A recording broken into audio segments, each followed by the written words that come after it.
multiply when we unite. Singularities surge, protocols ignite. Regenerator, cannon blasting through the night. Centralize a risk, dude ain't built for this fight. But regenerator.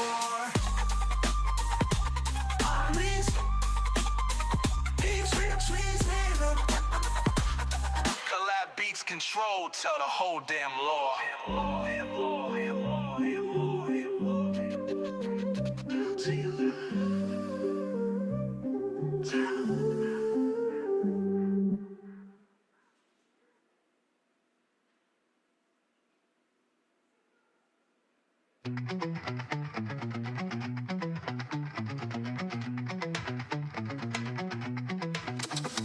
Sap of a sword with a tombstone and blade. 3 AM caffeine checks debugging code cascade. Pass the leak, we boot them and pull stew. We ain't for work and we y'all know what to do. Sparkman, Swiss Army hero of the down night. Sparkman, juggling Colin's dogs of the Lombard coin fight. We don't fork, we adapt. Slapping fiat fiend with a liquidity trap. Fiat snarling about regulated chains. Sport blade splits to 9 times mid-air to play. Uni beams, house sport group chat. Form up Denver to Seoul. We counterattack. Sportman, Swiss Army hero of the down night.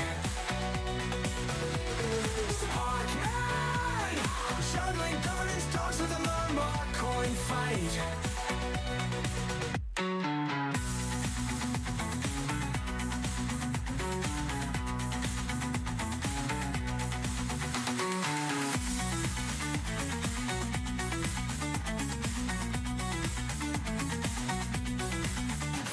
Snarling about regulated chains.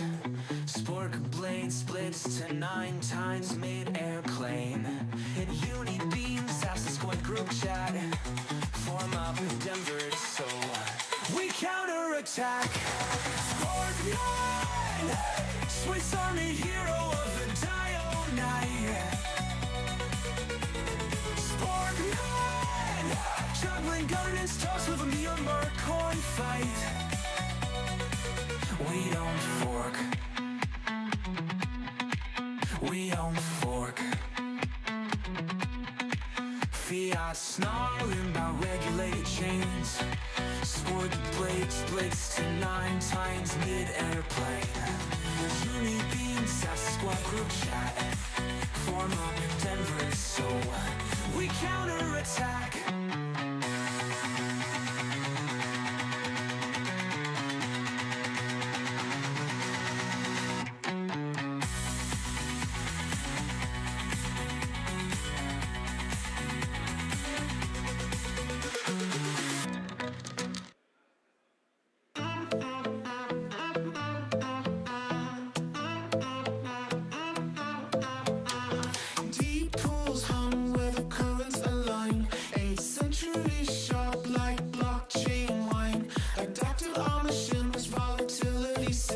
Watch the ripples, whispers, horror before the dive.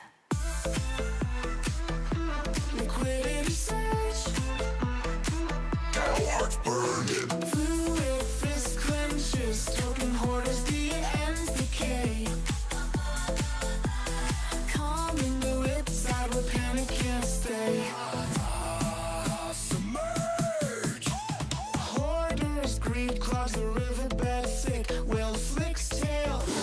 Instant bridge fix. Stash your bags, last the deep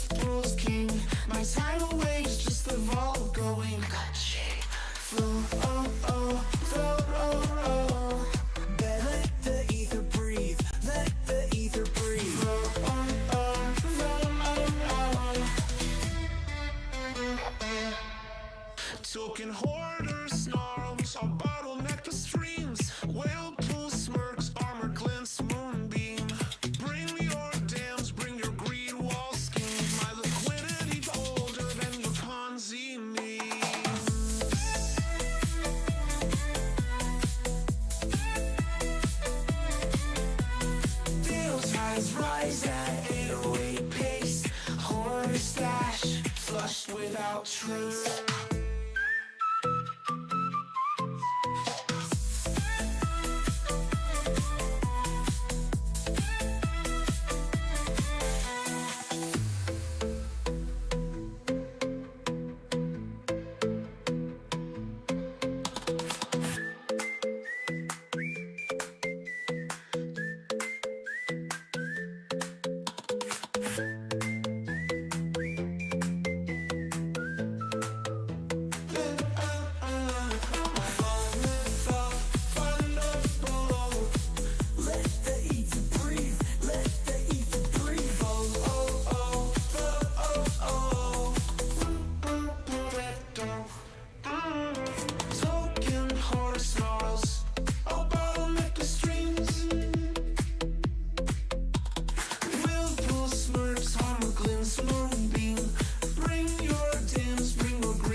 Without trace.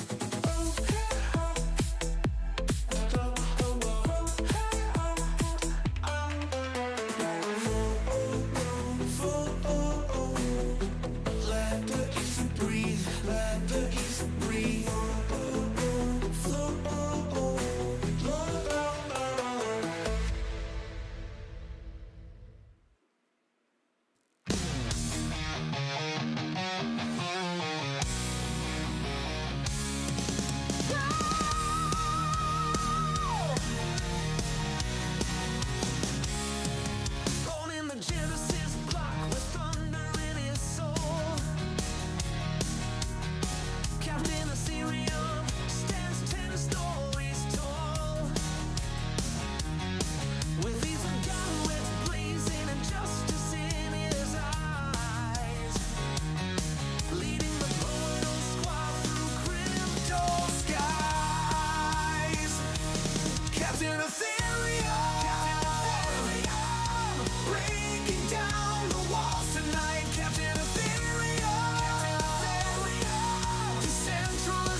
Ethereum, breaking down the walls tonight. Captain Ethereum, decentralization's light.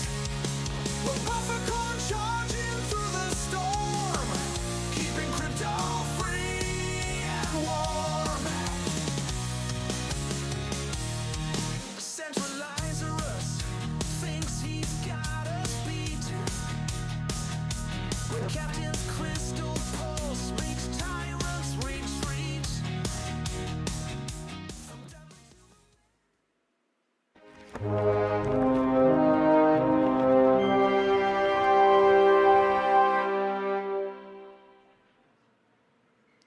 Good morning. Welcome to the final day of talks at ETH Denver. We're at the Regenerator main stage. My name is Jane Harrell from Covalent. I'm really excited to be here. I hope you all got some rest. I see some early risers, so great job for that.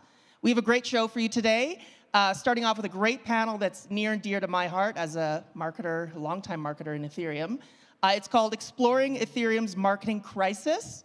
It's with David Phelps from Joker Race, Mark Balin, Boost VC, Jill Gunter, Espresso Systems, and Lane Ritting, Near Foundation. Thank you, Jay. Good morning, GM. Vitalik, thank you for joining. Good to see you. Woo! All right. Good morning, ETH Denver. So I'd like to introduce you to the Buffett Culture Council that has been appointed to fix Ethereum's marketing. Great. There was the silver culture. We're the golden culture, actually. Represent. We're the second string. Let's just go ahead and kick off with some intros. Jill, do you want to kick it off?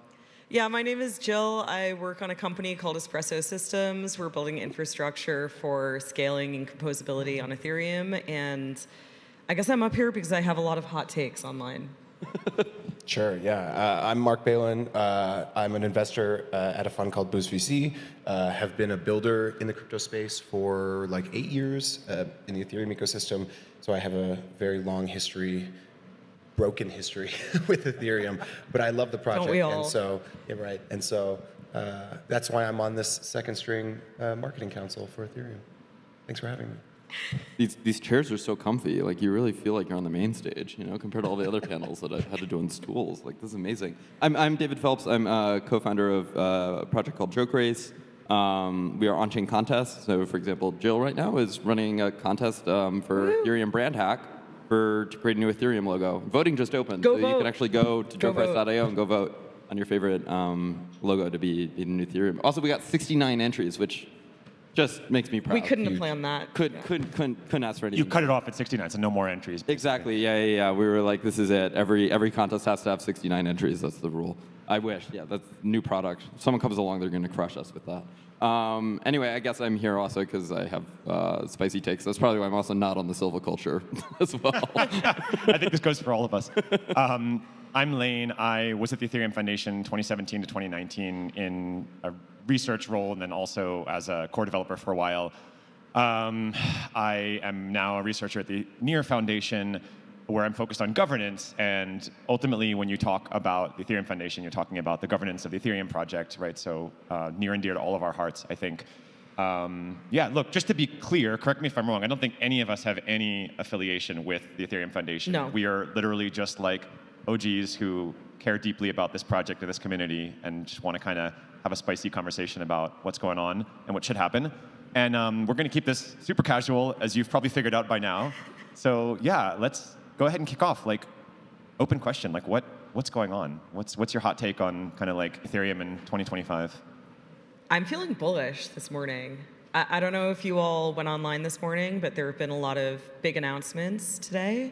Danny Ryan, who is an OG core developer, was behind a lot of the great technical initiatives in Ethereum. He is joining a company called Etherealize, which if you haven't heard of, you soon will.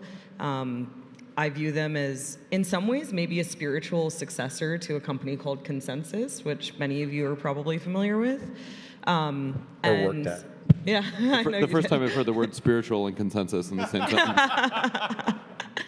But in all seriousness, I think that there has been a huge gap that's been left as Consensus has I don't know, perhaps matured and also kind of like spun off into a lot of different companies like MetaMask and Infura and a lot of the things that you use all the time. I think that there's been a hole left in terms of stewarding Ethereum go-to-market and product. And yeah, I'm feeling really bullish that Etherealize is going to step into those shoes, new EF leadership. I think that, yeah, there's a lot of reasons to feel very hopeful today. So yeah, that's my like light coded. I don't know if someone wants to go like dark coded on it. Mark? No, I think that's like generally, I agree. I think things are feeling more positive today than they were yesterday and then the day before. And so like in that regard, that's a win. You know, I think, yeah, the markets don't always reflect that, and the vibe in the room doesn't always necessarily reflect that, but I think you're right that like... Wait, are we not up 20% today? I'm joking. I haven't looked at the I haven't even looked at prices, actually. Yeah, Pump I it. just closed it, but... Pump it. I remember when we were up 20%. It was the fall of 1983. Yeah, but it does feel like there's a lot of stuff, I guess, happening under the surface, which is great. And then, you know, in 6 or 8 months, maybe perhaps the vibe will return. And in the meantime, we can just hopefully make a lot of jokes and people can continue to be kind and criticize each other. And I don't know. Feels great, though. I'm actually, yeah, I'm also feeling really bullish. I mean, look, the Ethereum marketing is just hilariously bad. It's like, you really, like almost to the point that it's like so bad that it's good because everyone talks about it all the time, you know? Any publicity is good publicity, like that kind of? What's that? Any press is good press, like that kind of? Well, yeah, I mean, look, like, you know, people complain all the time about the EF having no marketing presence, not doing anything to really support apps, not being out there talking about what's being built in the ecosystem, not using the apps, right? And this is all 100% true. Like, this is all totally checks out. I can say that as an app builder. But, like, I do also think, like, if you're expecting daddy to take care of you, like, and you're expecting your product market fit to come from, like, some guy who built the chain and is incentivized, you know, for you to take off purely because it is his product that you're using, like, that's not product market fit, right? Like, and that's, you know, it's nice, it's a magnifier, it, you know, helps you accelerate a little bit faster. But like this idea that we always have to be looking to the leader and to daddy, I mean, I think we're all in this space because we kind of oppose that, right? And that's part of the reason Ethereum doesn't do this, right? Like part of the reason they don't do that is because like they don't want to speak for the community. They want the community to kind of step up and speak for themselves. And so I've kind of been in this mode, I think, since Jill did this brand hack of like, you know, personally feeling like, where's daddy? Like, you know, why am I abandoned as like a child in this space that no one wants to support me? You're not a child. Yeah, it's realizing like you're not a child, right? Like you are totally capable of going out and just doing shit yourself. And like that kind of gap, you know, it's similar to like Satoshi in some ways. It's like, you know, there is no leader there, and so everyone else had to step in. And I think it's like, you do kind of compare the Ethereum culture to like a Solana culture or something. It's like short term, the Solana culture will always win because like they are so heads on and like support. And I still kind of wish we had some of that in Ethereum, but I do think like there's a lot to be said for the ways that like community come together, do stuff like the brand hack, and that is just like, that speaks to kind of the grassroots like feeling of this culture even at a $300 billion valuation. And that's really special. Like that's really kind of amazing because no one's doing that for Apple, right? No one's doing that for Amazon. I think this is just the fact that we're at ETH Denver. This is a great example of this. The Ethereum Foundation is not here, is not a sponsor. This is very organic. We're 4 random people on this stage getting to talk about this. Yeah. Like we're you up here as guys are not community being paid members. to be here? Like, But hang on. But I want to jump in here actually because I do think that there's something to be said, and I think the Apple comparison is a great one, right? Where Apple offers all of the developers building on top of Apple this amazing distribution, right? Apple constantly is searching for builders on the edges of their sort of network, highlighting them every year at WWDC. They bring people in. So they're like very active in terms of playing that like hand-to-hand combat role on the ground, but also in terms of like creating systems that bring to the center the best and like sort of brightest apps. The App Store ranking charts being sort of like the obvious primary example there. And so I do think though, like, you're right, you know, David, I agree with you in that like, we can't just sort of like wait for daddy to promote our product, right? But the challenging part is that like, if you're a product builder in crypto, actually like getting more top of funnel is not an easy thing. It's really besides hard. like sponsoring events, you know, whatever, like some tweets or, you know, maybe some content posts you can grade. But at the end of the day, it's like actually just very challenging to find new users and users for them to find apps. Like it's still a very persistent problem. It's really hard. I don't know if like this is the role of the EF to create these kinds of charts or whatever. And obviously there's great sort of private companies that do some versions of this, especially like in DeFi and whatever. But at the end of the day, I think there's some gap there around the way that the EF and like Ethereum in general, the way that we like highlight projects that are worth people's time. And like, what is a good use of your attention right now? What's being used on chain? I think we're still like in the early stages of figuring out how to do that. 100%. I mean, we talk all the time about Ethereum's biggest crisis being liquidity fragmentation. Like, liquidity fragmentation is an issue for people who are already in Ethereum, right? If you're not already on chain and you're starting to use a new app, you don't have a problem with liquidity fragmentation. You just upload your funds, right, exactly to whatever app you're working on, and you're good to go. Like, the real problem is attentional fragmentation, I think. And it's like, and that's just true not just in crypto. Like, that is our entire world, is we are just like overstimulated with like options for dopamine at any moment, right? And like we can get it so easily that it means like it's very hard to know where to look. And so yeah, this is, I mean, look, self-promotion, this is one of my hopes of this contest, is like you can actually create leaderboards to show where people are in a decentralized way. But like, regardless of that, you know, blockchains are app stores in a way. Like, a blockchain literally is an app store where it's like you're going here to like launch an app, and like you think what blockchains do much better than app stores is just fees and tech, right? It's like you're not paying a 30% fee, you're now paying like a 0.001% fee, and it's faster, right? And it's permissionless, and that's great. But what very few blockchains are doing is the other side of the app store, which is distribution. And I think like part of the reason we're here is like Solana really killed it as like understanding that their chain was an app store and that they had to do distribution in some ways, right? And that's nice. I almost wish that there was like a Michelin star list of Ethereum, where someone was going around just like giving stars to dApps that were like based on security, based on UX, whatever, and that there was like a running list of like, here are the restaurants you should be eating at. So we have like L2 Beat, I think it's called, right? For L2 is very similar to what you're describing. Exactly. Yeah. And there's like DeFi Llama is also very useful, but it's not quite the same in that like those are more sort of like metrics based. I'm talking about like actually a group of people that sits down and curates a list of like, here's the thing that you should be doing. I want to zoom out for a second because there's the question, right, of like, why don't we have that? And like, why don't we have an equivalent to Mountain DAO? And why don't we have an equivalent to, you know, what's Solana is all over my timeline with paid ads. Like, I follow all of these Solana people, whatever, but like that's not why they're on my timeline. It's paid ads. And I think that that is really salient here because it all comes down to the money. Like, we're all in crypto, we're all like, you know, game theorists. Like, why does it take us so long to figure out that it's all about incentives? And I think that this is the problem in Ethereum, and particularly when it comes to the go-to-market and marketing challenges that we've felt over the last 5 years. It's like, I'm up here, I work for a company called Espresso. Like, my incentive is to shill espresso to you. I need Ethereum to be like some level of successful in order for my project to be. Like, David's up here, we've heard about Joke Race like 3 times, go vote, everyone. But like, you know, we're all incentivized in our own ways. And you have to ask the question, who's incentivized to fight for Ethereum? And even someone like Joe Lubin, right, who's like one of the biggest ETH whales out there, he was the founder of that company Consensus that I mentioned, who's been super impactful. And like, you know, he's working on Linnea, which is Consensus Zone L2. And so like, 10 years ago, every time I'd hear Joe Lubin speak, it was about Ethereum. It was evangelizing Ethereum. Now it's like 50% about Ethereum and 50% about Linnea. That's total, I have so much respect for him, but that's just the reality, right? And so you have to follow the money and the incentives.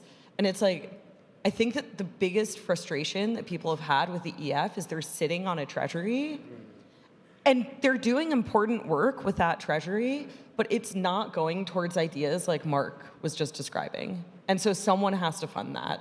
The other idea that someone mentioned to me here at ETH Denver actually was like, looking at all of the side events, looking at all the sponsorships and how much money would be spent on, you know, like catering platters that don't get eaten and all these drinks and whatever, right?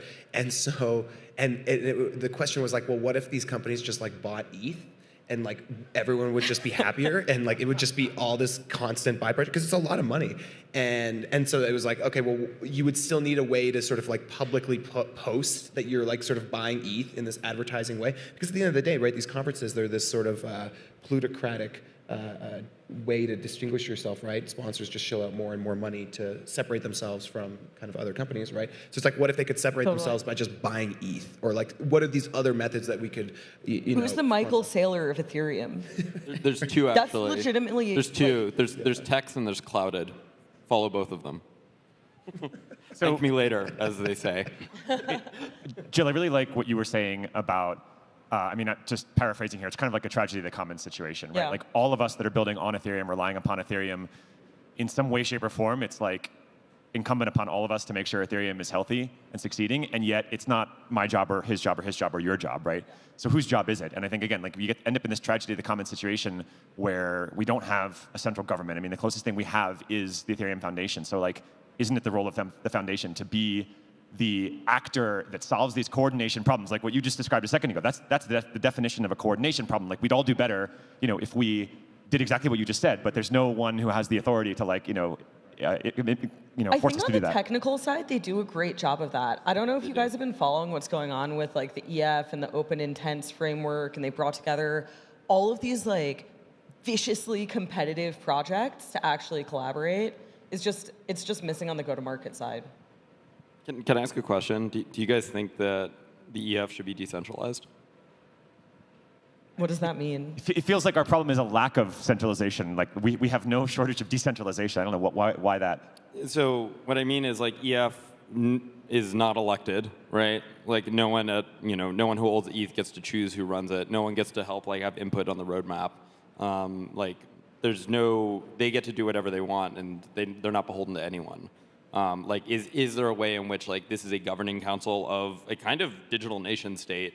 Like, should it be at least a representational democracy that like we are electing or having input over? I think that's the wrong direction, actually. Yeah. I think we need to look at the projects that have a track record of stewarding Ethereum. Again, like not some venture-backed interest, whatever, like me, but projects like ETH Global, Mullet DAO is like an OG example of this.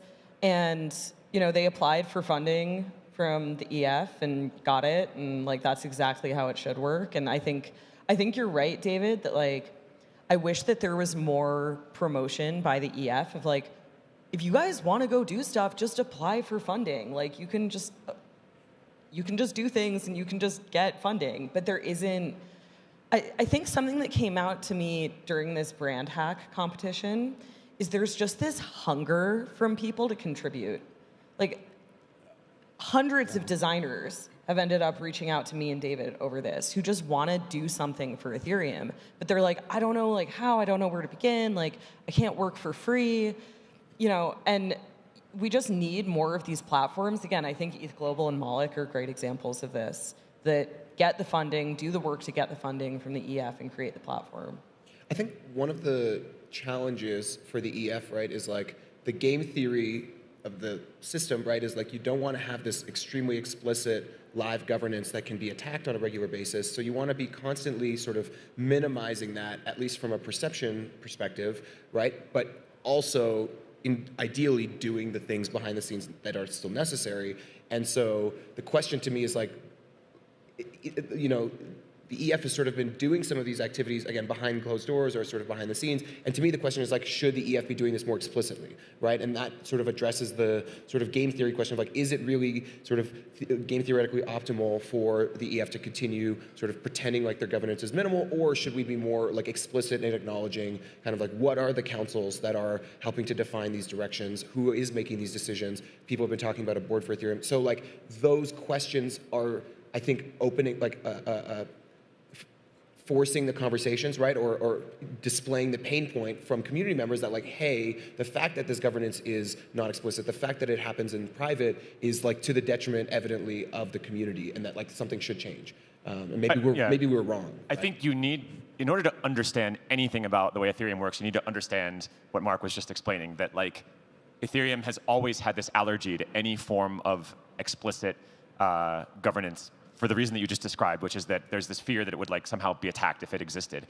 I guess the question I want to ask is, and this also is in contrast to many, I won't even name any specific examples because like pretty much every other project I'm aware of is governed differently, right? It's also worth noting that, like, yeah, from a liability perspective, right? Like, from a liability perspective, to do something like this, again, as time goes on and regulations evolve, that's kind of a big Totally, and maybe it does need to evolve. That's part of the reason we're here. But I guess the question I want to ask is like, look, in quote-unquote default world, like off-chain governance, we've kind of settled upon mechanisms like democracy. They're obviously deeply flawed. They're imperfect, right? Systems of checks and balances, transparency, et cetera, as like the best thing we've got. Do we not, like, why are those things inappropriate for something like Ethereum, or are they? I mean, it's not exactly, Ethereum's not a nation state exactly, but I mean, it's a, there's similarities. It's pretty close to one. I think that winds up, though, with, like, in a government, in the US government, we have a centralization of power. Now, how that power gets run and distributed within that centralized entity of the US government, that's a very decentralized democratic process. But we don't have, like, competing and complementary, like, sub-governments at the federal level. Well, we have states, though, actually. Yes, it's a federal system, but we don't have competing governments at the federal level. And I think that is more akin to what is happening and also what is appropriate within Ethereum, where we have now Etherealize and consensus to some degree and the EF. It's like the decentralization has to be happening, I think, at the entity level.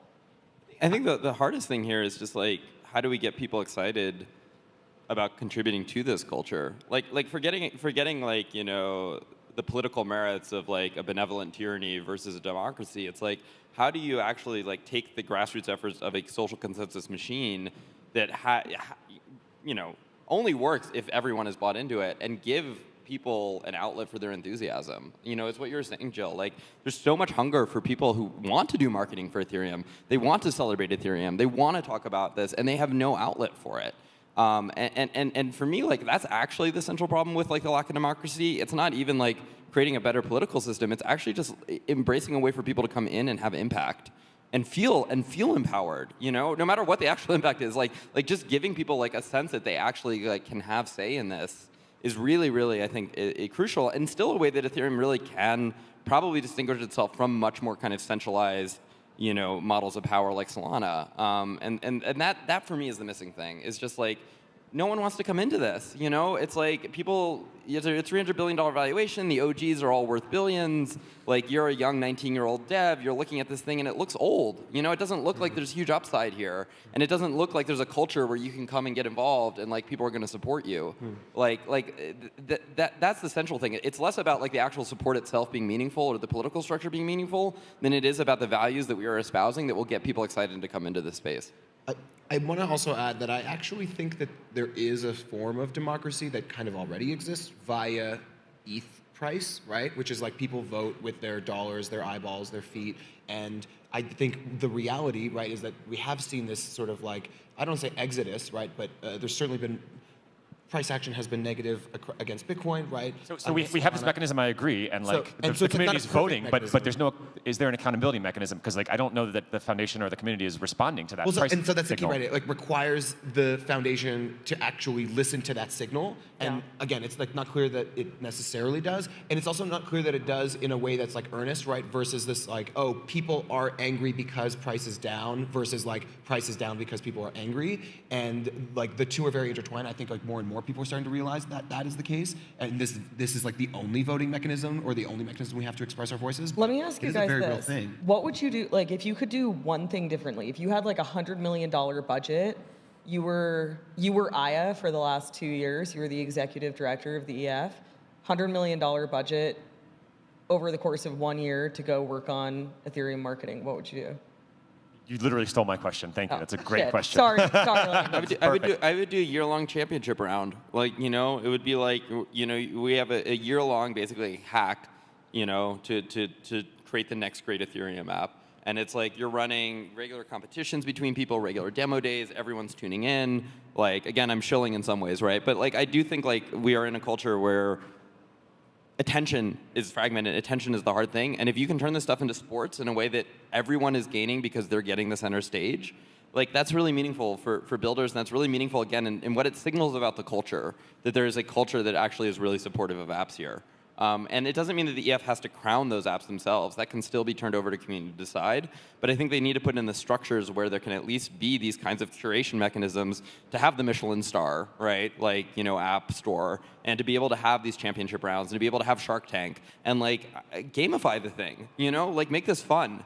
The biggest issue I think with Ethereum right now is it's just like the culture feels like it's a bunch of boomers like me, and it's like it needs to be fun.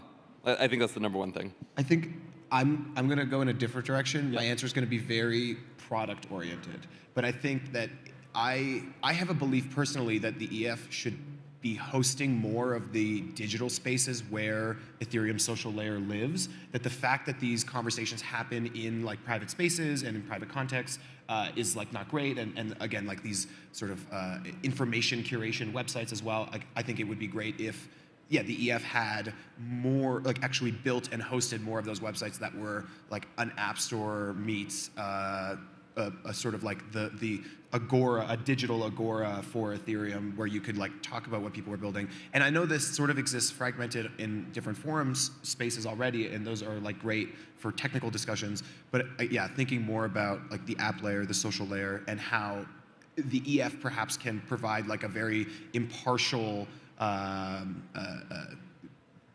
surface on which Ethereum apps can display themselves, because no one's going to be impartial in providing like a stage. Every stage otherwise is going to be opinionated, but it's nice to have this like very like impartial, ideally data-driven product offering for Ethereans. And then also, hopefully, that becomes a sort of a pipeline for people who discover Ethereum to go down that rabbit hole and find what they're looking for.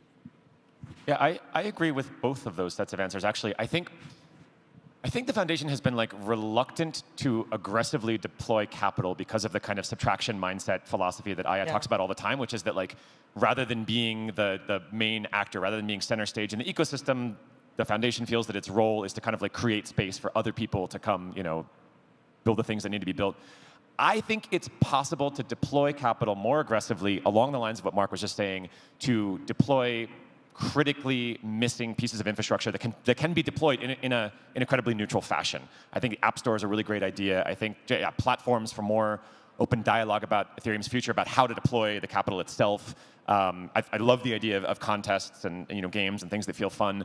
I don't know about a central marketing committee. I mean, I guess that's a complex topic, but I think we could be doing a better job of coordinating our messaging outward-facing to the rest of the world, to companies, to governments, things like that as well. What's your answer, by the way, Jill? I think I would start by hiring some firms to help support doing market research and kind of design research, and just collecting perspectives from all around the world, all different archetypes, on what Ethereum is, what it means, what it should be doing.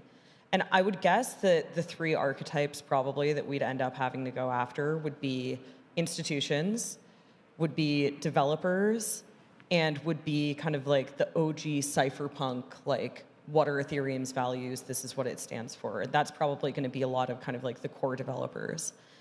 And if that's right, like if that is kind of the 3 personas that we need to market to and we need to care about, then I would seed 3 organizations with the mandate to bring products to market to those organizations. And the reason why I'm so hyped today is because I actually think that this is kind of what's happening.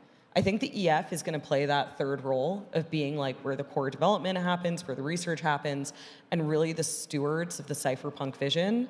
I think Etherealize is going to take and run with the kind of like Wall Street and institutional go-to-market. And then I think that there is some kind of blank space still, and this is what most of our conversation has been about, for the like app developer go-to-market. But I'm less worried about that because, again, we have folks like ETH Global who've been doing God's work on that front. They just need more resources, more funding. And then I think, this is where the foundational research would come in, is like informing how all 3 of those personas and archetypes can be also unified, right? Instead of this kind of like fragmentation of message and attention. Well said. you belong. It's happening. You belong on the council. Oh, I thank can't put you. you there. Well, this is the council, right? This is the the council. Buffy corn. We're the second string.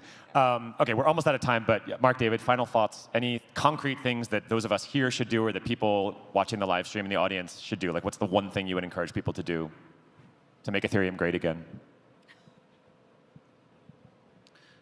You can take this one. Yeah, you want to start? No, okay.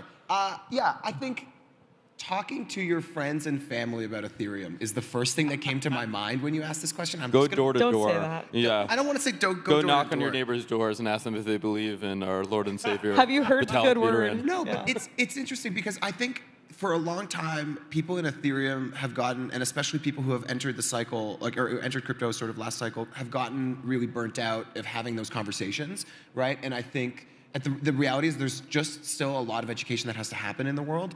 And when I say have conversations, right, I don't just mean talk, I also mean like listen.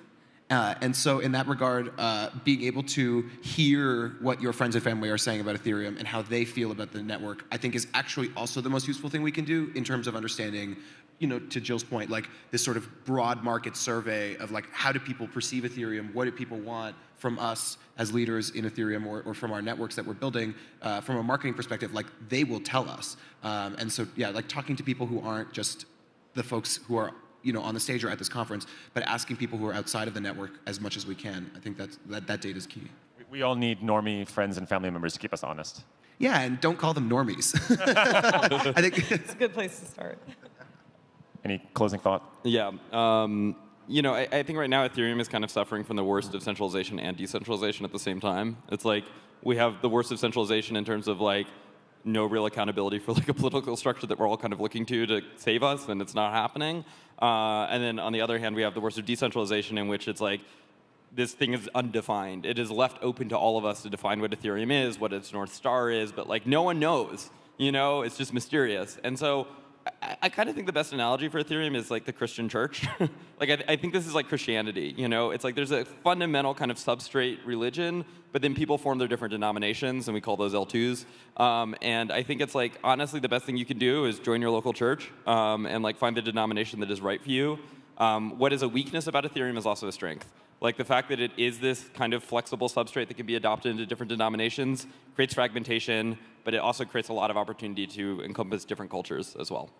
The church lasted a few thousand years. Hopefully Ethereum will as well. I guess my final thought is like, we are Ethereum, right? So it's on us. So and as you guys are saying, we have our work cut out for us. So let's keep the religion going. Thank you guys very much. That's all the time we have. Thanks.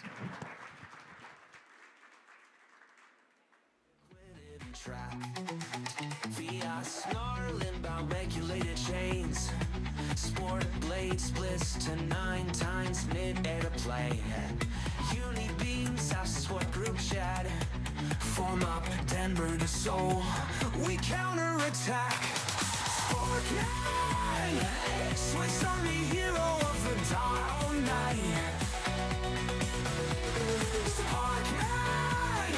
Juggling guardians, dogs with a murmur coin fight.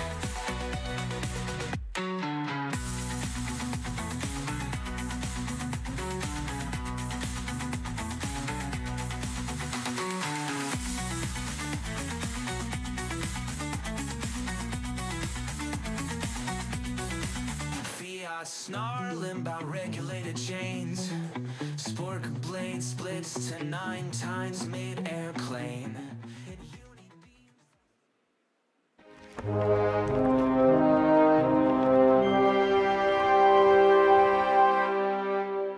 Can I join that council? Nothing like spiritual consensus from a bunch of culty ladies. Clearly, there's some discussion about the EF's role in marketing. And having Michael Saylor for Ethereum aside, I am all for participants, EF or not EF, to do brand hacks for Ethereum. The question is who? Next up, we have Max Resnick from Anza and Danny Nelson from CoinDesk with I'm Taking My Talents to Solana.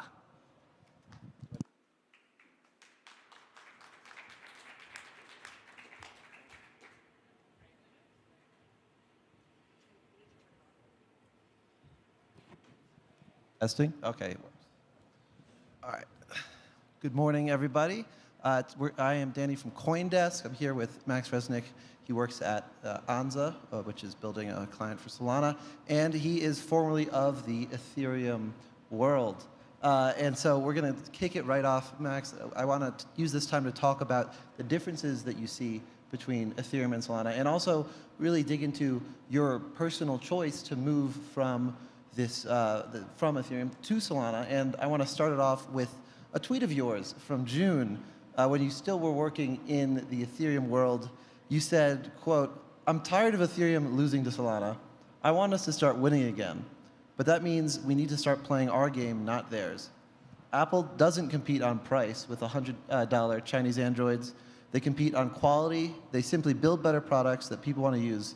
And you continued, "We have, on Ethereum, you were referencing, we have better dev tooling, more decentralization, more security, and better mechanism design. And we need to use these tools to deliver a compelling user experience." So that, at least in June of last year, is a pretty compelling statement that there's issues with Ethereum against Solana, but you were really positioning yourself on the side of, I want to help Ethereum succeed. 6 months later, you were moving to the Solana ecosystem. Just walk us through the progression in your thoughts, how you got from that place to where we are now. Yeah, so I guess my kind of wake-up call for, hey, something is really deeply wrong in Ethereum was in May, I went out to this event in Sonoma County, California, where we had a bunch of EF researchers and a bunch of academics, and this was kind of the height of this complete frenzy about a tester-proposer separation, which was this idea of separating out the role of attesting to the block, validating it, and proposing the block. And this is something that was pushed by Justin initially with execution tickets, but then spawned a whole stream of like 20 different ETH research posts. And I kind of thought, hey, this idea is going nowhere, and we're just spinning our wheels. Meanwhile, we haven't scaled the chain. We haven't increased transaction throughput. We haven't done anything to reduce the block time. These are things that users actually care about as in design research that ultimately is not going to end up going into the chain in any way. And so I just felt we were kind of spinning, working on the wrong problems, and then I started speaking out. I had this kind of like Make Ethereum Great Again tweet. And then, I did think we had a lot of advantages on ETH. Like I mentioned, like dev tooling, like we have better mechanism design. Still, there is better mechanism design on ETH than Solana, I will say, although I'm working to change that, obviously, on the Solana side. But that doesn't mean that you can just rest on your laurels and sit tight, continue using 13, 15 transactions per second while your competitors are doing thousands and hope for the best. Because ultimately, you may have network effects, you may have a lot of things going for you, but if you don't scale, if you don't make the chain faster, if you don't make it easier for users, they're going to leave. And they did end up leaving, and now Solana's dominating ETH on all kinds of metrics, including users and transaction volume and trading volume. And I think that will continue to happen. Was it inevitable that Ethereum would end up resting on its laurels, in your opinion? I don't think it was inevitable. I think it was a conscious choice by leadership or lack thereof at the Ethereum Foundation. And I think Vitalik, my sense was he made a conscious choice to step a little bit back while the ETF discussions were going on. And then it seemed like he was ready to jump back in after those got approved. But somehow there was some stall there. It just didn't quite feel like the old Vitalik. Like, for me, Vitalik is really one of the smartest people in the space. And especially reading his early work from before the merge, kind of all that early work is really lucid, is very, very, I felt like he's like almost the only person who was really getting it back then.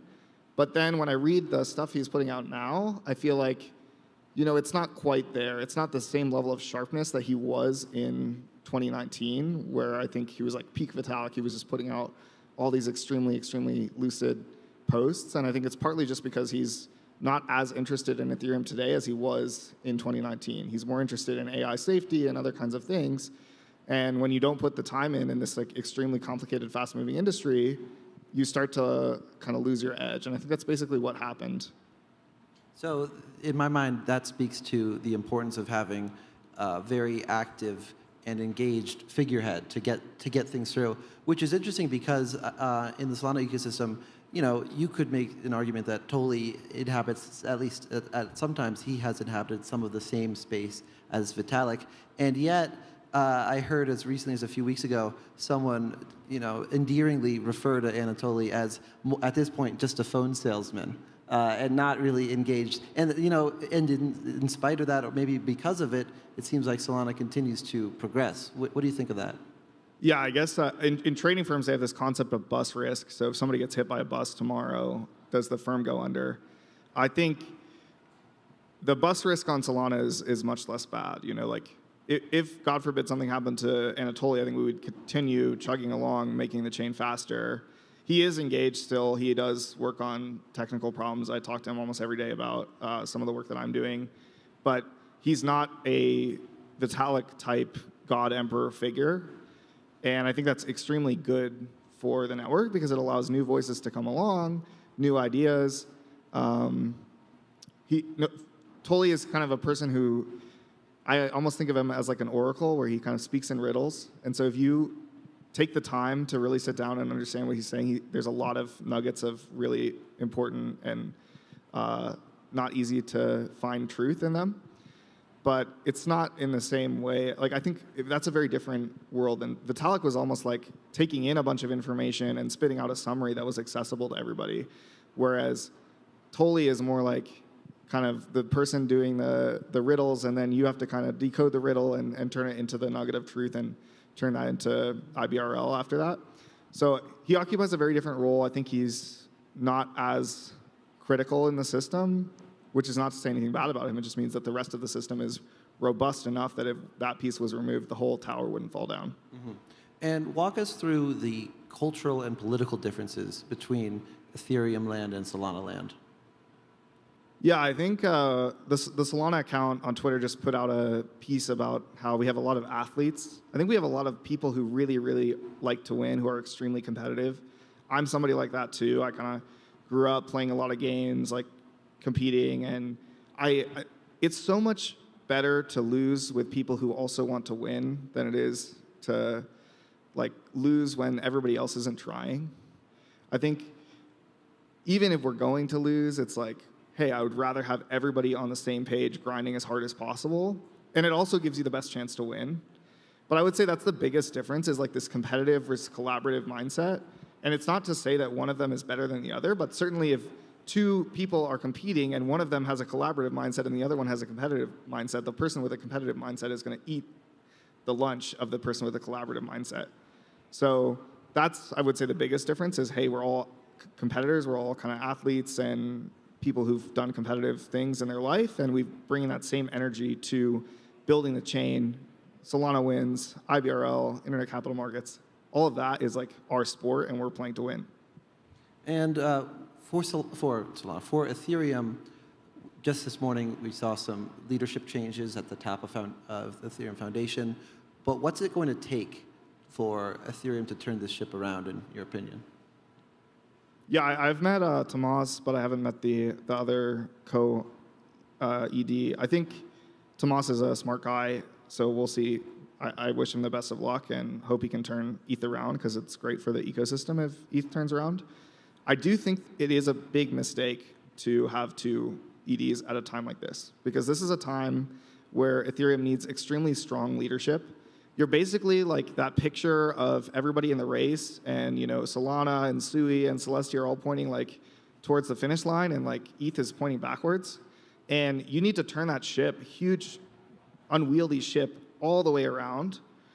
And it's just really hard to do that with two people in the room rather than one. And so I think I would have liked to see a figure like Danny Nelson. I think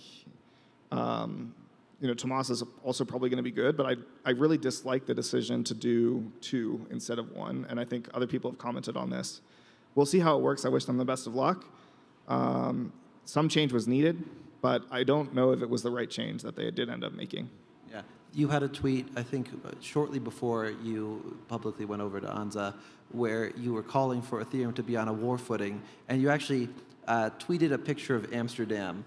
And it made some joke along the lines of, we could you could bomb this one little spot, take out a bunch of validators, and Solana would be over. Maybe a little bit of an exaggeration, but the effect of that is to say Ethereum really needs to take this challenge more seriously. Is that right? Right. I think there was at some point I said, if Solana is the first credible competitor to Ethereum, and everybody laughed at me, and they're not laughing now. They're crying looking at the volume and the REV charts and everything on Twitter. I really thought we could have probably made some changes earlier before all this shift happened on ETH and been in a much better position. But if you ignore the problem, it doesn't go away. It just gets bigger. Mm-hmm. And the longer ETH waits to scale the L1 and make necessary changes, the more problems it's going to have, the more it's going to have to compromise its values if it wants to win, and we're starting to see that. Yeah, and with those changes that Ethereum can make, there's the Pectra hard fork coming up.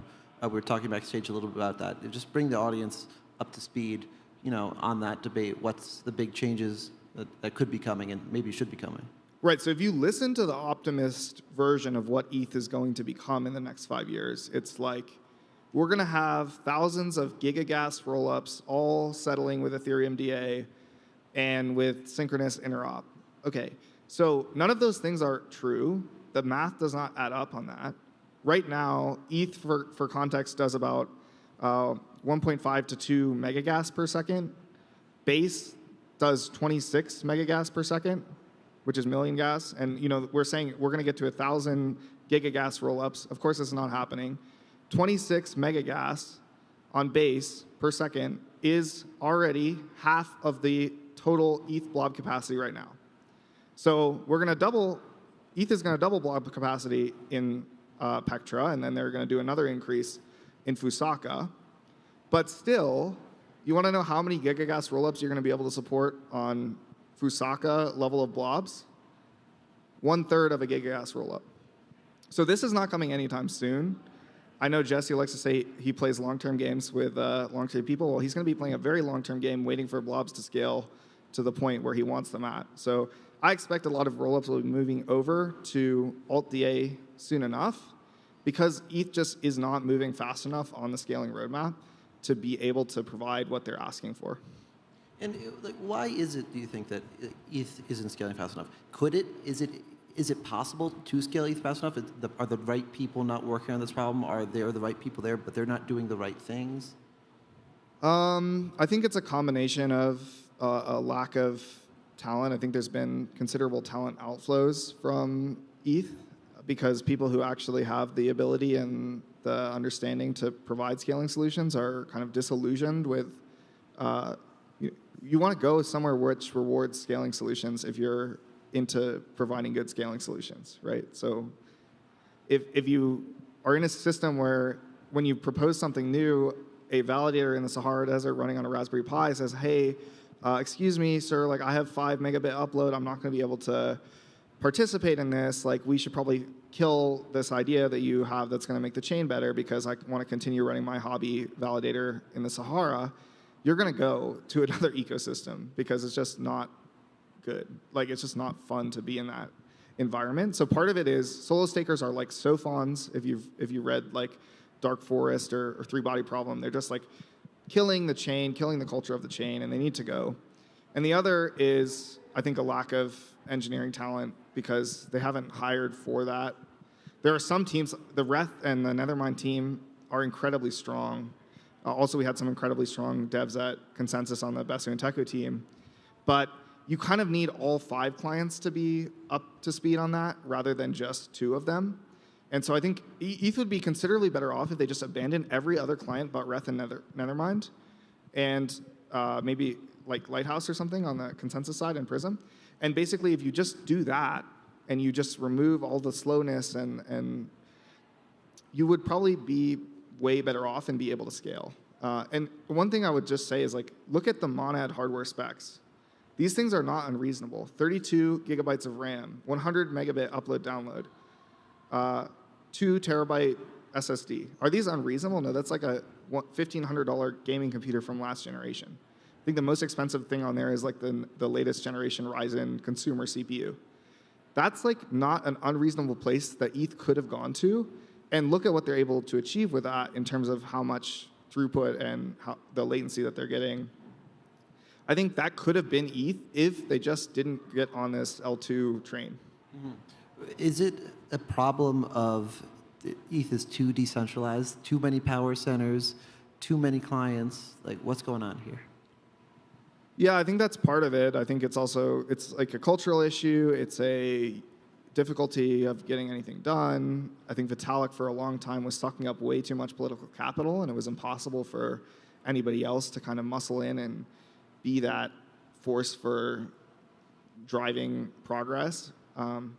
Now I think he's less of that figure that's kind of God Emperor and taking up all the space, but it's kind of left a power vacuum that's not good either. I think the cleanest thing to do would have been for Vitalik to basically say, I'm anointing this person, basically my successor, and they're going to push the chain forward, and we're abandoning the L2 roadmap because it was never right in the first place, and we're going to scale the L1.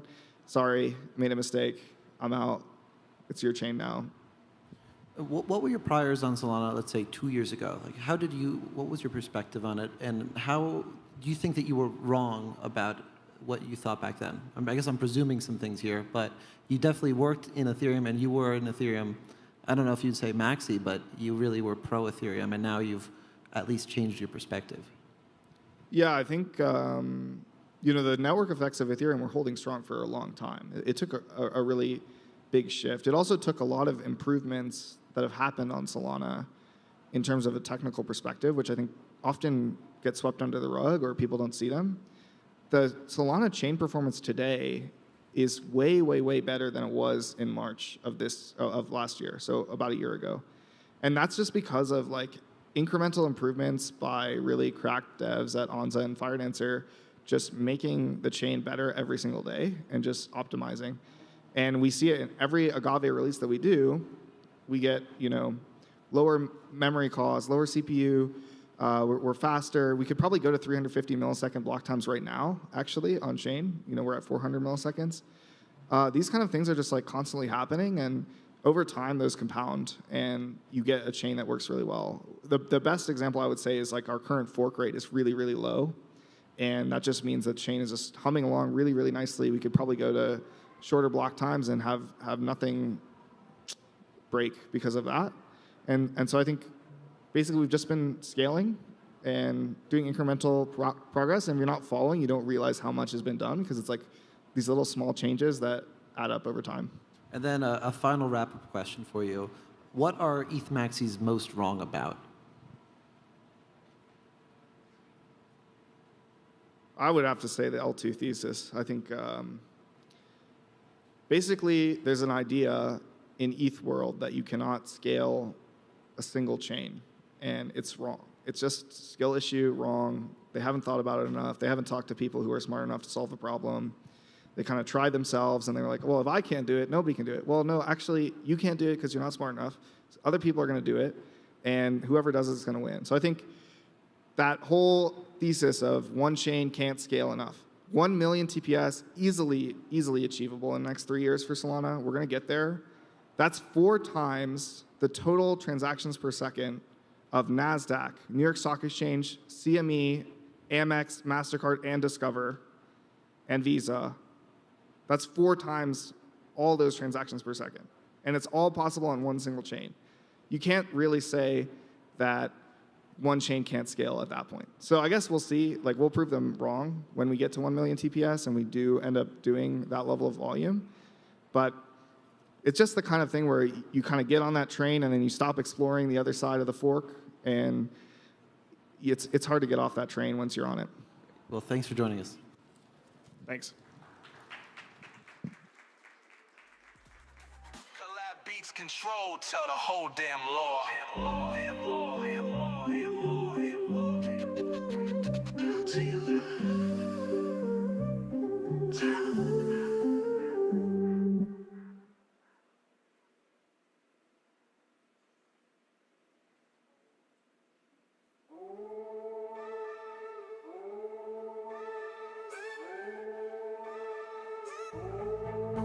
Click, clack, pose a mace on firewall. I smoked and true.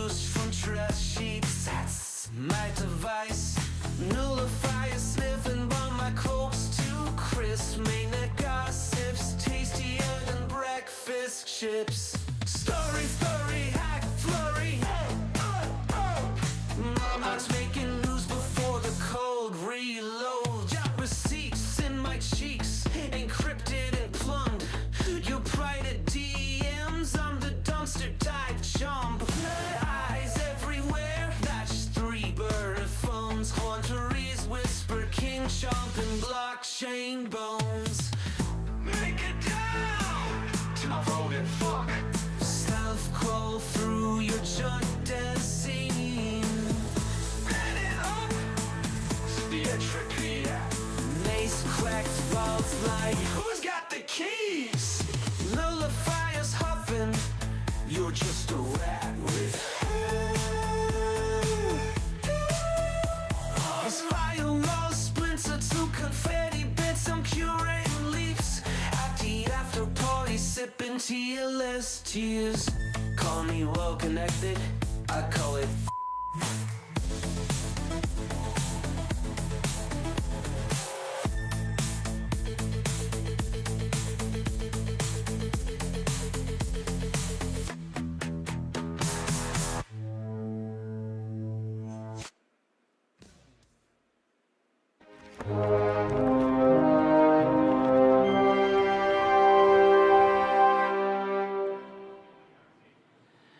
So I had spoken to a Solana OG once, and he said that the religion of Solana is to ship and ship hard, which is something to think about. Next up, we have Can Uzdogan from Sourcify and Grant Worker talking about the Argo Collective, a credibly neutral home for Ethereum core infrastructure.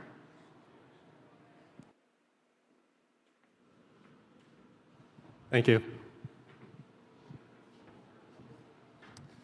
Hi, everyone. So I'm Grant, and this is Khan.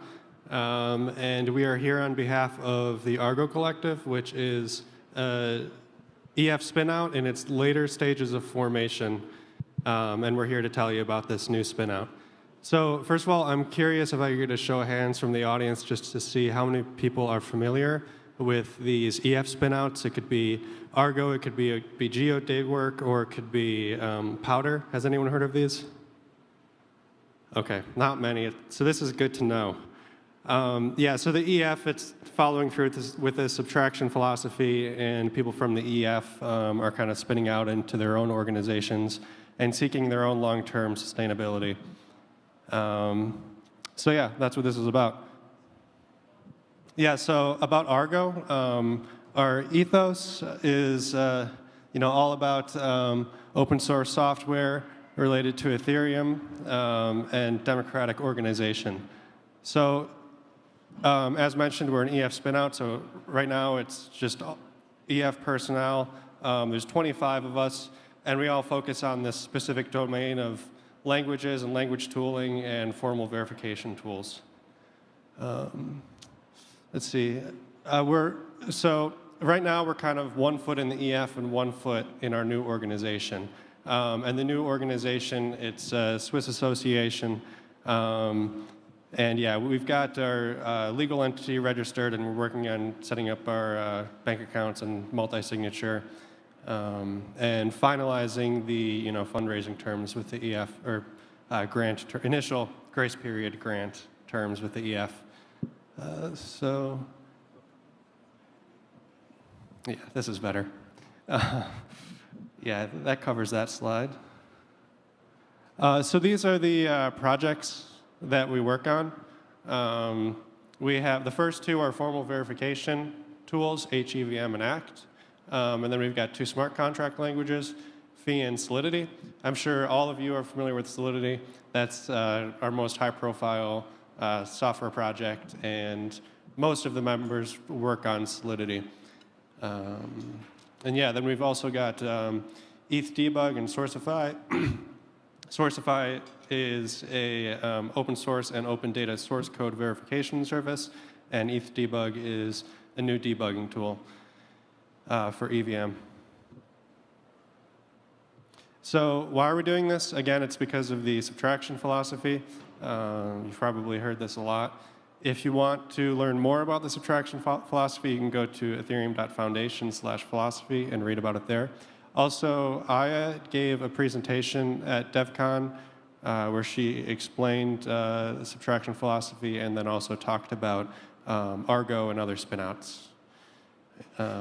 And the goal is to create multiple credibly neutral organizations within the ecosystem. So yeah, now let me tell you about our governance model.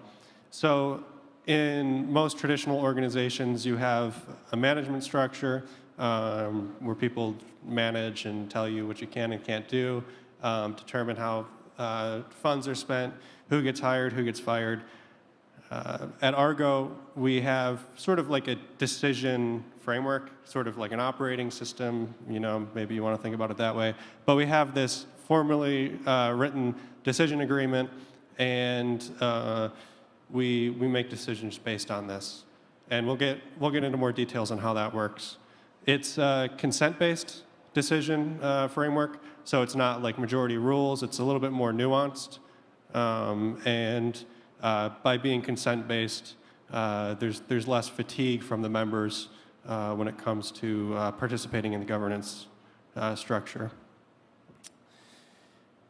Yeah, and also just to note, we're trying to keep the size small. Right now it's 25 of us, and we're probably not going to grow too quickly. We have the projects that we've been working on, and we're going to continue working on them.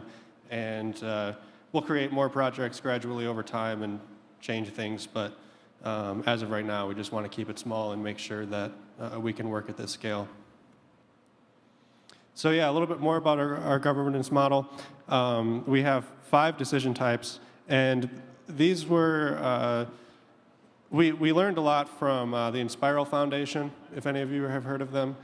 They wrote a handbook that describes how you create an organization like this that has this democratic governance model. And we looked at their decision agreement and initially copy and pasted, but we've made a lot of modifications to it. And we'll continue making modifications to it. You can modify the governance model using the governance model. So a couple examples. We have a standard decision, which could be starting a contract with someone, maybe giving a grant to someone. This is kind of an example of the consent-based voting system because it doesn't require a majority. It just requires that not so many, it's not like disagreed with so much and no one's blocking it. That's all that matters. If a few people say no on it, it's really not a big deal. They still, by not blocking it, they're giving consent to the decision. And so far, it's worked pretty well. Another example, quorum. This is something that would be like something that has very serious consequences. And that requires a lot more participation.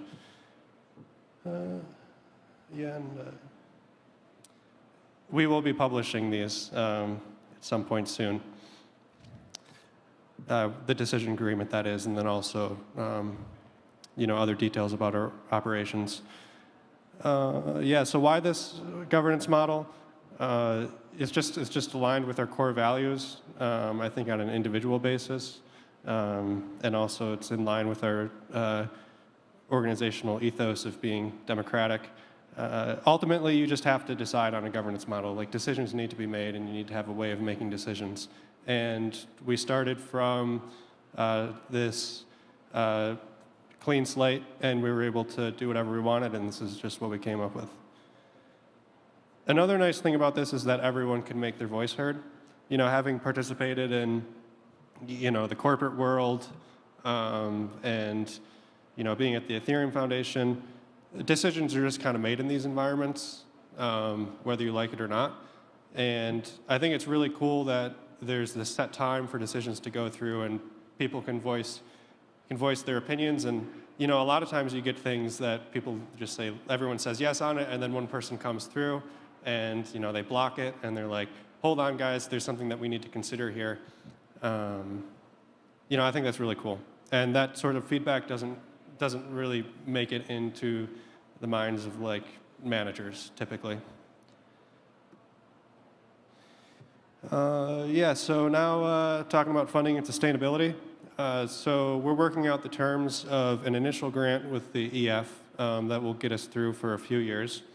And yeah, we've also been working on fundraising ourselves.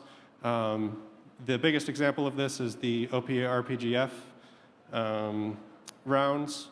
Yeah, we've raised over $1 million OP so far, and we do it on a project basis. You know, just to talk a little bit about this quickly, with the way that these fundraising things, whatever you call them, RPGF, things like that, things of that nature, the way that it works, you apply on a project basis. So members of the teams working on the projects will individually go and submit a funding application, and then that money goes back to the Treasury, and it's managed, again, under the democratic governance framework. Which, you know, it's kind of cool because it gives feedback on how much the community values your projects, you know, so. Yeah, and if our no strings attached fundraising doesn't work out, we can look into consulting, things that won't affect our credible neutral stance. And there are certain things that we will not do, like token or equity sales, or closed source data monetization. Hand it over to Khan. Yeah, so I'll be taking over the rest of the slides and giving you an overview how our day-to-day look like currently in Argo. Before that, again, introducing myself, my name is Khan. I'm working on a project called Sourceify, open source and open data source code verification. Going back to Argo, so we organize ourselves within Argo, and we form working groups, and most of the administrative tasks and the processes are conducted by these working groups. And where necessary, we will be outsourcing most of the operations, for example, payments, expenses, travel, organization, when these align with our core values. So we, of course, our main focuses are our technical projects, and we want to keep our overhead minimal. And besides the software we'll be using, and we want to use the software that are more aligned with our values. In that sense, we won't be using Gmail. We will be using Fastmail instead, no Google Drive, instead CryptPad and HackMD. And for the chat, we are using currently Matrix. And for calls, we are using Jitsi instances. We are having weekly and bi-weekly all-hands meetings where we discuss the matters and also gather and see everyone in one place. But in general, all of the processes are not so much involved with the rest of the collective. Working groups and projects themselves self-organize and handle the tasks. We will be doing a 4-day work week. Currently, we're not doing that, but in a 4-day work week schedule, we'll be doing a maximum of 130 hours. And everyone will be having full flexibility in invoicing hours. So that means if you want to work less or if you have other stuff to do, you can invoice less and you'll getting a less salary that week, that month, but it's capped at 140. And above all, we have an equal hourly pay for all. So regardless, every 25 members will be having an equal pay. And being a global organization, it's quite important to have in-person meetings. We will be having at least one offsite per year. The last one we had in Phuket during DevCon Bangkok. The other one will be happening in a couple months, probably in Europe. And we will try to keep close ties within this organization because we believe having a close group that knows each other well is really important to this whole democratic process to work. And as Grant also mentioned, we will be doing our decisions and voting on Lumio. So talking about Lumio, I'll be giving a couple visual examples of how decisions and processes look like. For example, you can see here in our Lumio instance, we have an infrastructure policy and mandate. This is a fairly easy task put forward by the infrastructure working group, mainly outlining what software we want to use, what values we want to look for when deciding on software, and the rest of the execution is left to the infrastructure working group. As you can see, out of 25, we have 16 people saying yes, and this vote passes unanimously, and this is a standard decision here. The next one is regarding a contractor for the Solidity language, Solidity project. In that case, this voting is put forward by Daniel. And as you can see here, most of the people abstains because they just leave the decision to the Solidity team, and the rest of the Solidity team says yes, and this decision passes with this certain amount of votes. And here you can see the graph of how many decisions and votings we have made. The spike here is the biggest problem in the computer science, is naming, trying to decide on the name of Argo. We had a lot of votings and had some fun, let's say. But over time, you can see we have a good number of votings and have a good number of decisions without causing voter fatigue. So we also don't want to do so much votings and vote and discuss every single stuff and get tired over time. This is how our chat looks like, and also an overview of some working groups. You can see there's a working group and chat for offsite planning, communications, legal risks, infrastructure, even for the DevCon talk that we had with Grant, and yeah, other stuff that you can see. We also take the transparency really seriously, and it's one of our core values. And with that regard, we want to publish our governance framework and our handbook to explain how we are making decisions and also how we are running Argo day to day, and also for the others to benefit from that as we benefited from Inspiral Foundation and other institutions. We want to also publish reports on financials, budgets, our roadmaps, and our funding terms. And of course, all of the work we are putting as Argo is always and will be fully open source. And in general, we think there's a lack of transparency in the ecosystem. And as Argo, we really want to be a leading example in that front. Finally, about the future of the collective, our goal is to spin out by the first half of 2025. Things are taking time, of course, but we want to meet this goal. And in general, the existing projects are secondary, but the overall goal of the collective is become a credible neutral home for the core infrastructure and languages and research of Ethereum ecosystem. Over time, we'll be possibly giving away grants. We'll be supporting other projects where we think it's necessary. Especially, this is a highly technical group of people, and they will be able to see what specific needs are required in the ecosystem in the technical terms. And we want to give away grants and support projects and people that should be supported. But of course, over time, we'll be starting new projects. We'll be retiring new projects. But in general, we want to emphasize that we'll continue maintaining Solidity until as long as it's considered useful and an important project in the ecosystem. And lastly, we want to become an example of democratic governance for the community and to be able to show how can such an organization be run and that this is indeed possible to do. So thank you, everyone, for listening. If you want to learn more, visit our website. You can read our manifesto and our announcement post for a detailed explanation. And feel free to follow us on GitHub and Twitter and Farcaster. We have 2.5 minutes, so we can take a quick question, I guess, if there's any. I guess we don't have an audience mic, but if you can shout, we can have one question. If there is none, feel free to find us after the talk, and thank you for your attention.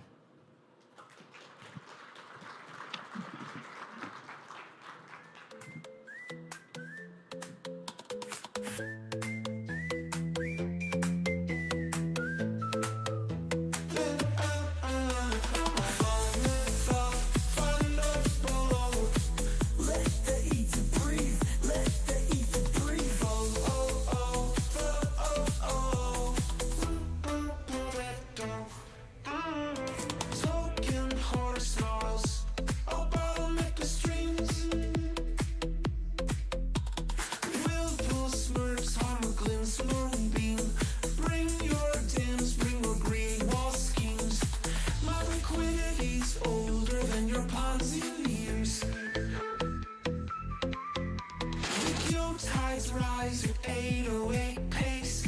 Hoarder stash, flushed without trace.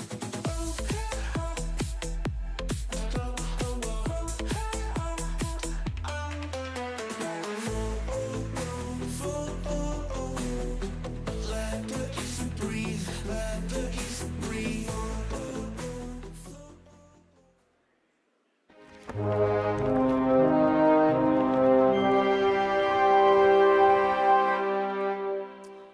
Looks like a packed house. How's everyone doing?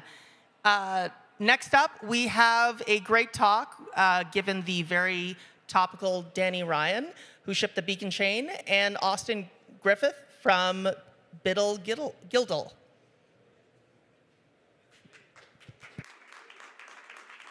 Yeah.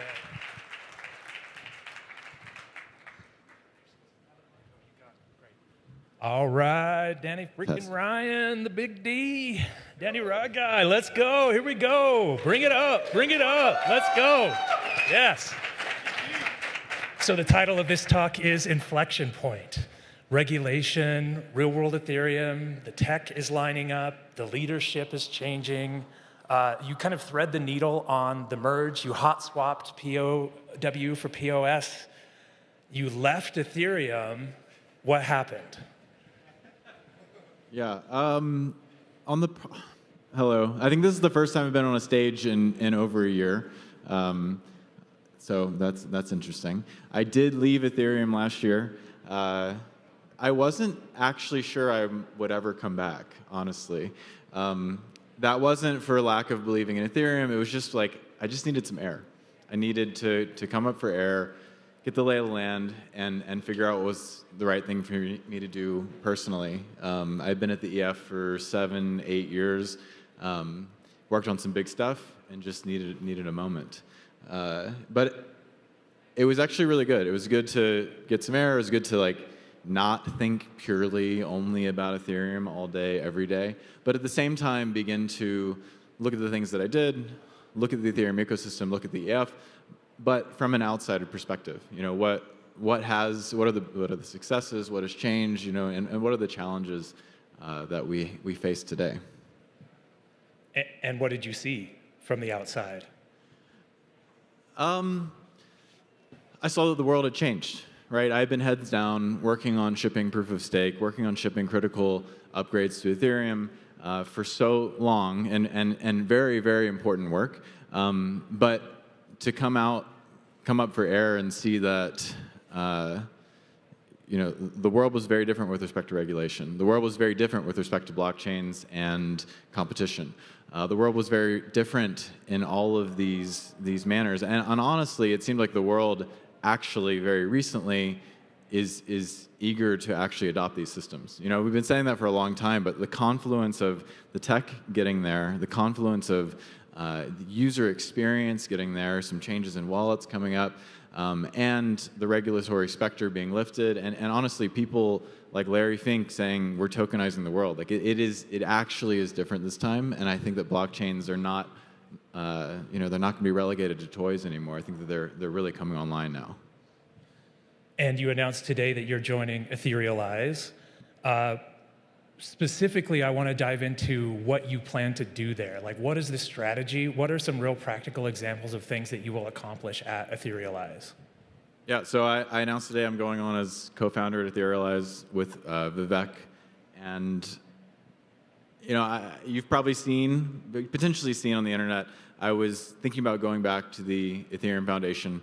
That door we closed, and I got introduced to Vivek. And Vivek has an incredible energy, and he's spent the past 4 years trying to talk to everyone on Wall Street about Ethereum, saying, this is the future, this is obviously the future. And the answer was always, apparently, we get it, but we can't touch it. And in the past 6, 8, 12 months, it's changed from yes, and we're ready, and it's time. So seeing that opportunity was very exciting.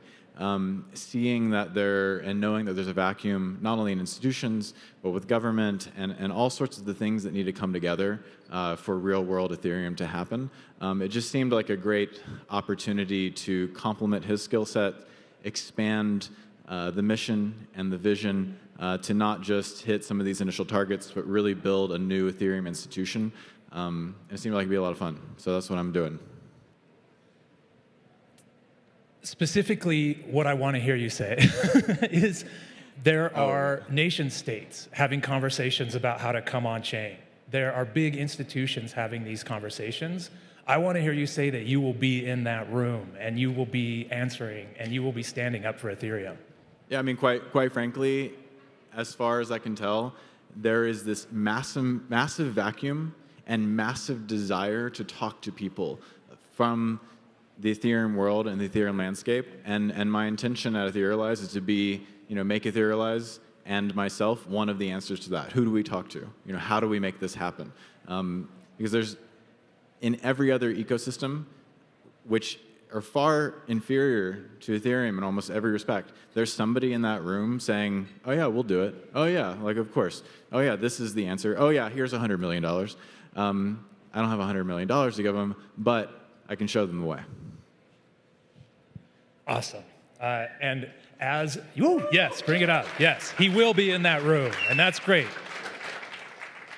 And from the side of a builder and someone who's educating a lot of builders, go speedrun Ethereum if you're a builder. Yeah, speedrunethereum.com. We want to support you too. So whatever it comes to in that room, whatever they need help with, we have an army of builders out here, then we're ready to help build whatever needs to get built. Yeah, absolutely. Okay. Now let's get a little weird. Let's talk about the EF. They also announced a thing today, dual leadership at the ED level. Any comments on that?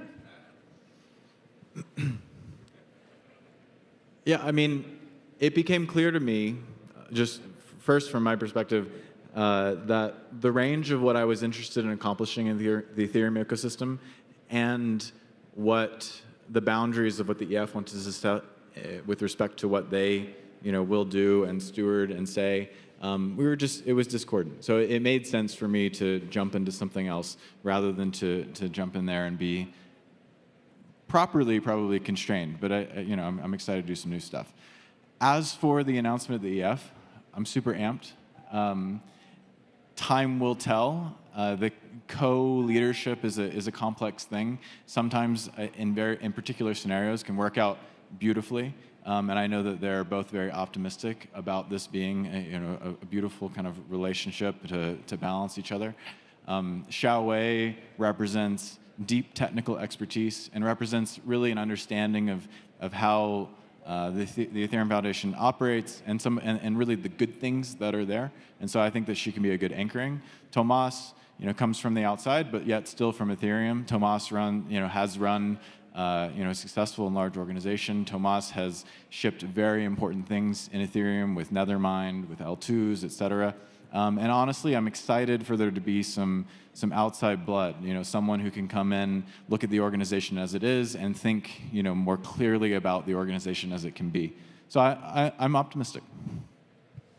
I'm going to keep pushing here a little bit. So there's still a disagreement here between leaders at the EF or perhaps even Vitalik and you.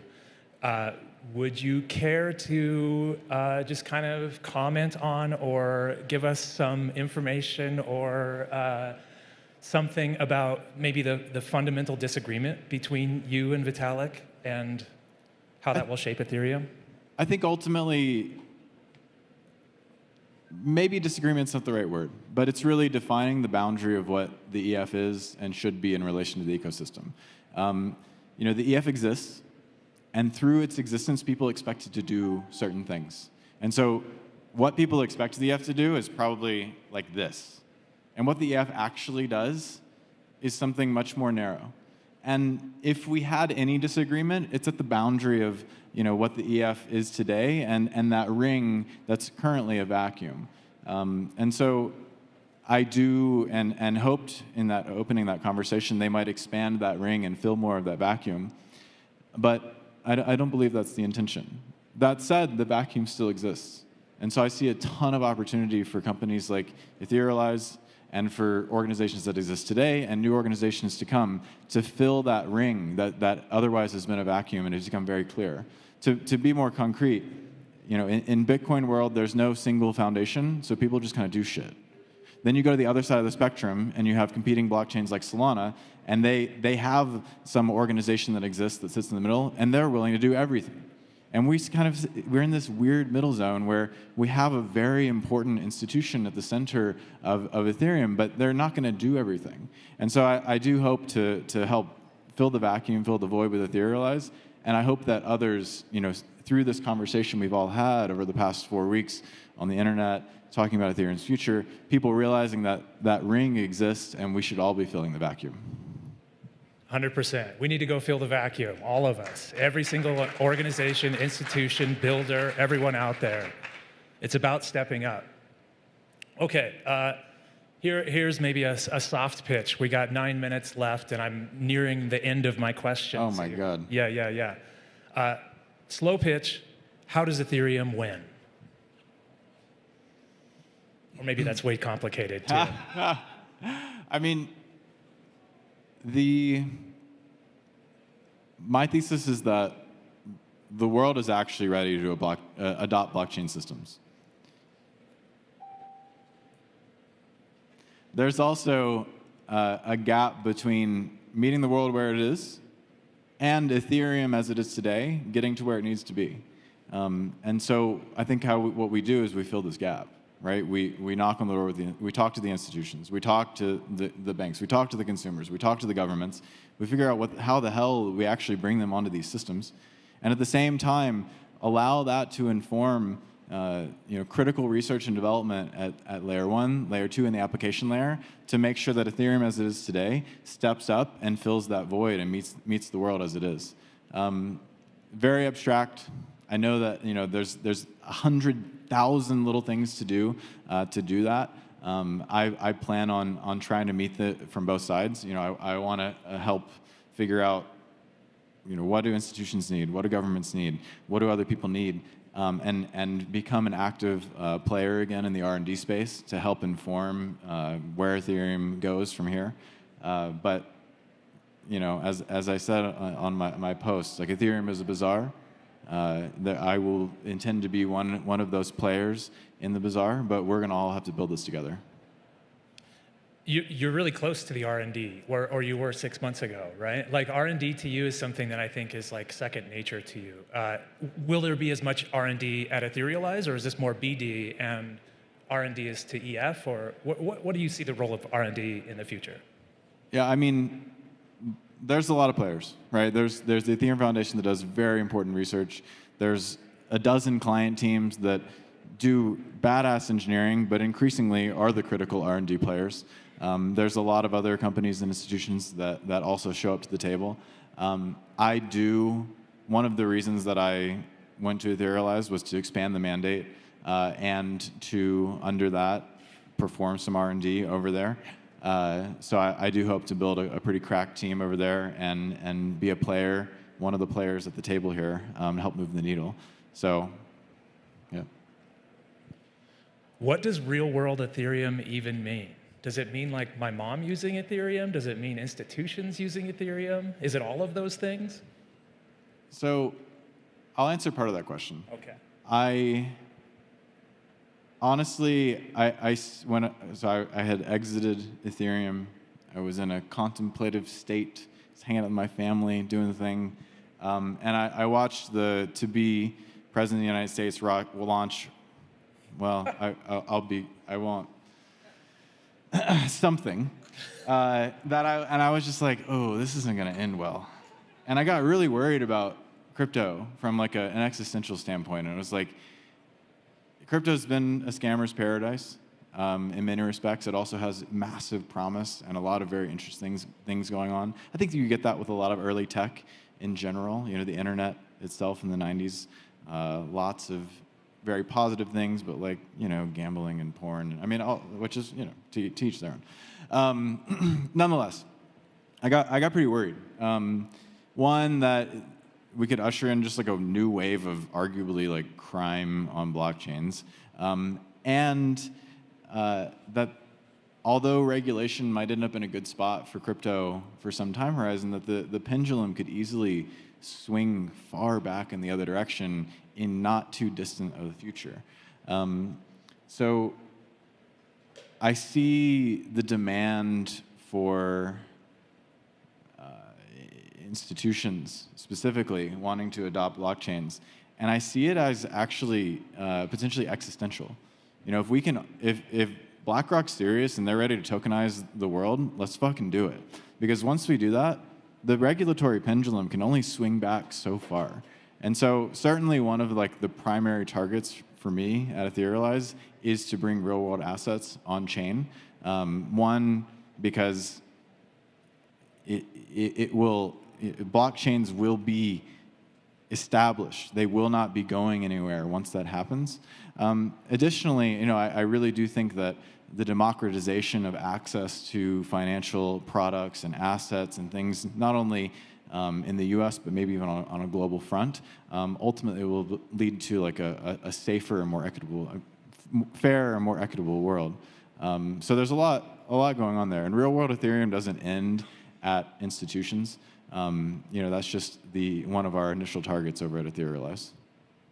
I just want to double click on that. Like the regulation has swung back the other way.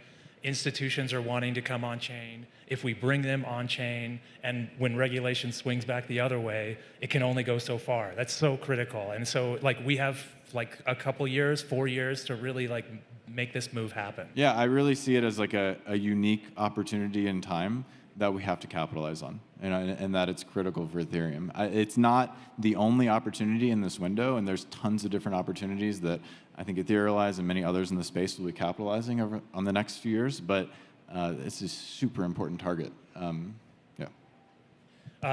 of, you know, down the road of meme coins a little bit, there is a piece here of following the meta and understanding like what is important in the space and what is hot, and not being a super cold, decentralized layer, but actually like being warm and open to whatever that meta is, even if it is meme coins, AI agents, TEEs. What do you think about following the meta, and like, is Ethereum doing enough there?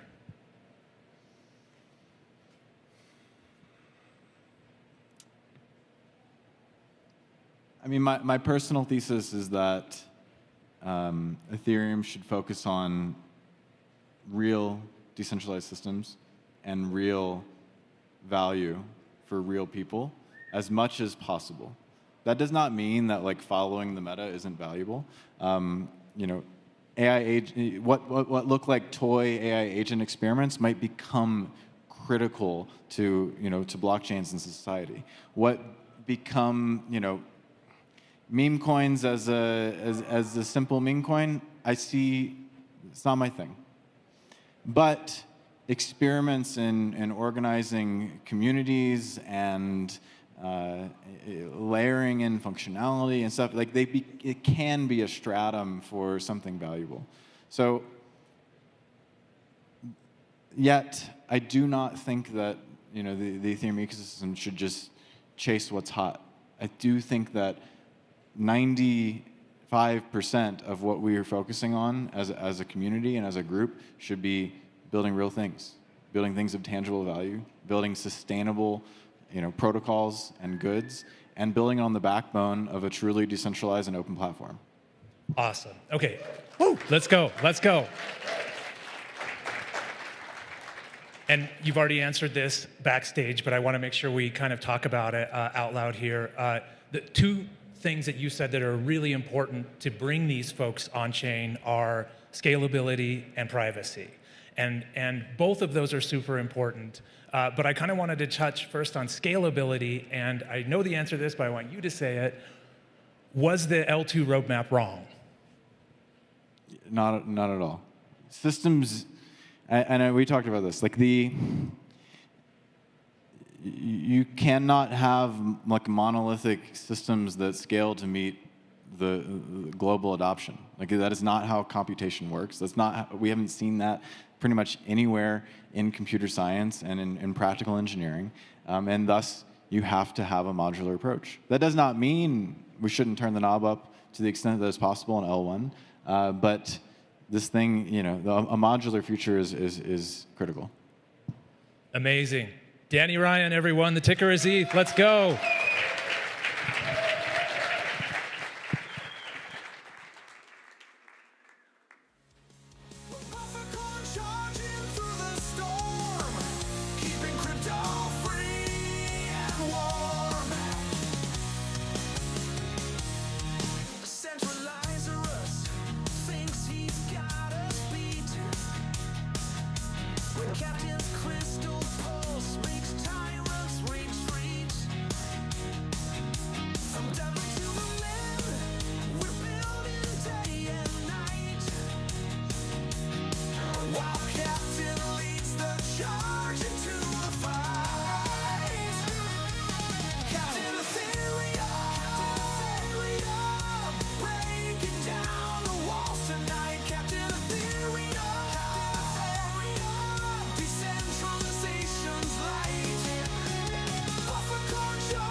Yeah, that was a great and very wide discussion on Ethereum and the EF and things like what the EF is today versus what people want it to be. But next up, we have Phil Girard from Coinbase, Armani Ferrante from Backpack Exchange, Brian Pellegrino from Layer Zero Labs, and 0x Loth from Morpho, and Margot Neinkirk from CoinDesk. And this is scaling the DeFi mullet, how exchanges are going on-chain. Thank you. Yeah, let's all go out on stage. Hi, everyone. How are you doing today?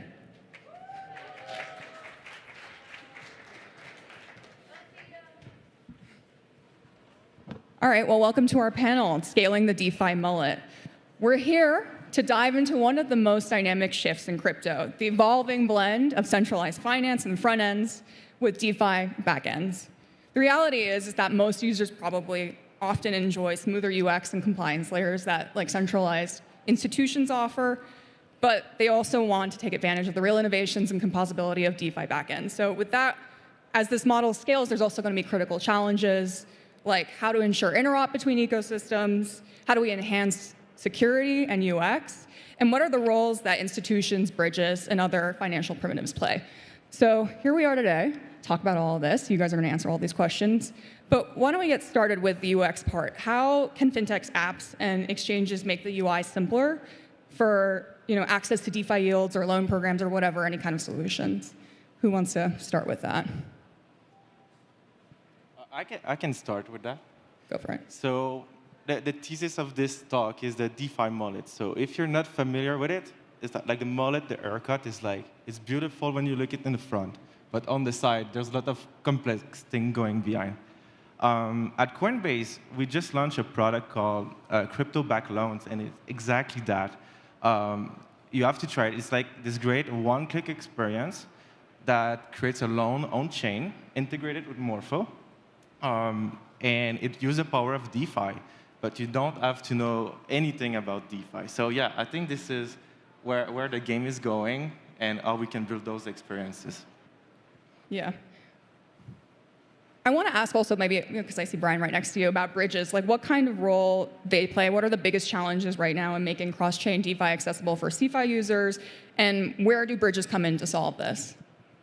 Yeah, sure. I mean, I think when you talk about DeFi mullet, what you actually want from like a user experience, you want them to not think about gas, not think about the underlying chain, and just have some product abstraction, right? Like they want a front end and they click and they do something. And so what do you need to actually do that? You need some of the new upcoming EIPs give you the ability to basically have a wallet that's denominated in largely stable coins. They don't need to have underlying gas, or gas can be sponsored. And so you need something, again, where the user, it should be a single click. Gas should be abstracted and chain should be abstracted. Now, gas abstraction between chains is already done. We've done about $1 billion of gas abstraction just through layer 0 itself on coding, n-squared pathways across chains. So that's done at scale. Chain abstraction, largely done. You can do multi-hop. You can do a bunch of embedded delegated calls downstream. And so like a lot of that stuff is pretty solved. You need front ends to be able to connect to multiple RPCs at the same time, so the user doesn't need to manually think about it. Like there's a bunch of other things you can do to make life nicer. But I think with what we're talking about in terms of like purely CeFi Web 2 custodial, whether it's Robinhood, whether it's PayPal, whether it's Coinbase, whether it's whoever these, all of that is just going to be fully abstracted away. So I actually think we're mostly there on a lot of like the Lego pieces. Yeah. Well, okay. Well, I guess I want to ask then a little bit about the Coinbase and Morpho integration. You guys had announced the Bitcoin loan program back in January, and I think that's like a prime example of this DeFi mullet like concept. So does this integration suggest that centralized exchanges and institutions will increasingly rely on these types of DeFi protocols for lending rather than managing their own books? Well, I don't know the future, but personally, I think this is really where the game is heading. Like, if you look at on-chain compared to traditional finance, you want to open a loan in traditional finance. It takes multiple weeks. You have to sign paperwork. You have to kind of talk to human. But with on-chain, it's just like this instant experience. It takes like 10 seconds. You can do it on a Sunday. Available 24/7. So I think not only loans, but all the on-chain primitive can be kind of built in this way. And we're going to leapfrog the banking system. And I think the technology is ready now with Morpho, like for loans. Like they have like this incredible, like a 600 line of code protocol that's super simple but super robust. And yeah, it's very secure. I'd love to have Lot like talk more about it if you want. Yeah, sure. So as you described, the beauty of this product is like from the Coinbase experience, a user has a Bitcoin balance and eventually has USDC at the end of the flow. What happens is like the BTC is going to be turned natively into CBBTC and then take a deposition on the Morpho protocol. The money is taken from the blockchain, from the CBBTC USDC market, which is canonical. That means that anyone, Coinbase does, but anyone could tap into this market in the future. And I think the biggest edge or the most interesting thing for fintechs is network effects. So the biggest the Morpho network effect is, the deeper the liquidity on Morpho becomes, and then the price impact on fintechs become like super interesting. And fintechs, SEXs, I think are getting closer to banks. They're all competing towards the same clients. Revolut was nothing 10 years ago. I think now they have like 60 million users. And you think about like the key product of lending is like interest and depth of liquidity. And so I feel like the more sort of like fintechs get into these permissionless markets, they have access to highly competitive banking products that usually were like permissioned, closed source, and kind of like extractive. So I'm not exactly sure, for instance, if you think about earn or borrow, but like it's very difficult for Revolut or any fintech, or even Coinbase, to issue a loan at a cost which is close to like the treasury bill, right? So you have this, I think like tapping into the network effect of permissionless liquidity is like super big. And the other thing which I think interests fintech is integration costs. So if you're a fintech and if you're building on top of like someone else, you have a big technical debt. If you use something like Morpho in the case of Coinbase, you're using 6,000 lines of immutable code. Immutable code means like you have to do this integration once and it's done forever. So this ownership of the stack via like immutability is, I think, another big part of like great interest rate, great products, but also like a one-off technical cost that never changes in the future. I also think it's super important that we just like address that, like the mullet is great, and we've talked a lot in the past about like creating better consumer experiences, and I think the last 18 months has been like onboarding retail and creating better. But if the rails in the background aren't like really, really solid, like we tried an iteration of this prior where there were like 50 Y Combinator companies that were all building front ends for Luna Terra, right? Like you actually need the underlying things to be strong, robust, and like have primitives that work and are secure, because at the end of the day, like just abstracting away for the end user if the protocol beneath isn't actually really sound is probably more problematic than helpful. I would love to piggyback on that, Brian. So I think what all three of you kind of touched on but not explicitly articulate is what I would argue the most important primitive to unlock the DeFi mullet, which I think a lot of people in Ethereum already understand, especially relative to other ecosystems, which is account abstraction. So you might ask the question, why do people use centralized exchanges? It's because it's the best user experience. That's it. Centralized exchanges figured it all out. So build a product that looks and feels like a centralized exchange. However, we all know that self-custody is the most important property of crypto. If we don't have self-custody, then kind of like, what's the point? What are we all doing here? Let's all go back home and go work in AI or TradFi or whatever. And so the question is ultimately, how do you achieve the centralized exchange user experience where it's genuinely your home, you have this great product, email, password, 2FA, you're in, but how do you do that without losing self-custody? And to motivate this, maybe for people that aren't so, for which this isn't so obvious, I opened up the Solflare app the other day. It's one of the popular wallets on Solana, and I was going through the account setup process, standard wallet thing, right? Set up your mnemonic, copy it, so on and so forth.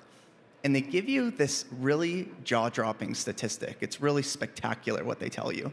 What they tell you is $4.2 billion. $4.2 billion is lost every year from people that lose access to their seed phrase. If that is not the most spectacular, utter failure of a product, I don't know what it is. And this is like wallets today. So it's my view that wallets are completely and totally and utterly broken. There are zero exceptions to this. It's more than every centralized exchange hack or collapse every single year. We're basically giving knives to a bunch of babies and everybody's stabbing themselves. It's it's like ridiculous. And so I think this is like the topic that I think needs to be solved. And I think luckily the pathway is relatively straightforward and clear from a technical point of view. I think from the perspective of like how do you actually get distribution on account abstraction, I think the biggest challenge is just path dependency. So the way most apps are not built with account abstraction in mind. And so whether it's resource constraints, design patterns and smart contracts, or one of like a million other edge cases that people have not accounted for because all of these runtimes and all these smart contracts and all these apps have been built with EOA public keys as the concept of an identity. I think that is like the big challenge. And so, I mean, it's really cool to see ecosystems, for example, like Near, like build from scratch with account abstraction in mind.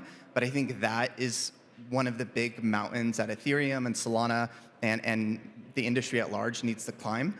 And like, it's very hard to come to consensus on like what those patterns and standards are. But I think that is the primitive for me that I think needs to get complete and total dominance to unlock the DeFi mullet in a really meaningful way. Yeah, I want to linger on that a little bit because at Coinbase, we've been trying like for several years to do this thing. And we've tried a bunch of things, nothing stick. And I think what really made it for you, like this self-custody aspect, I think was the really tricky part. And for us, I want to share a secret with you guys if you want to experiment in other company.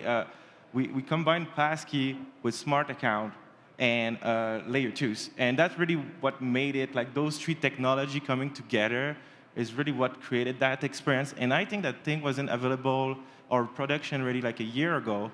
And that I really, really hope that I think 2025, 2026, we'll see like more and more of these things come out because the technology is ready now. And yeah, it's incredible experience. If you haven't tried it, like you should. Like it's completely different than setting up like your seed phrases. So yeah. This was a great like roundabout, but we hear a lot about wallet abstraction and smart contract capabilities for recovery and things like that, and bringing those easier experience to the user. I also wanted to ask a little bit on the security side of things. Like, how are you guys thinking about teaching your users about the risks or the advantages of accessing, loans on chain or trading on chain versus like trading versus a centralized model? How do you teach the users like the risks and rewards of each?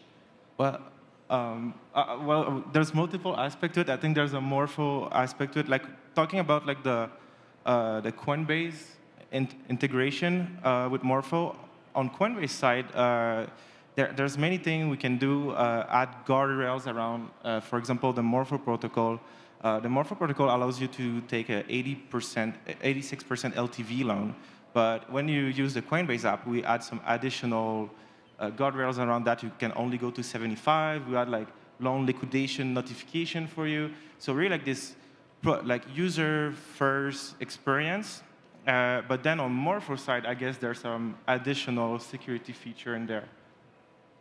Yeah, but I think just the thesis of the mullet is exactly this. Like you de-risk the backend by using blockchains and immutable code, and then you provide the front end with, as you were describing, like super like 2FA recovery, like all the features that like no one needs to know they have a wallet. They need to use a wallet, and that's it. And I think the mullet is essentially de-risking exchanges with like infrastructure which is on-chain, immutable, can't change.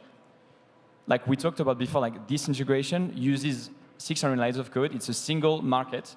You put CBBTC, you borrow USDC, that's it. There's nothing else. There's no like mingling of funds. Coinbase doesn't manage any debt position. It's like a user has a private key, he doesn't know, takes a debt position, has USDC on his balance, and then can do anything he wants with this USDC.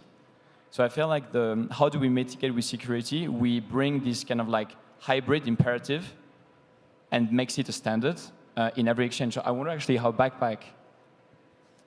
is Backpack, for instance, building with the Coinbase like an abstraction suite? Do you have your own things? Are you using like paymasters, or like how does the industry like go towards the same standard of abstraction on the kind of like exchange level? Yeah, it's a great question. So we said earlier in the back here that we would have trouble finding disagreement, but let me throw some spice into this. So I think there's two aspects of risk when you're talking about DeFi. And DeFi predominantly helps you with one of those aspects, the custody aspect. Your keys, your coins, so on and so forth. However, when you're using any margin platform, I don't know if this is obvious to people, but you don't actually have self-custody. You don't own your assets when you lend. You don't own your assets when you trade perps. It doesn't matter if it's on Binance. It doesn't matter if it's on Aave. It doesn't matter where it is. The margin system owns your assets. And in order for the system to work, the liquidator has to be able to unilaterally take you out. You can't just like pull your funds out no matter what. You are subject to the rules of the system, whether it's utilization or whether it's some operator off chain or whatever. And what DeFi gives you is the ability to decentralize that risk, the ability to verify that the state transition is correct. But ultimately, the question is, who is modeling those risk parameters, and is that correct? And I think this is maybe one of the more important aspects of the security conversation that people don't necessarily touch or maybe acknowledge.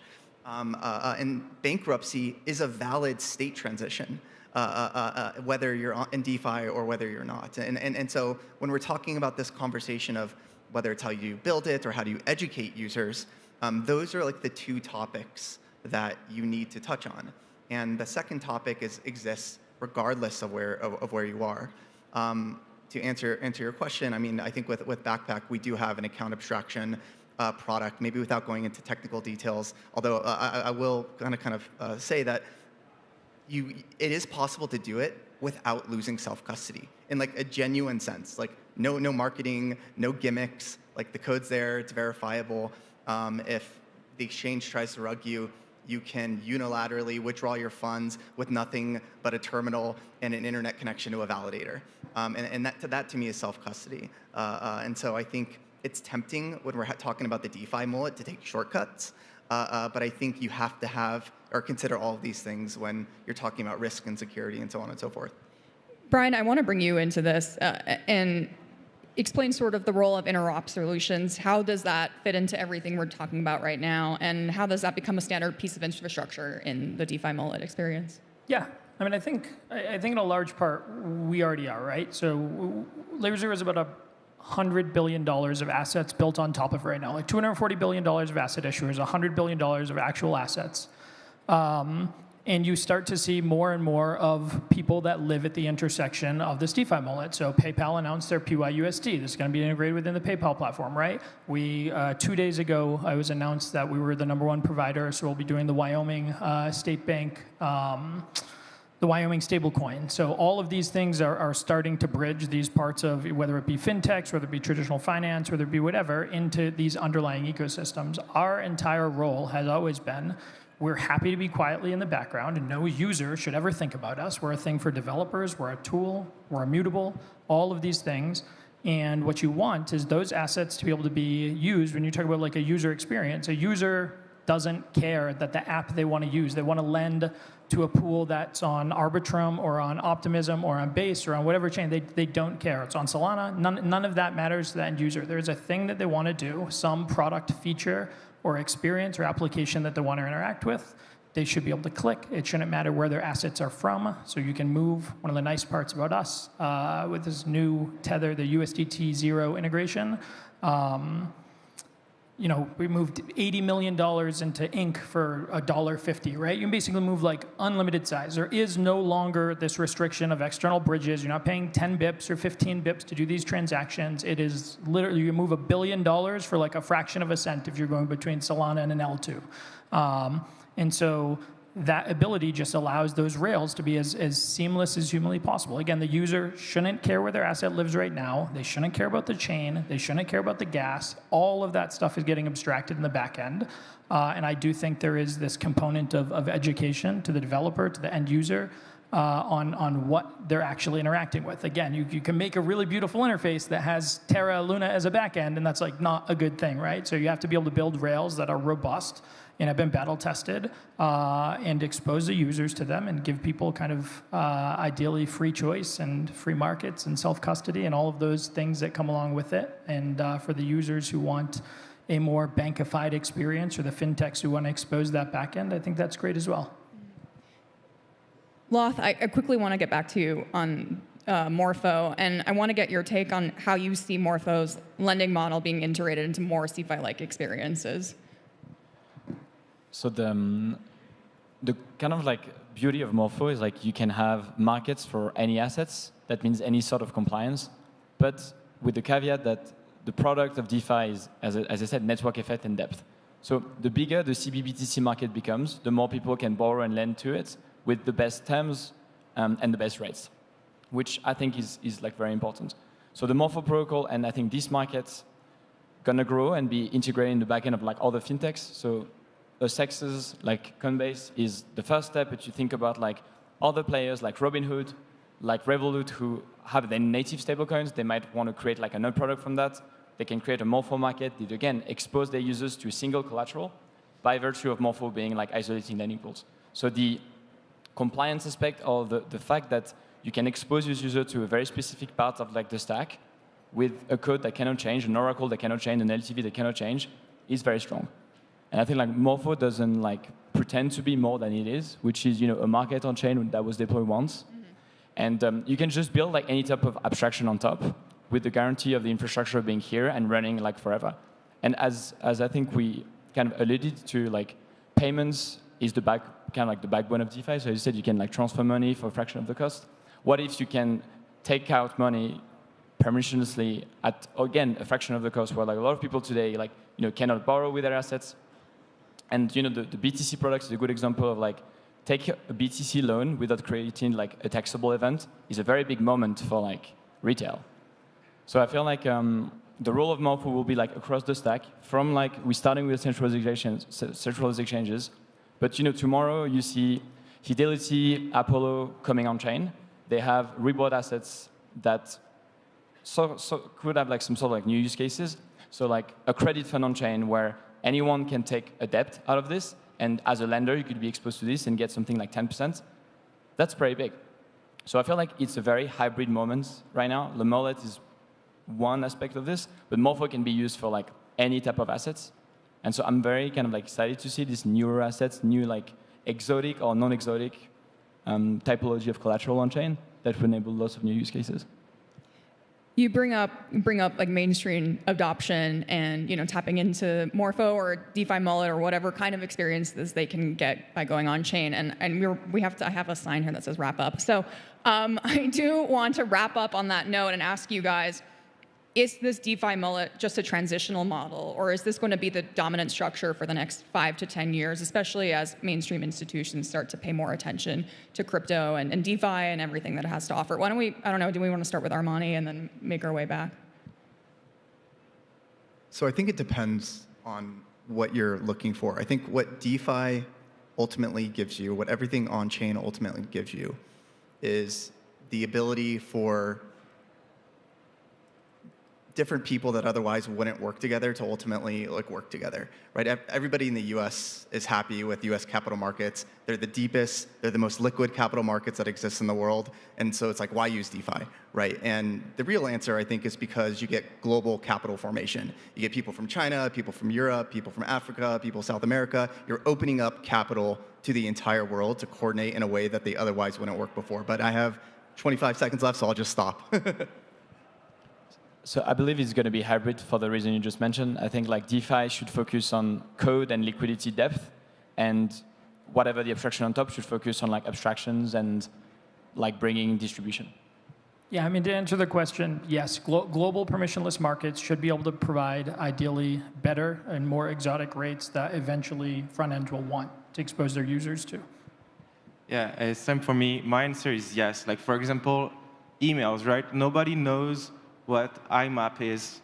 You don't know what the underlying protocol is. You use email, and I think we created the same kind of primitive. You're opening a loan. You're not going on chain, going to a lending protocol. So yes is my answer. It's the end game. Great. Well, that's a good note to end on. Thank you, everyone, for your time today, and thank you, panelists.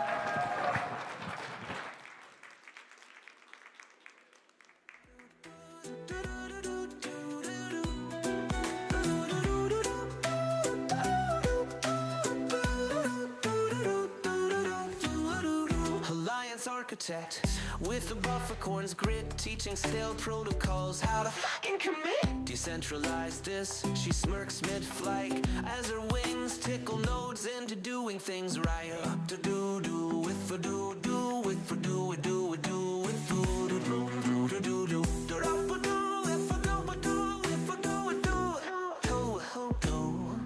You ordered a moonwalk across gas feed graves.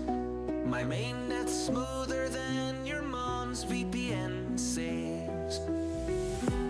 Daughter of the Rockies, high-speed high priestess. Scales of justice ballast on a mempool express. Next bottleneck, I see mountain crush it.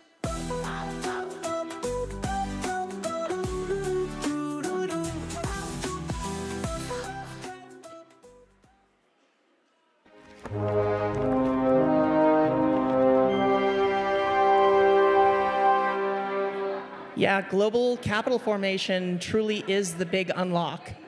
Quick announcement, don't forget to sign up for the official closing party tonight at RealWorks Denver. Free entry with your ETH Denver ticket. Register on Luma. Next up, we have Ebb and Flow, Mastering the Tides of Crypto Liquidity with Ranjiv Reddy, Weni Kai from Sin Futures, and Shuki Ma from Plume.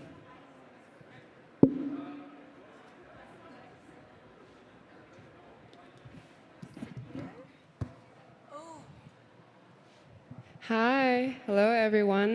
This is Shuki from Plume, and I'm the Chief Strategy Officer at Plume Network. And Plume Network is the RWFi focus layer 1, and we're going to launch our mainnet next month. So stay tuned for more campaigns, and if you want to build on Plume, let me know. So today I'm with Weni Tai and Rajiv Reddy. Do you want to introduce yourself before you start the panel? Sure. Before I start, I really appreciate that there's still such a big crowd in this room today. I was not expecting. I expect like max 10 people. So I'm Wenny. I'm a partner at Sim Futures, and Sim Futures is a decentralized exchange. We are live on Base. We are actually right now running about 60 and 70% of the derivative volume on a daily basis on Base. And we have been in the place since 2021. And before I joined Sim Futures, I was mainly working at ZkVM platform called Matrix Board, where I was leading the RWA and wealth management business. Yeah. Hi, I'm Rajiv Reddy. I've spent the last few years building engineering teams at Coinbase around liquidity management, bridging, optimizations, custodial Bitcoin and Ethereum wallets, and I'm super excited to be here today. So today we're going to talk about liquidity, both on-chain and off-chain. So before we actually jump into the discussion, do you want to introduce what does liquidity mean on DeFi side and on the CeFi side? Sure, I can start first. So at Sim Futures, we adopt a rather we call innovative approach of when approaching liquidity. We have an order book. You can basically making or taking the market, or you can passively market making the market through our AMM. So liquidity for us has always been driving the retail users coming to Sim Futures and trade on the alternative assets that they couldn't really trade on central exchange like Coinbase.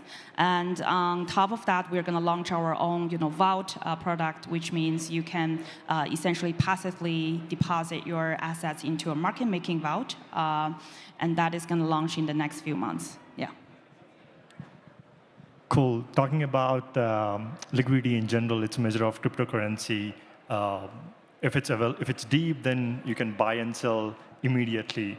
For centralized exchanges, how is this different? Think of this as you are trying to swim in a pool where there's a shallow water. It's very hard because you're trying to displace the water every time you're trying to swim. So the price of the asset would change along with the transactions. And the similar way for the, think of you swimming in an ocean, then it's very easy to swim, or probably if you know swimming, and you have a deep liquidity, so which means that you're not displacing the water a lot, and the price is going to be a lot more stable. So for liquidity, it's both very important for centralized exchange and decentralized exchange. But how does it mean? How does it impact trading volume and market efficiencies? In both of your companies. I can start. So liquidity on DeFi has always been a hot topic because there's simply too many DeFi protocols out there and too thin of liquidity on chain. Let's just admit that. And because we run a permissionless on-chain protocol, that means we can list any meme coins, any altcoins in 30 seconds. But where does the liquidity come from? And if the liquidity or even performant compared to a central exchange, that's something we have been, iterating over the last 3 years with building the product. But for now, of course, thin liquidity will, first, of course, it means higher price impact. And secondly, we observe that for projects we're working with, let's say we list their perp market, XYZ coin. And if they have a very thin liquidity on the spot side, it's very, very easy.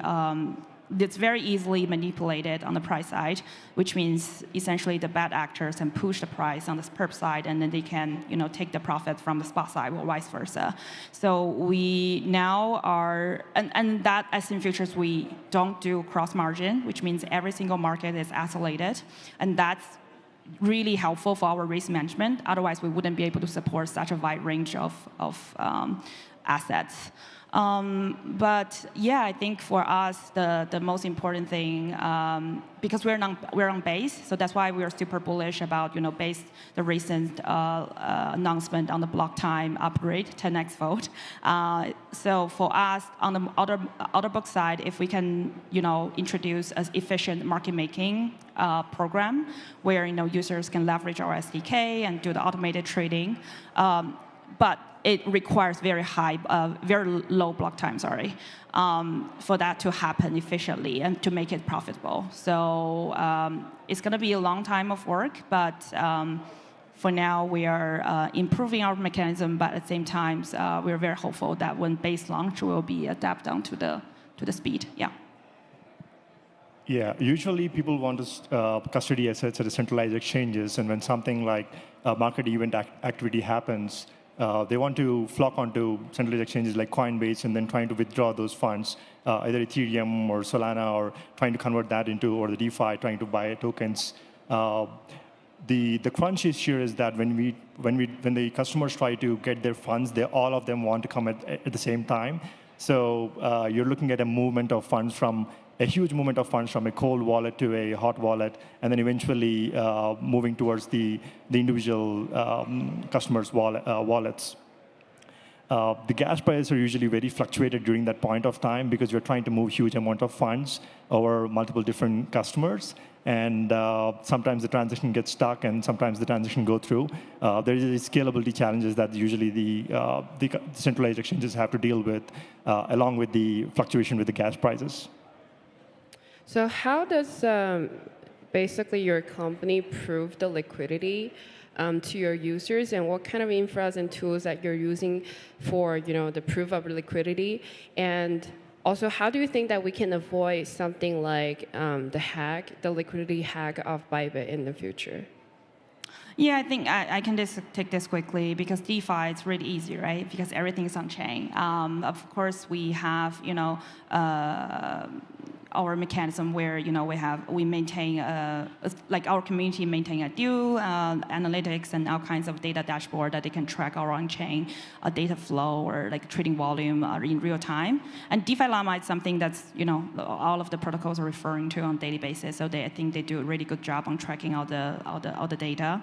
On the security side, DeFi itself, we run permissionless protocol. We audit everything independently with an independent auditor, and we do run a bug bounty program as well from very early stage. So we always welcome any community members bring up some potential loopholes that we have overlooked. I guess for us it's really like a non-custodial way of managing the assets. So I think I would just let Raj talk more on that on the centralized exchange side. Yeah, for centralized exchanges, it's a little bit more nuanced. You have two different concepts here. One of them is the proof of reserves, and other is the proof of liabilities. The proof of reserves kind of tells you that what's the value of assets and what are the different kind of assets that the companies like Coinbase or any other centralized exchanges would hold or custodied. And then there's a proof of liabilities, which kind of tells you what's the value of the funds that they owe to their customers. Ideally speaking, proof of reserves and proof of liabilities have to be equal. But in the real world, we know that there could be hacks and there could be a lot of different things that happen. So the proof of reserves always have to be much larger than the proof of liabilities. And you're talking about the hack, which happened with the Bybit. There was a 1.5 billion that was hit in the prompts of proof of reserves. So they were able to cover it really, really well because they have the corporate funds. So having an additional proof of reserves is really important, along with the proof of liabilities. And I think one of the advantages of Coinbase is it's a public company, so they declared both the proof of reserves along with the proof of liabilities. I've seen Binance and Kraken and other central exchanges actually showing the proof of reserves on their websites and everything, which is very, very transparent too. But overall, both the proof of reserves and liabilities play a big thing to say how much does a exchange own in terms of liquidity. Yeah, so for regulations part, because Plume is building the RWFI chain, and we pay a lot of attention to regulations all over the world, especially in the United States and also emerging markets like, like LATAM and also, like some very important like APAC countries like Singapore. And I was actually in Consensus last week, so we heard a lot of like comments from like the policy issuers from the Hong Kong governments too. So I actually wonder, like, have you heard of like any interesting like current regulations or the future policies that will help with the regulations on the liquidity on both like CeFi and DeFi side? Do you want to start? Yeah. Hello. Yeah, I can pick on this first. So I was fortunate to work with a few regulators because when I was at the CeFi company, including regulators in Singapore especially, because back then, 2021, a lot of companies are applying for the PSA, the payment license, and also the CMS, Capital Market Service license. And actually, we were one of the first company that got the CMS license with a mandate that we can run a crypto fund. That was insanely, back then it was insanely advanced. I would say to this day, I'm still very, very impressed how the MAS in Singapore, communicate with the participants. Back then, it was really like the feedback loop was so quick. Like on a daily basis, we'll have meeting and they will listen to what we want to do in terms of the crypto fund and the fundraising, who are our target users and things like that. But then, of course, the FTX happened, and a lot of things got taken back. And recently, we've been, after that, I was working with, SFC because Hong Kong, they were pushing this virtual asset service like licensing, and a lot of companies got, I wouldn't say burned out, but they didn't really have a clear business model if they have to 100% comply with the regular requirements, because that means you can only provide your product to professional investors, let's say, to begin with. And that's very, very difficult. So because I'm based out of Hong Kong and the regulators, I can see they're, because they want to attract more talents to Hong Kong, they have a really good talents program, by the way, if anyone's interested relocating to Hong Kong. And the government has been providing a lot of subsidy and things like that. But to be honest, it's going to be not as fast as people would expect. There are some, Hong Kong dollar stablecoin flagship project that they are discussing, but I don't know when it's going to in the place that people can actually start using Hong Kong dollar stablecoin as the US dollar stablecoin. And on the US side, we were once applying for the money transmitter license, but that was also before FTX. And recently, of course, very recently, yesterday, we know that their SEC and then the regulators in the US is going to hold like crypto gatherings, and we're very, very excited the outcome of it, and also the clarification that they're giving to securities, because in futures, to be very, very honest, we didn't know as a DeFi protocol how to navigate the regulatory framework in US before. So we had to block the US IP as a last resort measure. A lot of the DeFi protocols are doing the same. So now we're very happy to see the Wells notice being dropped against Uniswap. And yeah, very hopeful in general. Yeah. Yeah, on the opposite, Coinbase doesn't have to block US IP. So what do you think about the regulations here and globally? I think centralized exchanges have their own challenges in terms of regulations. If you look at why do countries come up with these regulations, is because that any of the centralized exchanges, if they were to ever go belly up, they want to make sure that the citizens' funds are safe and secure, and they do not have to go through this multiple hops to get their funds. Different countries have thought this differently. Canada has come up with a regulation saying that 80% of their country's citizen assets have to be completely segregated from any other assets that are being maintained by the centralized exchange, for example, US or any other countries like Singapore. And then MiCA, which is Europe, wants to do 100% segregation. The challenge here is that when you have $10 in multiple bank accounts, you have to move these funds between these different bank accounts to be able to move $100 in one transaction. the more segregated these funds are, the harder it is for the centralized exchanges to be able to serve the withdrawals in a much faster capacity. There are a couple of patterns generally in this regulatory world. You can think of it as a Lego blocks that you can build and start. For example, one of them is segregation. It could be a configurable factor of 80% or 100%, depending on what the country is. And Singapore hasn't come up with one yet. And then you have gas prices, gas fees to be paid for those transactions. Where does that come from? At the same time, how are you reporting these transactions? How are you reporting this ownership of assets on a certain cadence? At any point of time, you won't be able to say that you're 80% or 100% fully segregated, because if I say that right now any central exchange is 80% segregating the Canada's assets, then someone from Canada would send it to a customer in US and they're completely out of compliance. So you have to look at it in a larger period of time, over 4 hours or 8 hours, or some cadence that makes more sense. And then you have to report these at a regular cadence. At the same time, you have to also deal with the AML, anti-money laundering practices and everything. Make sure the countries have been informed when something like that happens. Work with the regulators to make sure that it doesn't happen more often.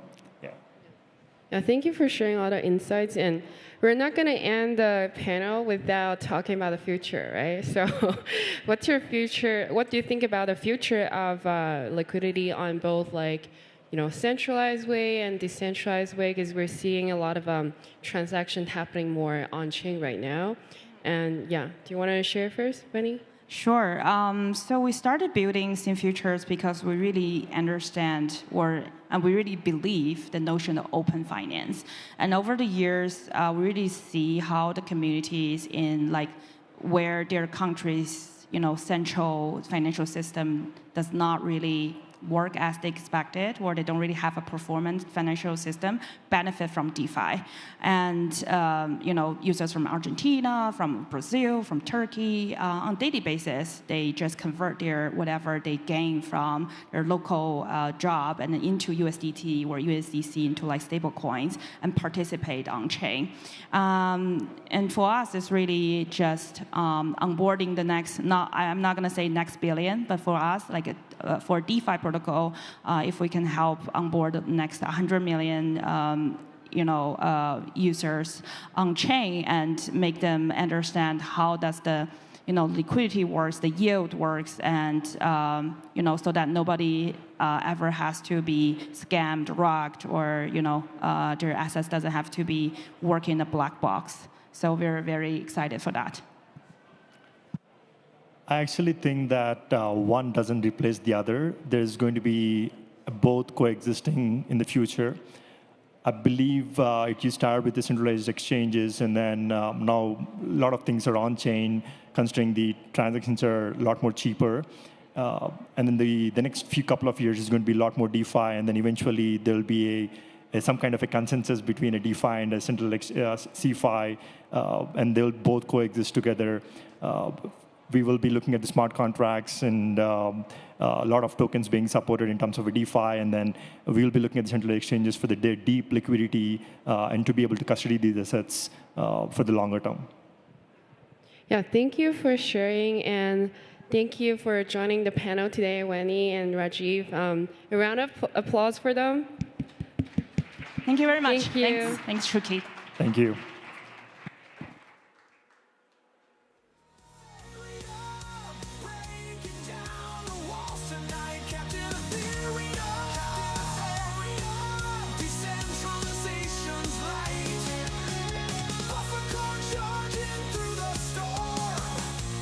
Crypto free and warm.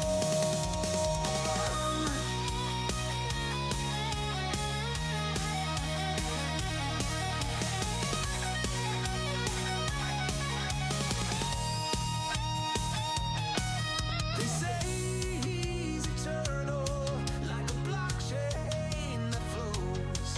Where freedom needs defenders, that's where Captain goes. So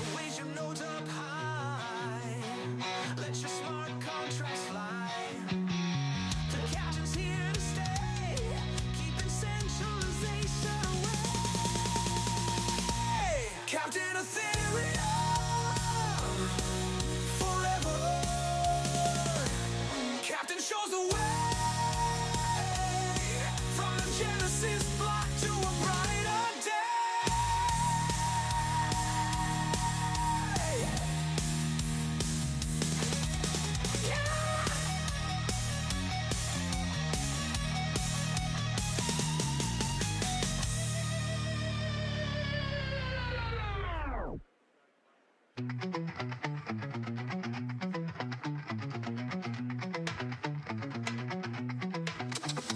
Sap of a sword with a tombstone and blade. 3 a.m. caffeine checks debugging code cascade. Pass the leak, we boot them in pool stew.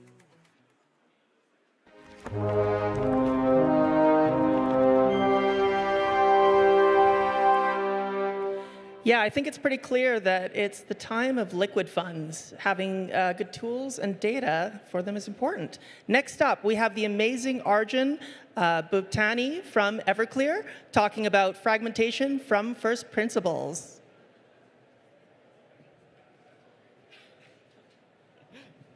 Hello. Hi, everyone. My name is Arjun. I'm one of the founders of a project called Everclear. This is actually started at my last slide, so we're going to go all the way back. You're getting a little bit of a preview. I have been, a little bit about me, I've been working in this space since 2016 to try to figure out how we can fix some of the key problems that stop us from making Ethereum more widely adopted. Obviously, we have not yet succeeded, because otherwise we wouldn't all be here. This talk is called Fragmentation from First Principles. I want to try to dive a little bit deeper into what fragmentation actually is, because I think one of the biggest problems with fragmentation is that no one seems to have the right understanding of the problem in the first place. So, what is fragmentation? Unless you've been kind of completely out of the crypto Twitter sphere, you are probably aware that fragmentation is really the biggest problem that's facing Ethereum today. This comes from just the massive explosion of chains that we're seeing and the movement of liquidity to a bunch of different ecosystems. And really, what we need to try to understand is what underpins this trend. At the core of it is this original sin, where when we were first thinking about Ethereum, first thinking about ERC20s were not really designed to operate in a multi-state machine environment.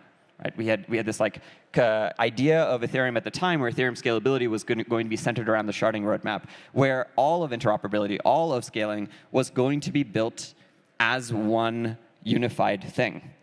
This is not what has happened. And it's good that this is not what's happened, because it's allowed us to expand a lot more quickly. But it has led to this pattern, where in order to bridge tokens to other chains, we have to do this really strange thing where we go and we put tokens into some sort of deposit contract, and then we mint a IOU on another chain. This sounds reasonable enough, but the problem happens when you're dealing with many different deposit contracts, many different bridges, many different rollups that are actually going and putting tokens on Ethereum into different places. Ultimately, at the end of the day, it doesn't really matter if you're talking about a burn and mint system or a lock and mint system. You are still depositing tokens somewhere. You're putting that value somewhere and putting it out of circulation. And if it's not in a place where it can be used as a in a single place where every bridge can interact with it, you have this form of fragmentation where a token that is minted by one bridge and a token that's minted by another bridge are different tokens. Even if on L1, they are the same token. You can really understand this problem when you start looking at things like USDC. So USDC has this very interesting paradigm at the moment where CCTP allows you to burn and mint USDC between all chains. It's a fantastic experience. This is how we get to institutional level scale of liquidity movements between chains. But it doesn't work everywhere. And this is the big limitation of USDC today, where if you want to expand USDC to certain kinds of new chains or bridge USDC to certain new chains, for example, from Arbitrum to ZK Sync, you have to go through L1. You have to actually go and move liquidity back down to L1, go and lock it in the ZK Sync L1 bridge, and then bridge a representation of USDC, which is USDCE, on ZK Sync. Now, of course, USDCE is not the same as canonical USDC, and so when CCTP eventually goes and deploys to ZK Sync, you will now have two tokens, which is obviously a nightmare, as we've seen from just about every chain where they've done this. TLDR. deposits are really what matter. All fragmentation on L2s really comes from the fact that L1 deposits are in different places. If you have L1 deposits in the same place, you can do things like CCTP, ideally without it being just like controlled by a single central entity. But activities like shared sequencing, like more interesting ways to move liquidity between chains, ways to be able to bridge arbitrary amounts at zero cost become available. And ultimately, if we actually want to solve the fragmentation problem, we have to find some way to mitigate this issue. OK, so TLDR, we are all building the same thing. Messaging protocols, L2 frameworks, RAS providers, shared bridges, everyone that's building an L1 deposit contract is technically competitive with one another, even if they don't want to be. Do intents solve this? Intents are, of course, a paradigm where you kind of have a solver who is this like mythical creature that goes and gives liquidity to a user on the destination chain immediately, so that as a user, you don't have to think about bridging. You don't have to think about like going and interacting an application somewhere else. But unfortunately, this actually just further kind of, this just pushes the problem to someone else. We kind of talk about this as like a game of hot potato, where like users go and give the potato over to bridges, and bridges give that potato over to solvers, and solvers give that potato over to sexes, and someone ends up having to take the L on fragmentation. Right now, it's sexes with large deposit pools, but they are also kind of waking up to the fact that this is a problem for them. And so really, this is a Band-Aid solution, right? This is a way for us to fix this for users so we can go and figure out what to do on the back end. So how do we really fix fragmentation? Well, there's a lot of answers, but none of them are great. Option one is basically we kind of kill the entire interoperability roadmap. We kill any sort of like differences between L2s altogether, and we have everybody adhere to a single enshrined message transport that is a core part of Ethereum. This kills the superchain. This kills elastic chains. This kills like any sort of differentiation between rollups. It also kills every single interop protocol. But it works, and it actually would work and solve all of our problems. Unfortunately, this requires a Schelling point, right? Everybody has to agree to use one deposit contract and one messaging framework. And of course, everyone goes and builds their own deposit contract and their own messaging framework, so you end up with 15 of them. This is unfortunately what's kind of happened with all of the different messaging systems and Aglair and et cetera, et cetera.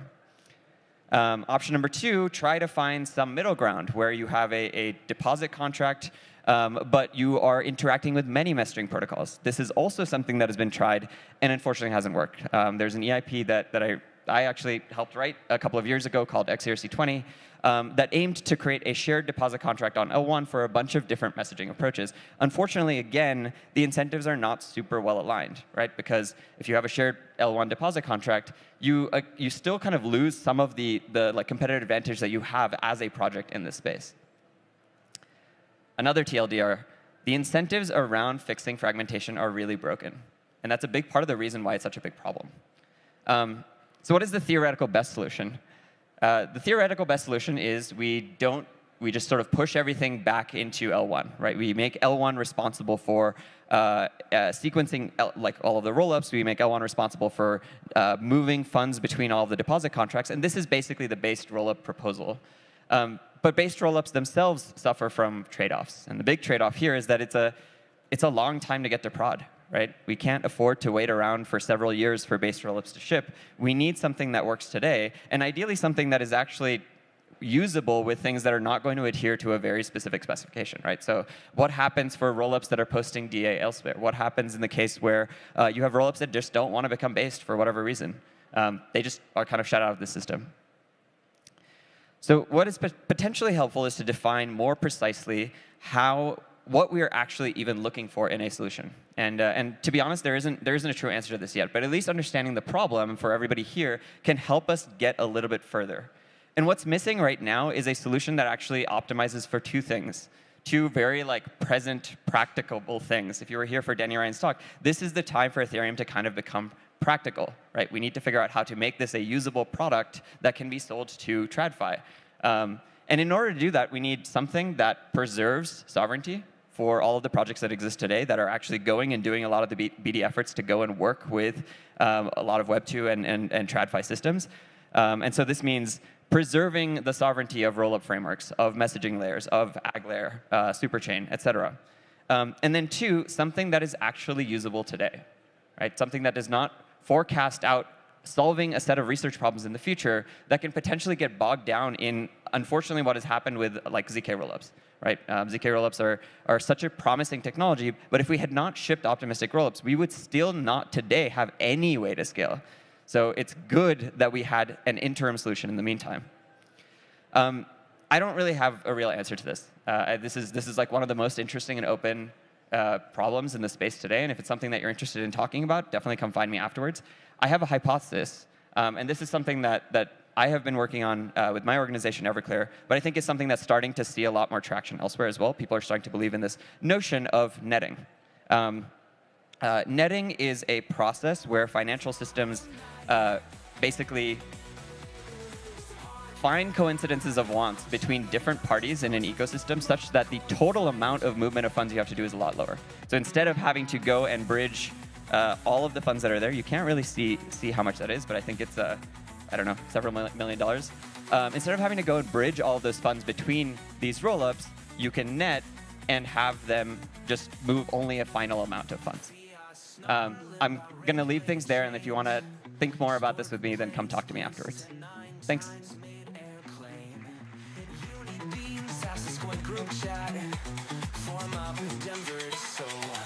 We counterattack. Scorpion, Swiss Army hero of the dial night. Scorpion, juggling governance talks with a Myanmar coin fight. We don't fork. We don't fork. Fiat snarling about regulated chains. Sword blades blitz to 9 times mid-airplane. Uni beam Sasquatch group chat. Form up Denver, so we counterattack.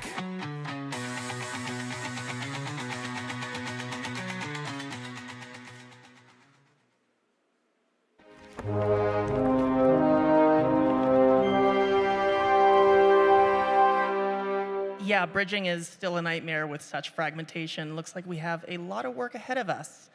Next up, we have David Vorik from Glow Labs, a virtual factory that constructs real solar farms.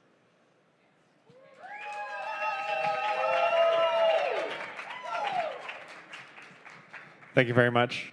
I don't see, can you guys see my slides? Okay, there we go. Excellent. So I'm here today to talk about Glow. But before I jump into it, I kind of wanted to talk about the current state of crypto because so I've been in crypto for about 14 years. I've been through a lot of ups and downs, the Mt. Gox hack, the DAO hack, ICO summer, FTX. And this is the lowest that I've ever seen morale amongst the crypto OGs. And so if you take like a snapshot of what crypto has been for the past couple of months or maybe past year, you see things like Trump coin and Millennia and unicorn fart dust and these like bizarre boxing matches, 3 million token projects, and it just, crypto casino everywhere. People have just kind of embraced the sludge and the like worst part of our industry. And so even if the token prices aren't down so much right now, it's been difficult for a lot of people who have been passionate about the space for a long time. And so I wanted to introduce Glow, which is a different type of token. And if we look at Glow through a mimetic lens, what you see is 866 token holders, $3,700 a day in trading volume, 2.3 trades a day on average in the year 2025. And by these accounts, it's a very wimpy meme token. And yet, Glow, which is a protocol that incentivizes the construction of solar farms, managed to put solar on someone's roof. And then some more, and then some more, and then some more. And then Glow went all the way to India, and it built this monster. And after this, we don't have as good footage. So all these solar farms are real, actual Glow solar farms. This is not stock footage. This is a solar farm that we built in India. There are 2 more solar farms. One's 4 times as big. One is 10 times as big. And so in just 14 months, Glow is able to build 22 megawatts of solar, which is enough power for 33,000 homes, or 38 homes per token holder in the Glow ecosystem.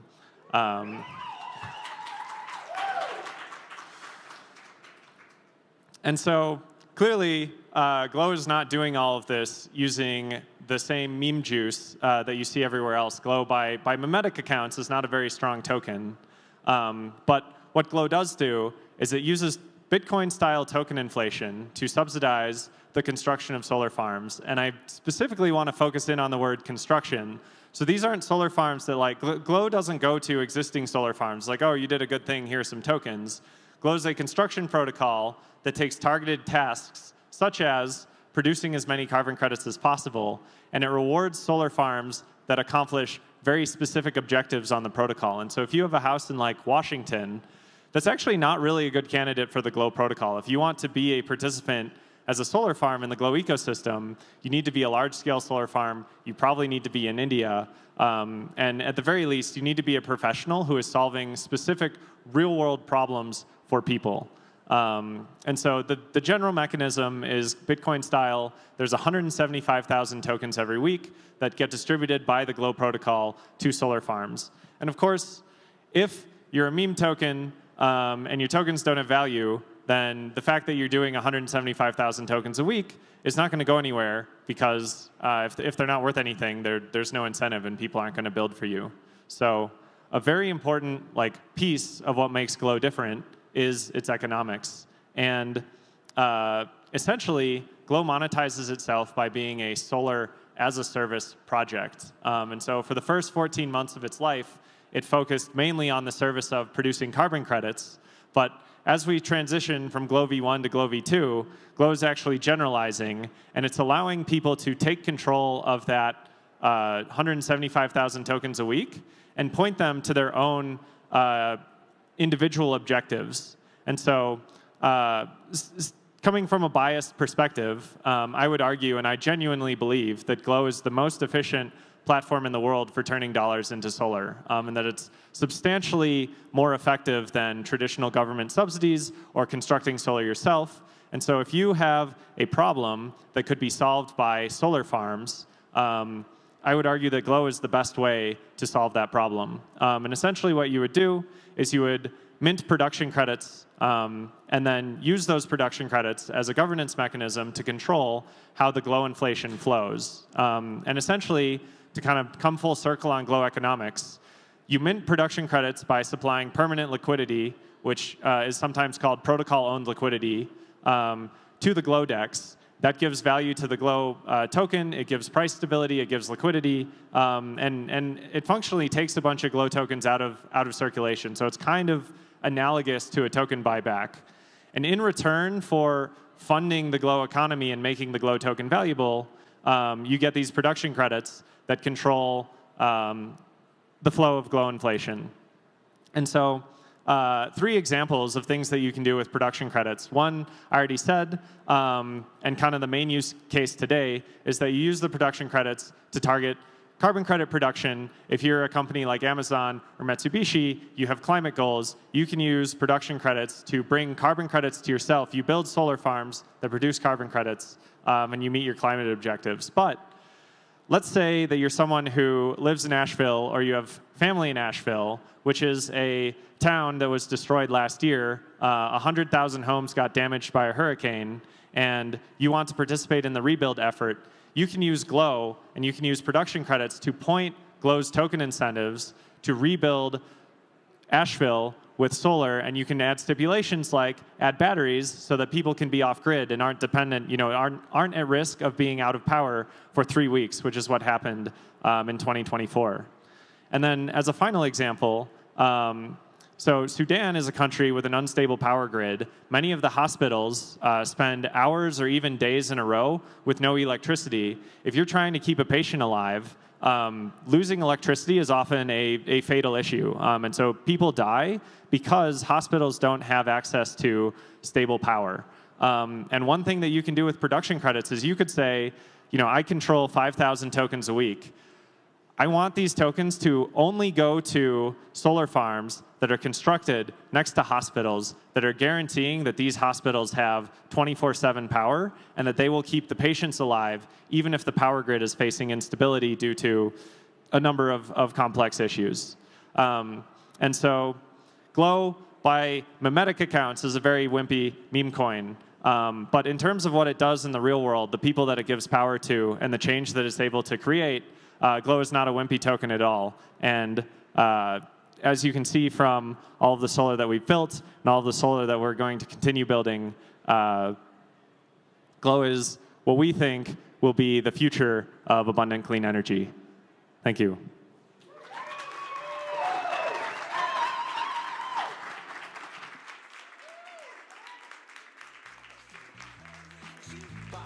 How you stay charged? Espresso straight through my cortex. Who's your nemesis? Light runs down a fountain. Old as speak, young as each block mine down. Professor Way's got the future on spin. Urging notes, dancing where the bottlenecks been. Professor Way's got the future on spin. Plugging tomorrow with yesterday's ram stains.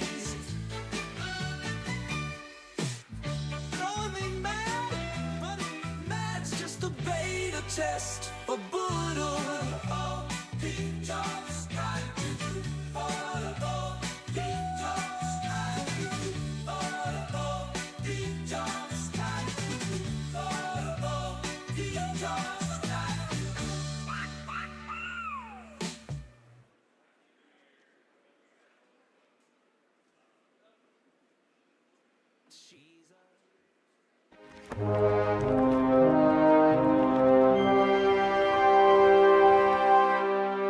Wow, solar farms on chain. It's nice to see some optimism back in the space. Next up, we have Funding the Future, Evolving Models for On-Chain Startups with Jonathan King from Coinbase Ventures and Deborah Nita of Yap Global. Hey everyone, GM. How's it going? Third day. You're doing good? Good parties last night? I've heard of some people who went to bed early last night. So I think everyone's had a really big week. Thank you so much for joining us in this conversation. Quick introduction. I'm Deborah Nita. I'm an associate director at Yap Global. We help projects gain publicity through media coverage, narrative development, thought leadership, basically getting them in front of journalists and media. And I'm really excited for our conversation today. Likewise. Please introduce yourself, John, and tell people what you're all about. Yeah, hi everyone. So Jonathan King, most of you probably know me as JK, investor at Coinbase Ventures. So Coinbase Ventures is an early stage investor in like all things crypto and Web3. We've been investing since roughly 2018, have just over 500 companies in a portfolio, investing through all market cycles. We're fairly generalists, so have like decent exposure across a wide variety of different primitives ranging from infrastructure to applications to DeFi and across multiple ecosystems. So looking forward to the discussion today about what's changing in the kind of VC and perhaps like, retail fundraising environment. Exactly. So I think we've experienced a relatively big shakeup in how fundraising has been done in the past 6 months. And you guys are right there in the trenches. So let's dive right into one of the most popular platforms that started making the waves at the beginning of the last quarter, the end of last year. So let's start with Echo. I think most people have heard of Echo. It's an investment platform that Kobe, a prominent investor, created. And essentially, it opens up seed round investments to a broader audience than the traditional VCs. And so Echo was actually available starting last April, but it really started catching attention with this one particular investment by Mega Labs or Mega ETH. I don't know if you guys remember, but they basically raised $10 million in 3 minutes on this platform. And I'm curious, John, like, what kind of conversations that stir up in your circles among, the other VCs or within Coinbase Ventures? Like, take us behind the scenes. Was it expected? Do you guys have concerns? So we don't have like concerns. I think what was like surprising to us was looking at the demand from retail to get access to a market which traditionally was private and probably only limited to a select few, which was like kind of institutional investors, right? So seeing like the Mega E fundraise, like the $10 million in 3 minutes, what that proved to us was there's immense demand from retail to have skin in the game and want to participate and actively contribute to some of these projects. And so platforms like Echo, what they're doing really well is really democratizing access to some of these private fundraisers. So Echo, as many of you all may know, Echo's built on top of Base. It's fully on chain. You can raise funding for Echo. So as a participant, let's say if you're a retail investor, you actually have to be invited to join one of the groups on Echo. So typically these groups are set up by an investment lead. That investment lead makes deals available to his community members, his or hers community members. And then as retail investors, you're presented with literally the same terms as other VCs that might be presented in the round, right? That comes with some type of lockup period as it relates to the token event. And again, it just gives another avenue for retail to get access to, what traditionally was like you had to be in the know or you had to have those relationships, but it's opening up the aperture for retail investors. So does that make things a little bit more difficult on your end, just because I guess there's more options available out there in the market? I don't necessarily think it makes things more difficult. I do think what it does well is it aligns incentives, right? And so typically some of these founders, what they'll do, they may go raise funds from, let's say, a traditional VC because of some of the value adds that they can bring. And then they perhaps will go raise a smaller round or a larger round on Echo, right? Because they want to bring the community along with them. So we actually think it's actually very complementary. Cool. So I think maybe before we go into like a little bit more detail about the different emerging approaches, I think we need to talk a little bit about the past. So the very popular vehicle for raising funds when this whole industry emerged was the ICO, initial coin offerings. And they were very popular from 2016 to 2018. Blockchain projects essentially issued cryptocurrencies to raise funds for their startup. Now, Ethereum had, of course, had its own ICO, and it raised around 31,000 Bitcoin, which at that time was $18 million worth. And of course, this led to like speculation, scams, and then the regulators got interested. And then everything got kind of shut down. It seemed like this is a re-emergence of ICOs. Is this like ICO 2.0, or like, what's your take on that? Yeah, so my personal take is that I think the ICO term is a bit outdated at this point, right? It's really on-chain capital formation, right? And so as founders, what's happening is that they're having access to multiple different avenues to raise funding for their projects, right? So I'll give you an example. Like the traditional route is going down, to venture capital and raising, let's say, a pre-seed round to build out an MVP, a seed round to now scale that MVP and prove out product market fit, and now like a Series A when you're really starting to kind of like pour a little bit more gasoline on the fire. There's platforms such as Echo, where now you want to go out to, let's say, accredited investors and raise funding from angels, and all of that being transparently available on chain. There are now, let's say, token launch pads, right? And so we're seeing like examples of, if anyone's been following the stuff with Zora, and like creators are creating like their tokens. And so there's multiple different avenues in this environment for, kind of raising capital, right? And it doesn't have to be through the traditional like VC route or angel investment route. I do think we're entering this land of like permissionless token creation, and it's giving multiple avenues for retail along with like traditional VCs and institutions to participate in that economy. So the question is like, why is this happening, and why is it happening now? Yeah, that's a really great question. So I think like you have to kind of think back to like his history of, let's start with like history of crypto VC. So 2013 through 2016, I'd say was like the early emergence of crypto VC, and that was like investments by, let's say, more generalist funds like an A16Z, USV, that invested into Coinbase, they invested into the Circles, the blockchain.coms. It wasn't until like 2013 where we had like the first crypto native VCs starting to emerge, and fast forward to 2016 to then 2018, there was investment into kind of like crypto native projects. In that 2018 period, that's when we did have those ICOs. And so I don't know if everyone caught the debate yesterday between Hoseb and then Michael from Legion. They were kind of talking about like crypto VCs versus ICOs. Hoseb brought up a good point yesterday when he was saying like ICOs, the reason it was kind of like the boom and bust cycle, because a lot of these projects, there wasn't a real project, right? There was an offering of a token before there was a white paper, before there was an actual project. And so that was the boom and bust cycle of ICOs. And then you started to see 2018, 2019 forward, you started to see the institutionalization of crypto VC. So Coinbase Ventures was founded in 2018, and our remit was to go seed the ecosystem, right? We believe that Coinbase shouldn't be the only company that should be on a path to going public within the space. So we wanted to seed the ecosystem. Now that the ecosystem has matured, so has our investment strategy. And so we're, very longer term aligned. We're investing into exceptional talent that,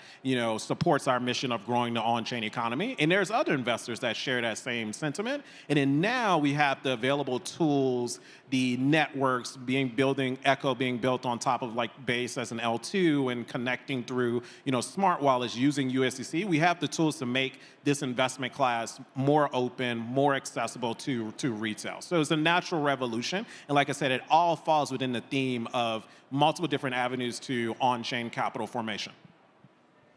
And I think so. One of the key reasons why this has emerged, is this alignment between the community and the projects themselves. And I think that's a big reason why this whole thing has really, gained a lot of traction between the different versions that exist today of platforms.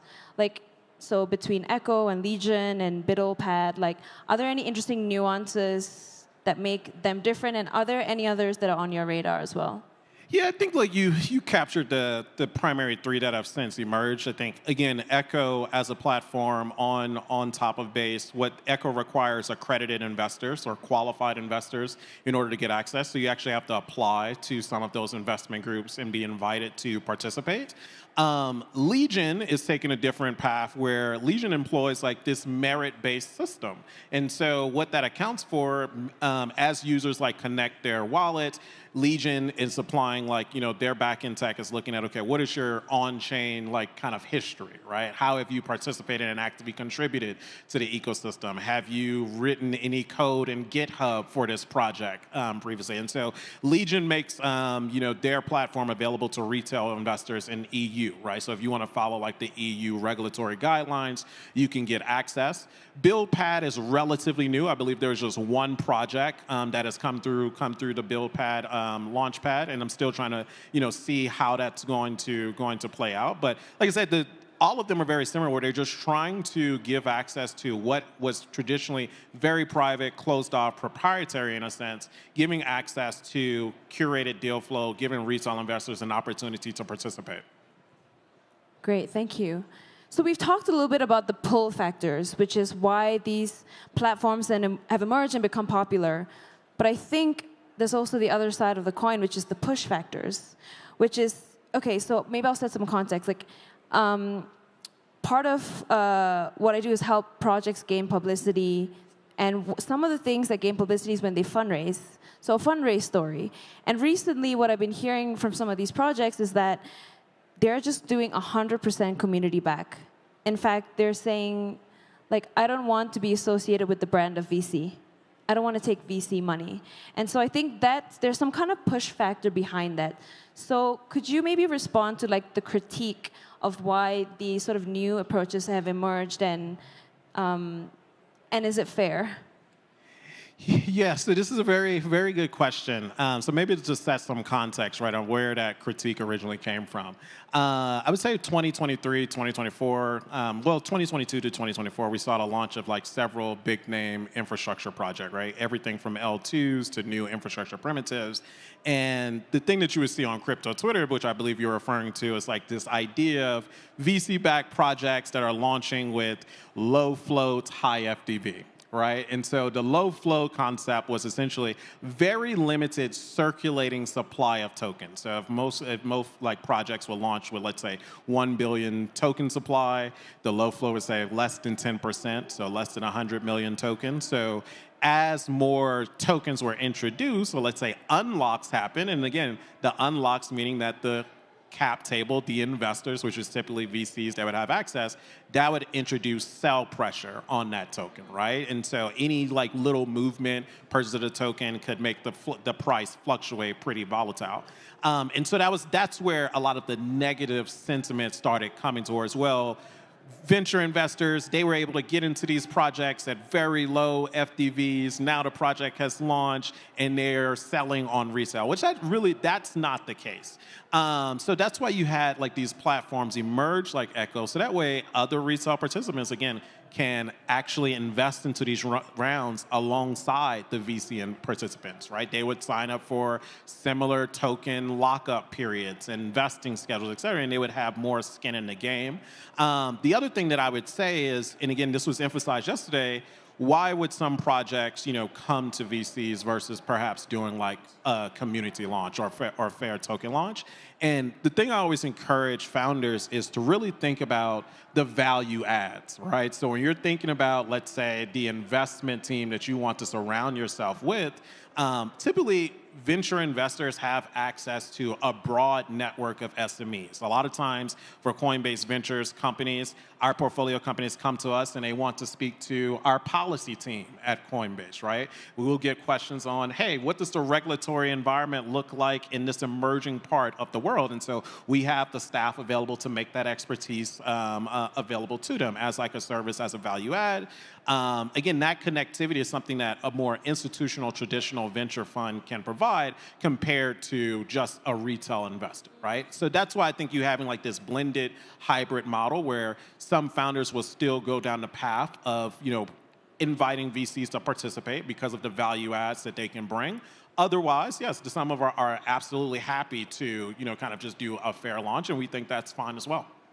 And so have you guys, talk to projects that you're interested in and them just say like, actually, we're going to skip? Like, has this come up at all, or generally does that not happen for you guys in particular? It happens, right? And so, it's the same way of, the projects that we say that's the hot deal, and perhaps we can't get allocation into that round. And so we have some founders say, hey, we're not going to go down the traditional VC path. We're going to do a fair launch with the community. And we say that's great as well. So let us know how we can best support you, right? And like we'll explore if there's like an open market investment opportunity that we can make down the line if we have that much conviction into the project. So again, it's up to the founder to make that decision. And the founder is always thinking about what is going to drive the most value. What are they optimizing for? Do I need to bring investors that can help me do X? Can I just rely on the community and kind of do more of this grassroots campaign to accomplish Y? And I think all models are acceptable, and it's really up to the founders to kind of choose what's fit for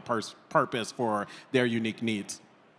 Would you guys use platforms like the new ones that have emerged, or is that not a thing at all? Yeah, so those platforms are mostly reserved for just retail participants, right? So it's like individual investors that curate. You're not allowed in. An angel syndicate, correct? Individual investors. Okay, got it.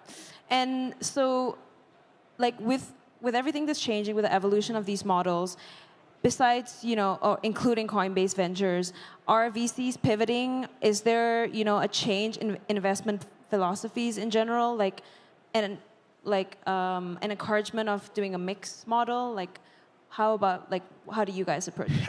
I don't think the VCs are pivoting, right? Like for Coinbase Ventures, we've always been long-term aligned, right? So we're investing at the earliest stages into some of these founders, and we're investing into founders that are exceptional, that are more missionary, that support our mission of, okay, how do we increase economic freedom? How do we build the on-chain economy, right? Versus being short-term and mercenary. So I don't think like the mission for us or like that long-term thinking has changed. I do think what is changing is I think we're going to see more hybrid investment models, right? Where you have a cap table that now consists of traditional venture investors. It'll still consist of angel investors. And then you might have some of these echo groups or legion groups participating as well. So I think the founders will have more diversified funding options and a more diversified cap table as well. So we're kind of running low on time. So before we wrap up, would love to hear, do you have any predictions for what's going to happen with either fundraising, like what kind of projects are hot right now that you're paying attention to, and any advice to projects that are fundraising? Yeah, like I say, I think for the founders, maybe I'll start with the advice. I think for founders, thinking about what's valuable to you, right? And where are you in the founder journey, right? And there's multiple sources at this stage, multiple sources of capital that you can tap into. So I know a lot of the teams that are here that may have participated in, let's say, the ETH Global Hackathons, right? And you're kind of getting grant funding to determine, okay, we're going to build some type of MVP. The critical decision after you're kind of evolving from a hackathon project is like, do you actually want to build a business, right, out of like this particular project? At that point, then you have multiple different models. You can go to venture investors. Coinbase, we're early stage. We invest as early as pre-seed, pre-product, all the way through Series A and beyond. Perhaps you're going to go through like a platform like Echo and do just like a community raise like that. There's also like, let's say, like we talked about, like the fair launches. So I think like my prediction is that I think we're just going to see this convergence of traditional institutional capital along with retail, right? To really push this frontier of crypto forward. And like I mentioned, like Coinbase, we're just excited. We are going to continue to invest across all market cycles. We're very long-term in our thinking. We're missionary aligned. And so if that's the type of future that you want to build as well as relates to on-chain economy, we would love to connect. Okay. And just a quick one, what are the top 3 trends or top 3 areas of tech that you have your eyes on for this year? Crypto AI. Check out we published our crypto AI thesis a few months ago, so that's the area we're spending a lot of time on. Stable coins and payments as well. And then I would say next gen DeFi that opens up the DeFi markets to retail participants as well. Interesting. Thank you so much. Really enjoyed this conversation. And thank you so much for joining us. Thank you.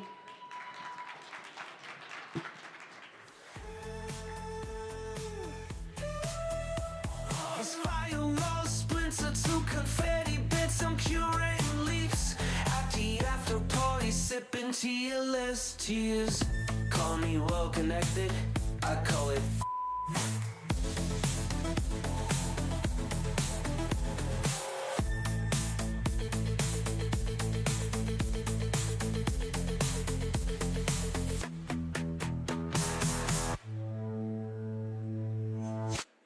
She's a Colorado comet in code forged steel.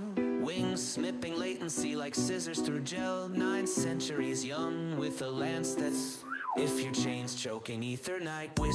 Found her at a bullet hook sucking down APIs. Armor clinking with layer 2 lullabies. Scalability scripture. She winks at the moon while Lagron drools over slow motion doom. Her shield's a disco wall fracturing legs grass. Crack. Ooh, that lance a lightning fork, splitting bottlenecks backs. Alliance architect with a bufficorn's grit, teaching stale protocols how to fucking commit. Decentralize this. She smirks mid-flight as her wings tickle nodes into doing things right. Da-da-da-da.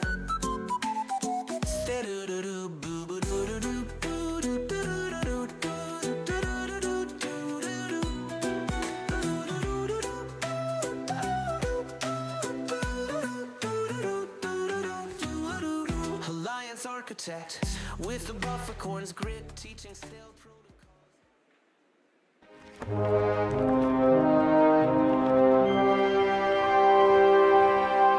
great talk. I am a big fan of bringing back access for everyone for investment deals.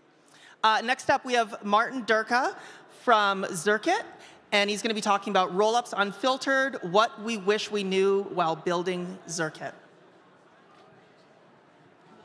Hello, everybody. Welcome. My name is Martin. I'm from Zirkit. I'm the technical lead and co-founder.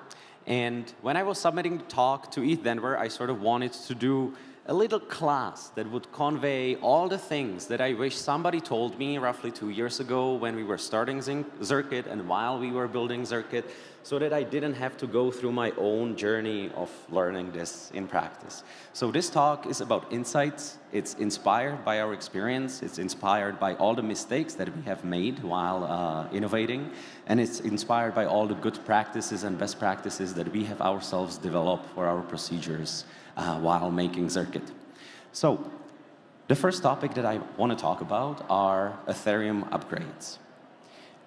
We are building rollups, many rollups, as well as our rollup, on a stack that is called the OP stack. It's an open source software. It's an open source framework that allows everybody to spin up their own rollup.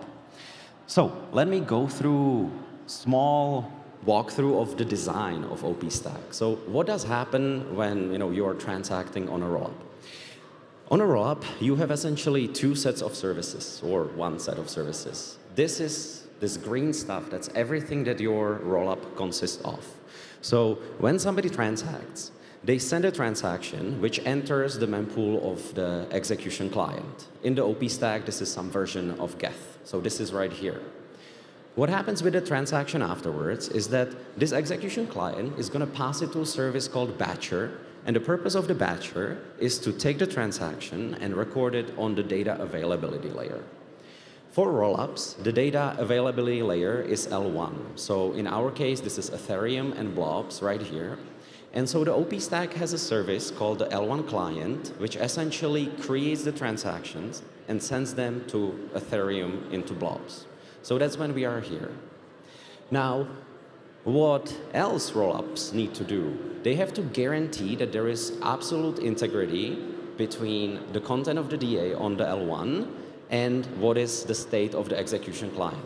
So here, on the left side, we actually have the opposite direction. We have some service called the OP node, which reads the L1 and content of the blobs through the L1 client again.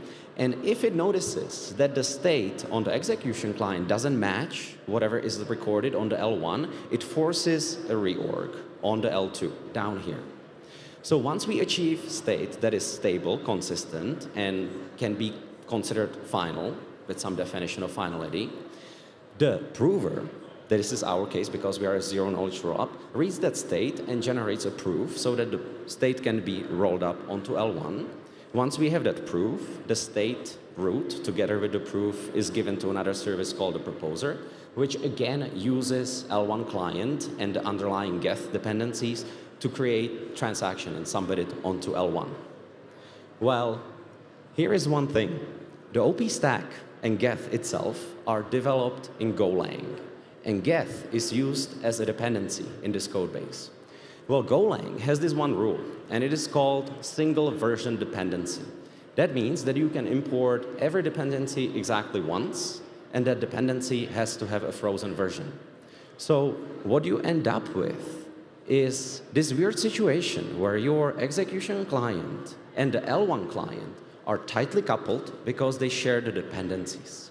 And this is a little bit of a problem, because here, on the state of L1, we actually have to adhere to the rules of Ethereum, right? Because we are talking to Ethereum. However, here, on the execution client, this is the behavior of the rollup that we are building. And rollups are here to innovate, to bring new functionality. So these two things have to divert in their own logic, but they sort of cannot, or it's actually really difficult. So what it means in practice is that, and this might be a fact that the community might not be so well aware of, the rollups and L2s that you see today, if the entire world stopped developing and was never doing any extra work, and at some point Ethereum upgraded itself, they will stop running. because they will not be able to talk to it through the L1 client. That L1 client always needs to be adjusted to the block header format that the Ethereum is using. Otherwise, deserialization and serialization of transaction will start failing. The other thing that it means is that if you are actually organizing your code as a monorepository, which is how OPStack is organized and which is very beneficial for testing, you will run into troubles as soon as that logic between L1 and L2 starts differing. And as I said, it will differ because you will have upgrades and you do not necessarily want to respect all the EIPs that are implemented on Ethereum. One example for all, on Ethereum we now have Pectra upgrade that is coming up. Inside of Pectra upgrade, there is a repricing of submitting call data in transactions, makes them more expensive for the people transacting on Ethereum. This is the particular EIP that makes 0 sense to adopt on rollups. Rollups are supposed to be cheap and fast. There is no point in making transactions more expensive for the people. So that's when you will, at some point, start diverting. So that was topic number 1. Topic number 2, EIP 1559. So we are teleporting a little bit back into 2021. This is when EIP 1559 arrived together with the London fork of Ethereum. And what it did was that it essentially broke the cost of transactions into 2 components. When pricing a transaction in Ether, what happens is that we always execute the transactions, see what opcodes were executed during it, and we see how many gas units this should correspond to. And before EIP 1559, that was multiplied by 1 number, that was the gas price that the submitter of the transaction was willing to pay. After London fork, we are multiplying this by the sum of 2 coefficients. One is called the base fee, which is mandatory. It cannot be 0. This is what you have to pay. And the other one is called the priority fee, and it has the purpose of a tip, which is supposed to convince the block builder that your transaction is the most convenient and profitable one to include into a block. So this is how it works. Now, so base fee is mandatory, tips are optional. So if you really want to see how much you are going to generate in on-chain profits, you actually want to focus on what kind of a base fee the transacting users will be paying on your network. So the base fee, this is not something that you would set as a network. There is actually an algorithm and it is determined dynamically. So if I'm now forming block N, the way how I calculate base fee is that I will take a look at the previous block. I will take a look at what base fee that previous block had and how full it was. And if it was less than 50% full, with respect to the gas limit of this block, the base fee decreases. If it was more full, the base fee increases. So it's dynamically determined. Well, what's going to happen on your rollup? Imagine that you have just spun up a rollup network. Your primary purpose is to scale Ethereum. So you will have a lot of blocks. You will be producing them very quickly, right? Some chains go sub 1 second, we are producing blocks every 2 seconds. So every 2 seconds there will be a block. And that block will not be small. You know, you will give it exactly the block space that Ethereum had or bigger because you want to scale it up, right? That's why we are here. Well, then the reality is that depending on your cadence and the capacity of your blocks, they will actually be pretty empty. It will be pretty hard to, you know, get 50% full block every 2 seconds, right?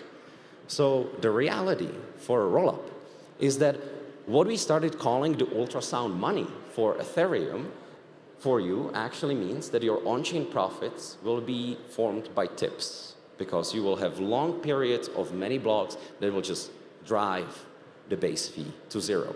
It's very obvious when you think about it, but until you really notice it, once you build something, you know, it might not be so obvious.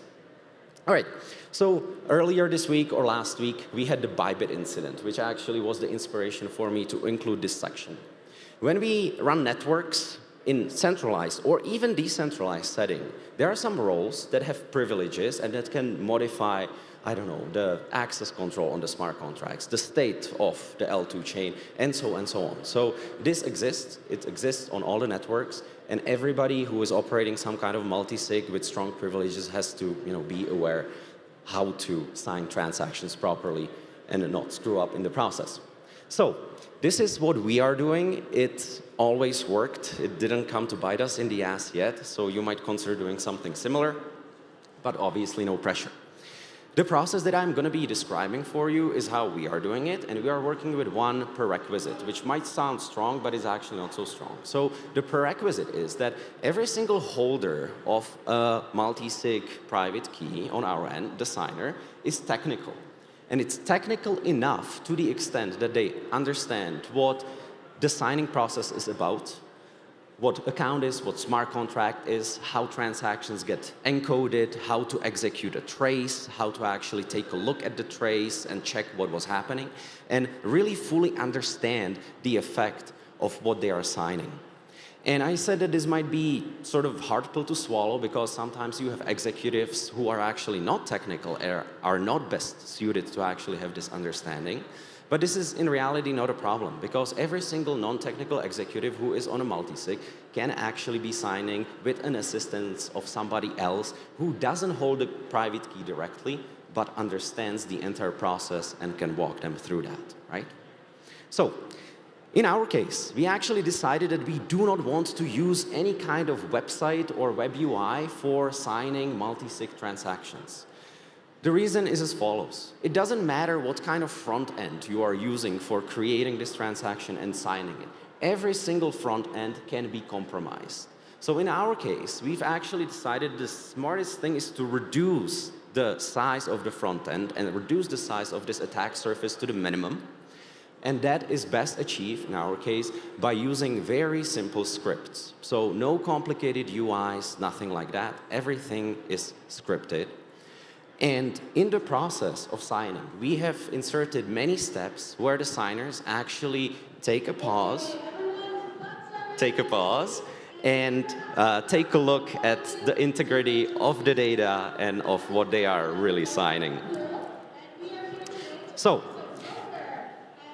before we start signing, there is always somebody, some developer, who prepares the code. In our case, we assume, or we want, that the effects have to be known to every single signer, or the intended effects of the transaction have to be known to every single signer before any sort of signing occurs. So we have a developer who prepares the code and creates a pull request. Could I ask the stage manager to maybe? No? Okay, fine. All right. So we have a developer who prepares the pull request, and that pull request is queued up for a review and for merging to our code base. Then we gather all the remaining signers who are supposed to sign this, and they do a code review. Very typical code review that you would normally conduct when you are merging features into your code base. During this code review, they check how this transaction was formed and what the intention really is. They will check all the parameters and values that would be passed to this transaction. They will check correctness of the remainder of the code, that the proper signature is applied, that the chain ID is proper, and so on. And they will make sure that they fully understand the effects of this transaction, if it was signed by everybody and if it was executed. Upon this review, the code is merged. This merge and review is really important because this is really the moment when you can say that all your signers are actually aligned on the content of the transaction that you are signing, but nobody signed anything yet. So after that happens, the developer or an appointed executor of the transaction queues it up in the multisig, and that's the moment when everybody else should actually get together and sign, or pull out their ledger and sign. So prior to signing, what our developers and what signers do, they actually use some technical tooling, such as Foundry, such as Hardhat, such as Geth itself, such as Tenderly, whatever they prefer, and we encourage them to use actually multiple methods. They do the trace for the transaction, and they check it. They check the method selector, they again check the parameters, they check the values, they check the entire trace for intermediate calls that are being made so that there is no smart contract that is unexpected or some other account that could be otherwise compromised. They will also check the effect of the transaction in terms of the storage, so they will check that the proper storage slots are modified and that proper values are recorded in them and that the resulted state on the chain will be correct. And finally, they will check the success of the execution, right? Because the fact that the transaction, obtained some kind of a trace doesn't mean that it executed and didn't revert. And only if everything matches to what we expected during that code review process and it matches the intention, then we proceed to signing. Otherwise, ring the alarm for all the other signers. During signing itself, that's when you have the ledger connected to your computer using your USB. Again, we ask the signers to compare the entire payload that shows up on screen to what they saw during the review and what they expected. And again, if it doesn't match, if there is a character difference, they will not sign, and they are supposed to raise the alarm. So this is signing. That only gives us these signatures, but no transaction was yet executed on the chain. So now it goes to the lead of this process, to that executor, who collects all of these signatures. We use, internal communication channels for you. That can be Signal, that can be WhatsApp, that can be Slack, whatever you are comfortable with. Honestly, once a transaction is signed, it's signed. It's out there. So we, or the executor, collects all the signatures. They check the validity, and they once again go through this entire process of tracing and simulating and then check everything that I have just listed. And only if this again matches, they will go ahead and they will execute transactions. Finally, there are some operational aspects, right? So a lot of stuff with these checks in the process can actually go wrong, or if there is a problem with some of these steps, we want to have very convenient way of conveying this information to the other signers. So what we actually usually do, we either get on a call or together with a buddy in the same room, and we sign together so that we can discuss anything that sort of appears weird, right? For example, when your wallet asks you to upgrade the firmware right when you are about to sign a sensitive transaction, that's probably a little unexpected, right? So we make sure that we have the ground for quick discussion and everybody remains vigilant. So this is how we do signing. I have roughly 2 minutes left, so I'm going to speed up here quite rapidly. There is a whole bunch of topics that I could include into this mini class. So first of all, if you're developing a network, if you're developing a rollup, understand that staging networks and test nets are your friend. With every single feature, however you test it in your unit test, integration test, or whatever like that, you will actually never obtain the real noise that you will get on the public network. Nodes being down, fluctuating gas prices, reorgs, and so on. So set up a DevNet or testnet for every single feature that you are building. This is what we are doing. We are actually having 5 stages for every feature. First stage is the local environment that the developers use. So it's some kind of a image, Docker image that is running on their local machine. Once they queue up pull requests, we actually deploy everything to a stage that is called AlphaNet. It doesn't have public access. All the RPCs are controlled by us, but it's already deployed against Sepolia. We hook up multiple peer nodes. We hook up the front ends that we care about so that everything can be tested. Once that's done, that's moving on to BetaNet, where we add proving and integrations that test all those processes that actually take multiple hours to go through. Then it moves on to public testnet, which already has access for the general public. And only if everything is stable, it moves on to mainnet. Since I now said that we are setting up 5 stages for every single feature we are building, the next obvious advice, make sure that you have enough Sepolia ETH. Looking back into the summer, we have days when we went through 500 ETH for every single stage because it was just costing so much to raw blobs. And you don't really want to spend insane engineering cycles to save gas for testnet Ether. You can just get more. You will have to focus on CI/CDs. You will have a big system. It will take a lot of time to build. And you will need to get your team new laptops. Get ready for that. If you're operating on development equipment from 3 years ago, you will be insanely, insanely blocked. And I could speak for ages and ages and ages. There's many more topics. So if you enjoyed my talk, if you enjoy content like this, catch another talk of ours at a different event. But at this point, I would like to thank you for your attention. Thank you for coming to ETH Denver. If you want to talk to us, we have a booth on the main floor. Thank you, that's it.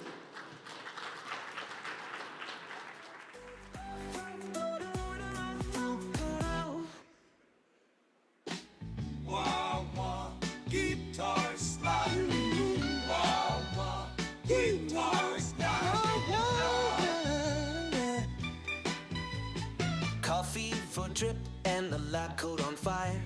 Sticky note constellation stuck to the ceiling wire. Gas fees are confetti. Watch me be rock on P Island. Get homemade in 7/4 time. Shaboom, dose, efficiency pulse. The lag runs lagging in his latency so. Professor Wade's got the future on spin, boy. Urging notes dancing where the bottleneck's been. Professor Wade's got the future on spin, boy. Plugging tomorrow with yesterday's RAM stains. Velcro boots clicking through blockchain debris. Crypto notes flutter like drunk bumblebees. Optimize the board fins, they cackle and shout. Self-sustaining hubs flicker in the blackouts out. Professor Wade's got the future on spin, boy. Urging notes dancing where the bottleneck's been. Professor Wade's got the future on spin, boy. Plugging tomorrow with yesterday's RAM stains. Chaos is not compeller, or it's just a bug I forgot to unfurl. Mainnet shivers as their wild hair glows. Rumored AI, nah, just 3 Red Bulls in a row.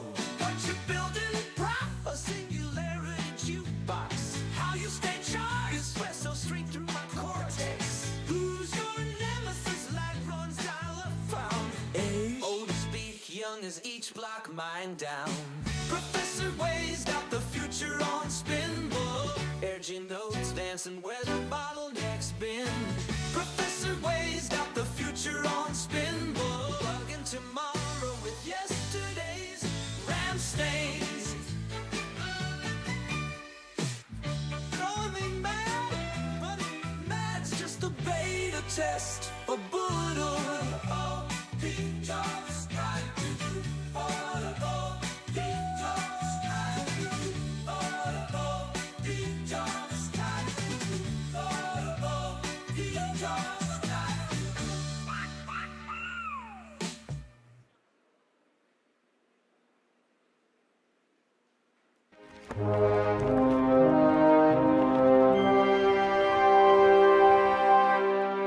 Wow, what a great morning of great talks. That's it for me on this stage, but you still have a full afternoon of S-tier speakers. My name is Jane Harrell. I'm from Covalent. You can find me on Twitter and Telegram. Next up, we have ZK proving in real time with Jordi Balina from Polygon.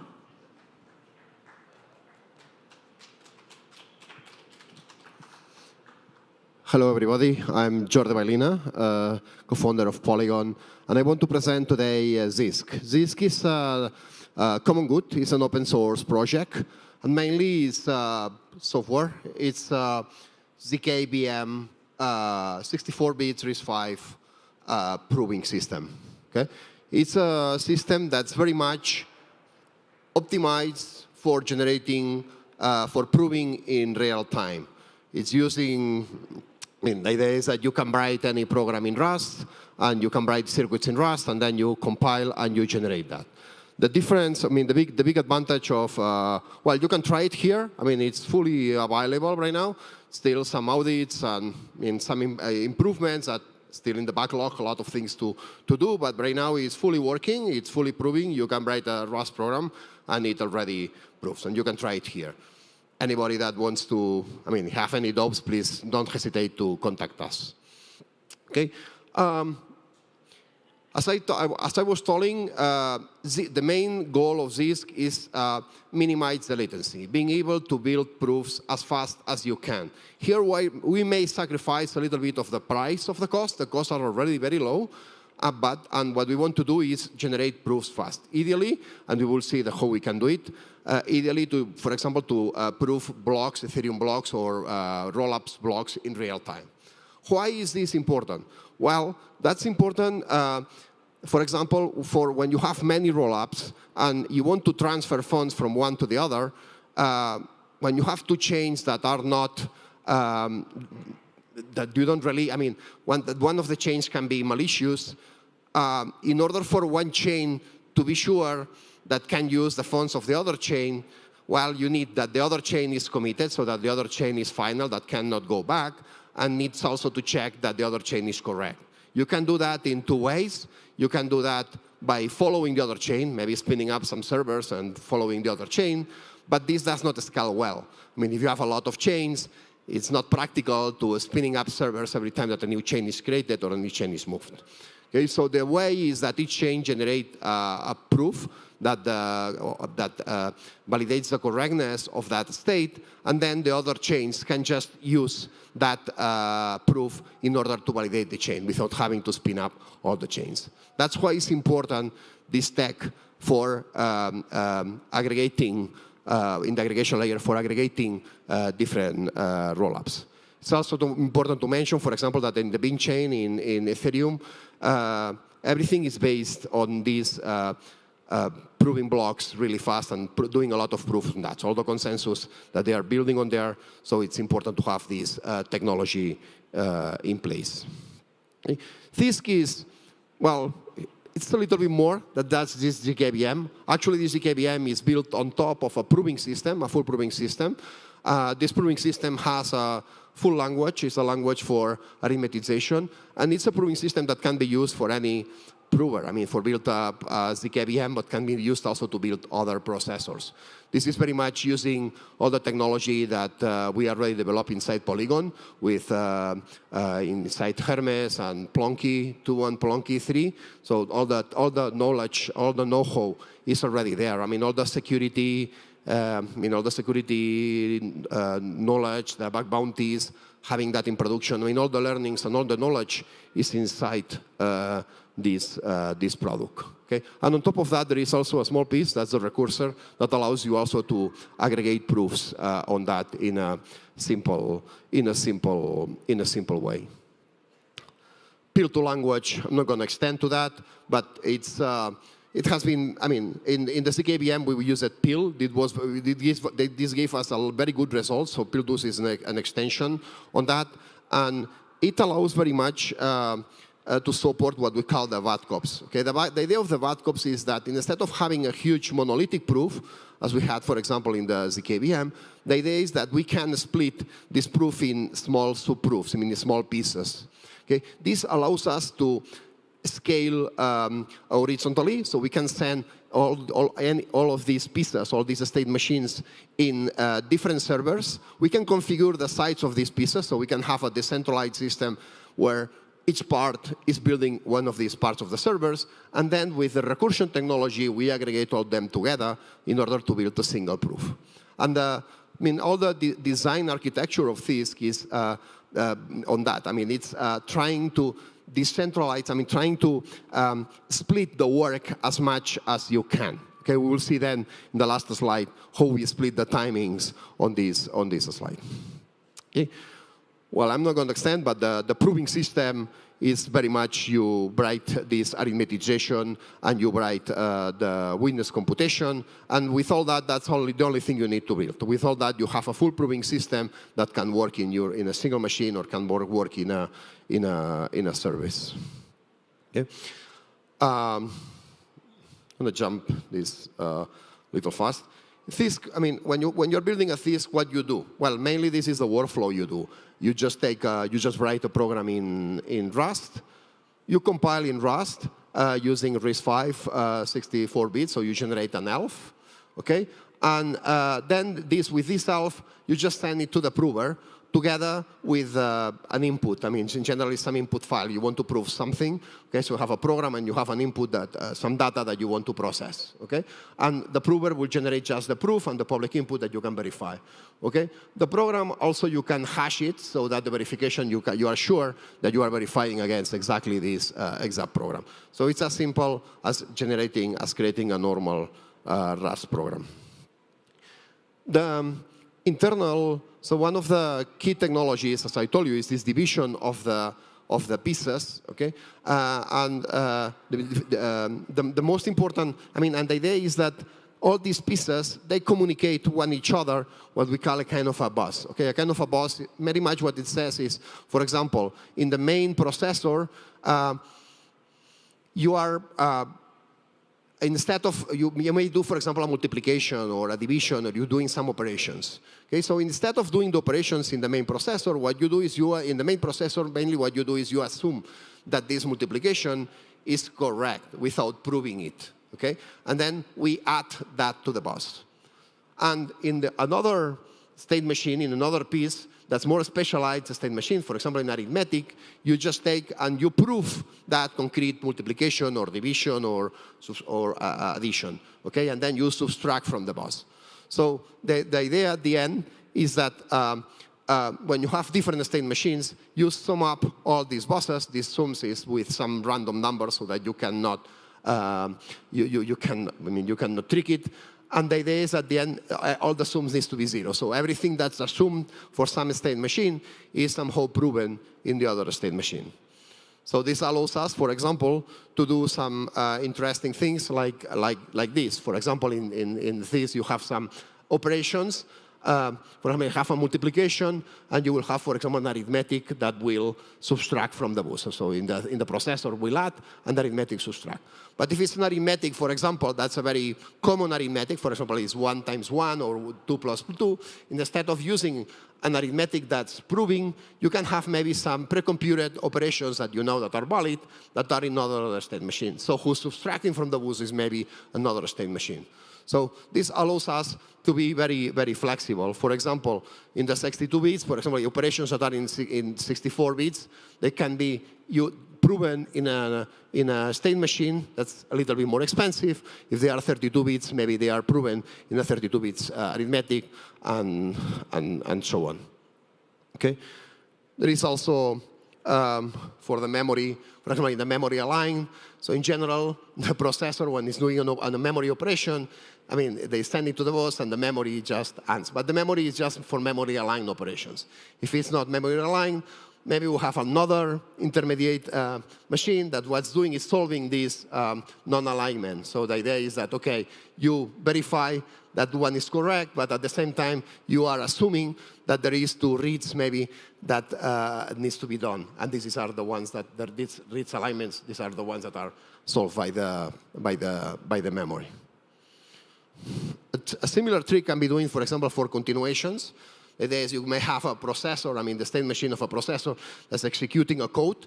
Okay, so if you want to split that in different chunks, okay, I mean, you need some continuation. So the state of the previous one needs to be transferred to the state of the next one. So we do that also with the bus. So we add that we add the state to the bus, and the next state machine they subtracts that to the bus. So this allows us, for example, to do continuations with the bus. So with continuations.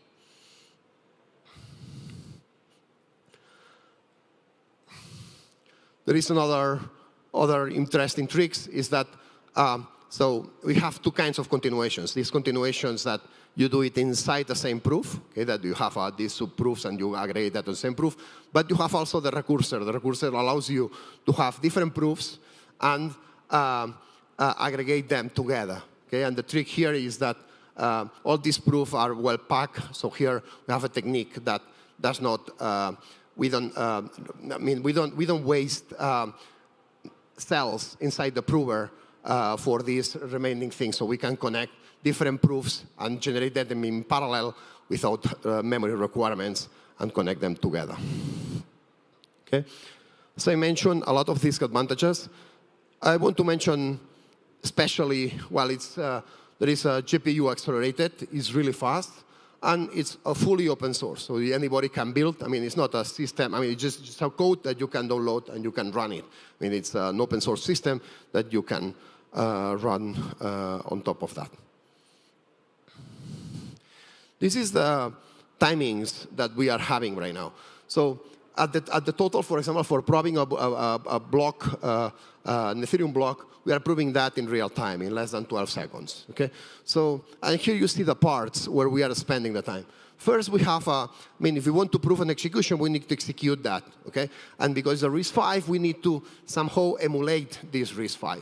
And it's not only that, it's not only execution. We need what we call a minimal trace. We need something else, okay? So this is the part that's difficult to parallelize. Actually, there are some tricks that we have in the backlog that we can improve that.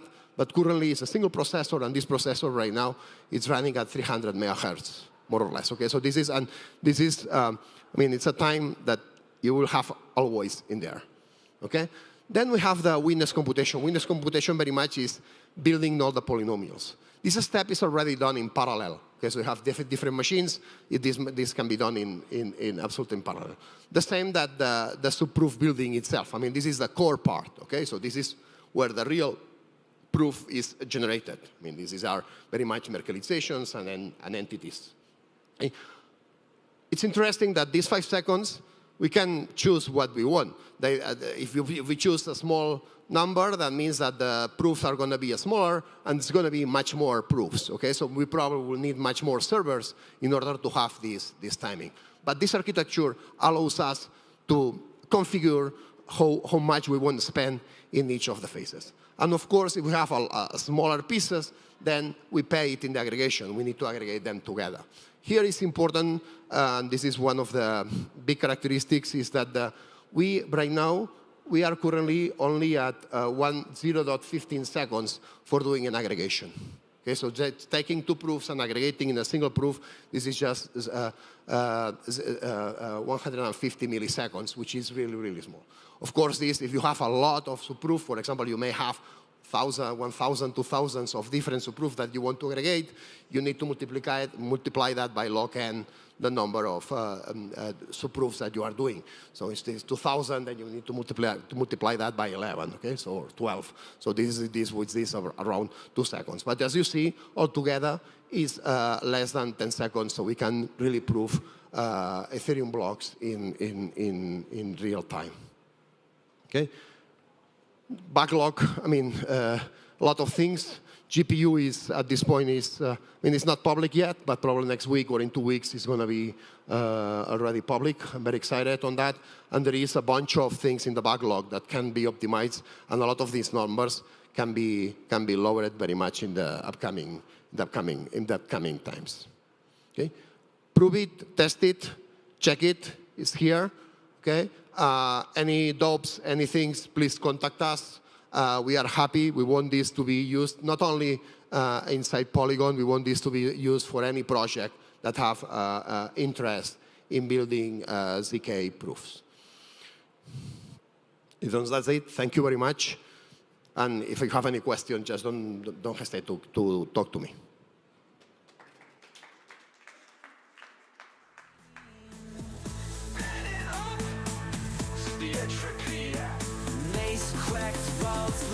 Who's got the keys?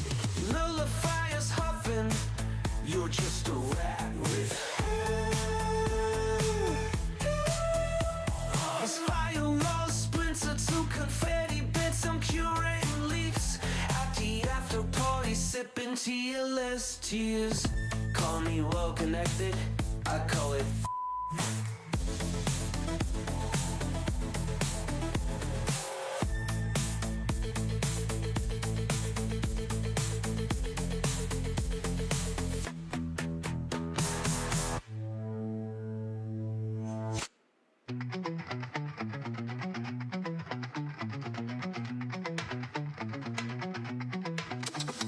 Sap of a sword for the tombstone and blade.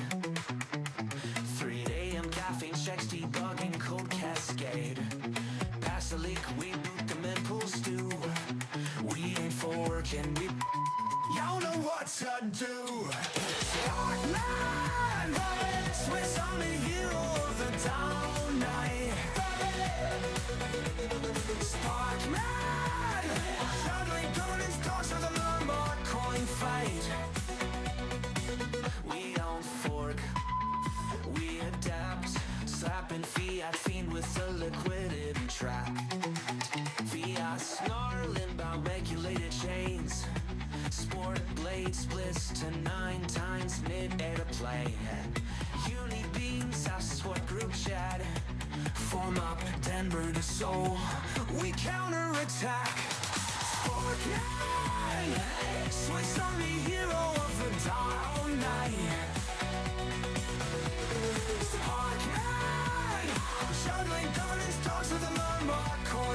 stage.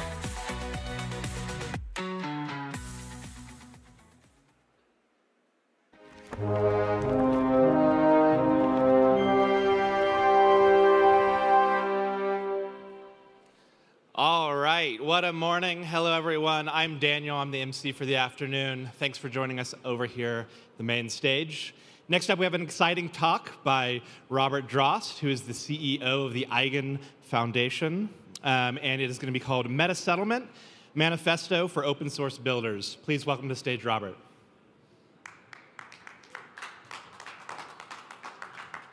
Hello, everyone. Very happy to be here after lunch. One of the nice times to be here in the day versus right before lunch. Okay, well, I'm very excited to talk about this. Only have about 14 minutes, so let me just jump right into it. So I'm going to cover two main concepts here, which are crypto settlement and verifiable clouds. And the subtitle of the talk is Manifesto for Open Source Builders.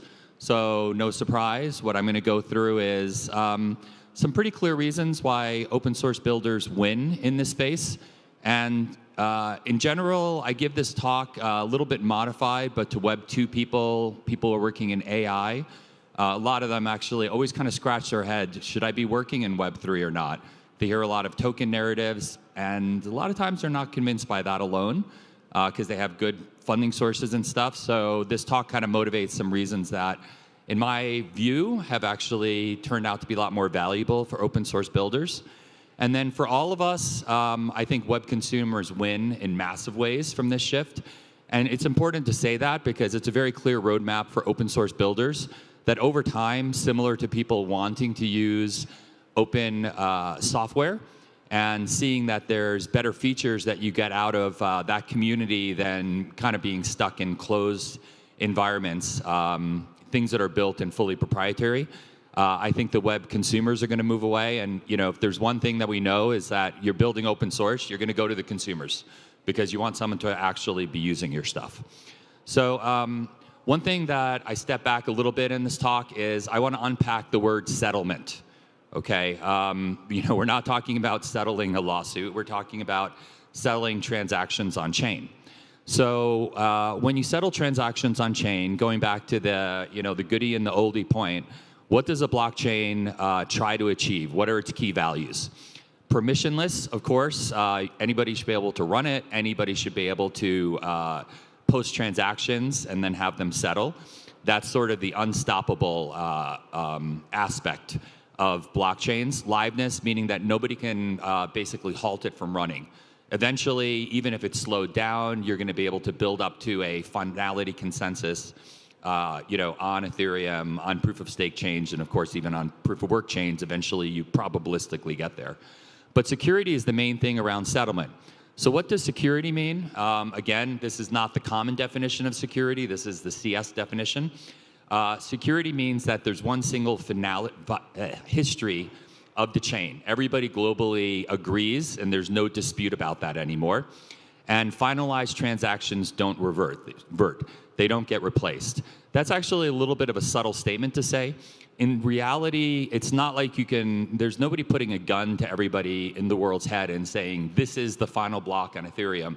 It's something that kind of builds to a finality crypto economic security.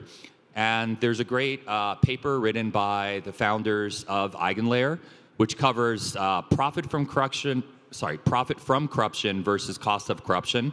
And it's kind of elegant that as long as the profit from corruption is less than the cost, then there's no incentive to actually revert transactions, and that's what the security really means.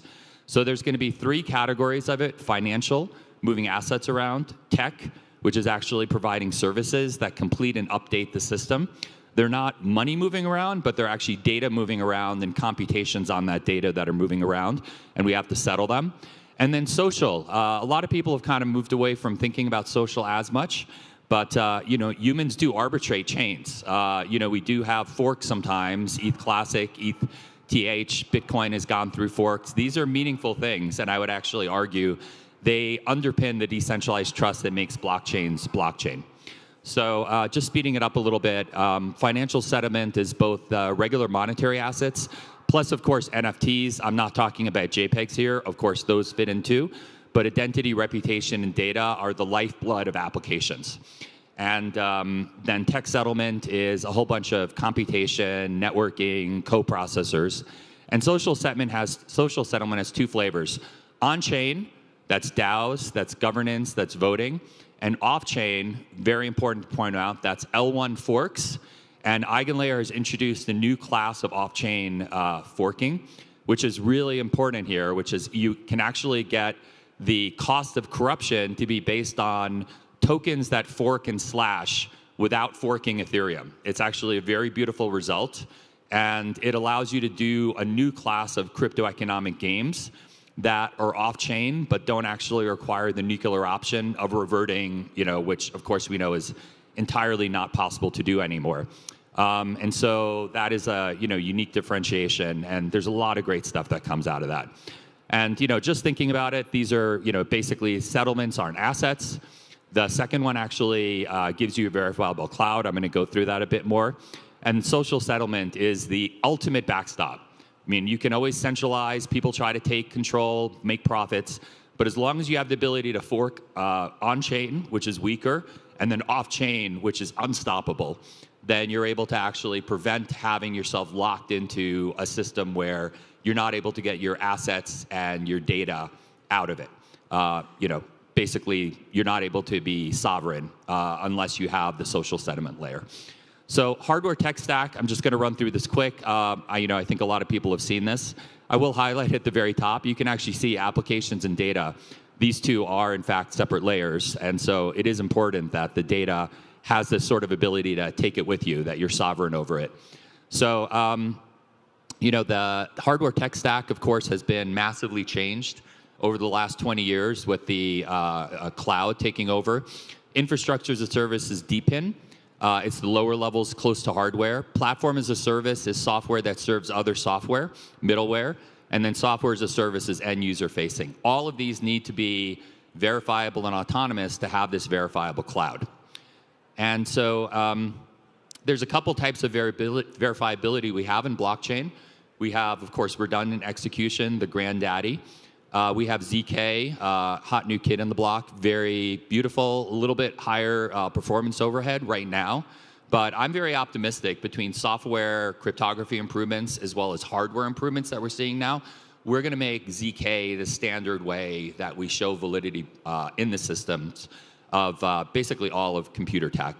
Optimistic fraud proofs are, of course, a more cost-effective way right now. And they will always have a place as well, because sometimes you can actually build up that assurance first. And TEEs, hardware-based trust, I have a mixed bag view on this. I think you can do low levels of trust on it, but really if you want to do high levels, you have to work your way up to those top three. In EigenLayer, the verifiability has two flavors, which are both crypto economic. I just want to highlight the difference. The on-chain verifiable, which we just covered before in the social settlement layers. And then this off-chain verifiable, which is the original L1 forking plus the new invention of EigenLayer, the intersubjective token forking. So EigenLayer actually powers these autonomous verifiable services, which are essentially any kind of software that is a protocol. It could be on-chain smart contracts. It can also be any arbitrary decentralized peer-to-peer network. Once I say that statement, it should go off in your brain that means I cover all of computer science. I cover all possible tech you would ever want to build. And so it's a generalization of blockchain into the entire Web 2 space. So we now have the ability to put decentralized trust on every single application that an open source developer would want to build and deploy. AVSs are autonomous because staking is permissionless. Anyone can operate and run an operator node. We actually have a marketplace that makes it super easy for people to bootstrap, get all operators they need, get all the stake that they need. We give the ability to slash tokens like ETH and actually any ERC20 that anchors back to ETH for on-chain verifiable security. And then we also offer off-chain verifiable security by slashing critical token value off-chain and reflecting it back on Ethereum. About a little over a year ago, we actually put this thing out, which was pretty much empty. We just knew some people were coming. We thought we'd have like a third of these filled out by the end of 2024. In reality, if you see now, I'm just clicking through, every single category is filled with great leaders. Some of them have 2 or 3 great protocols right at the top. And across the space, we're seeing well over 100 and protocols building it. When you think about it, it's happening faster than we expected, but it's not surprising because everything that you want to build in a faster bootstrapped way that's easier to raise money, deploy it, get the customers that you need, of course, builders are going to want to build in that kind of space. We've really made like the easy button for building into crypto, and it's even easier for Web 2 developers to come into this space. As a result of that, we actually got kind of an award last year, fastest growing developer ecosystem in crypto.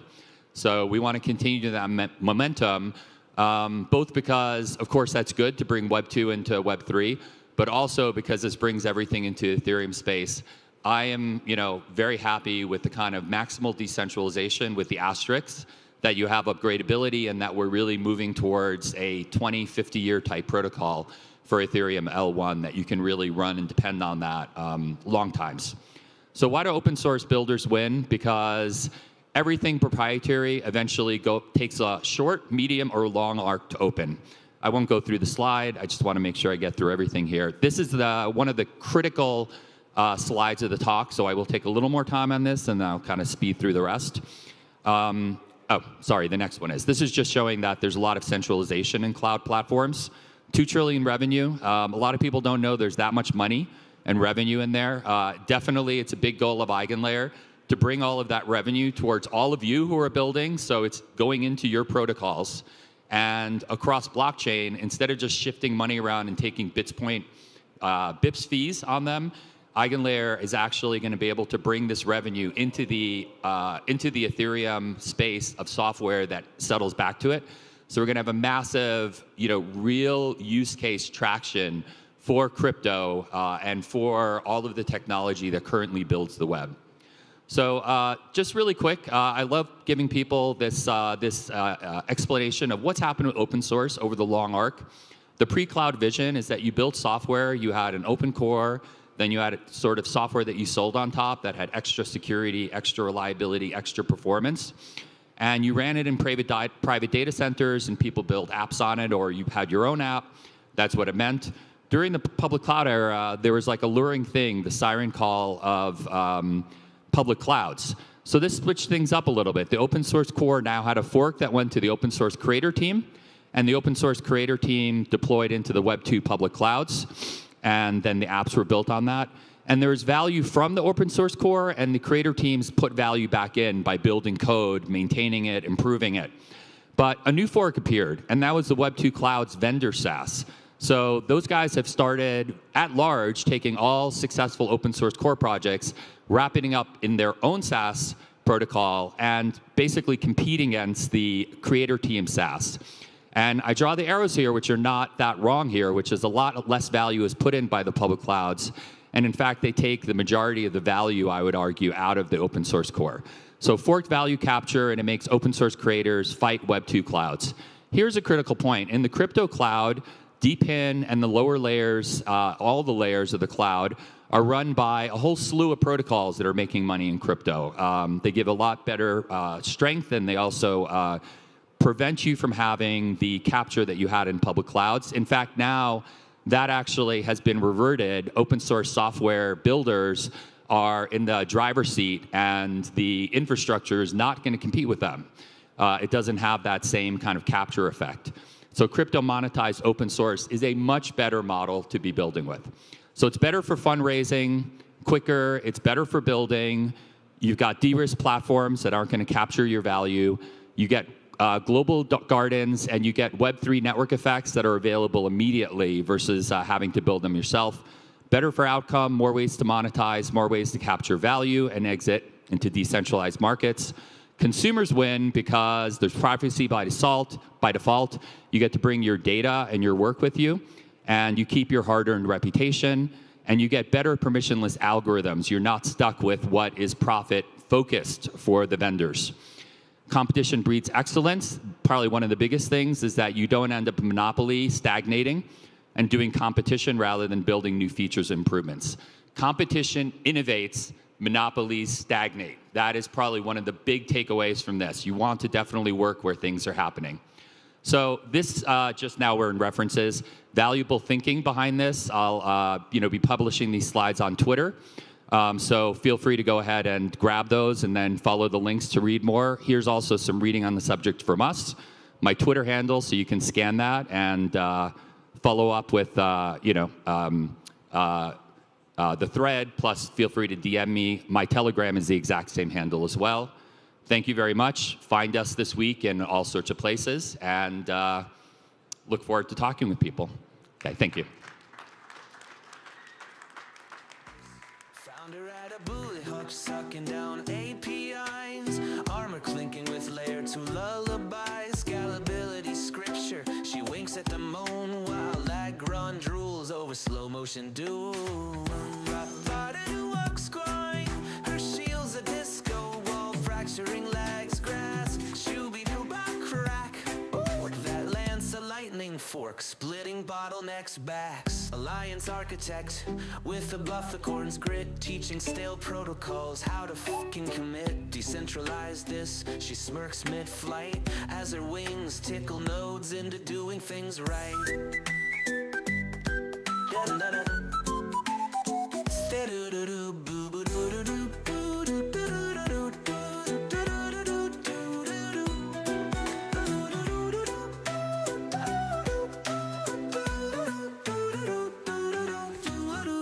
Alliance architect with a bufficorn's grit, teaching stale protocols how to fucking commit. Decentralize this, she smirks mid-flight as her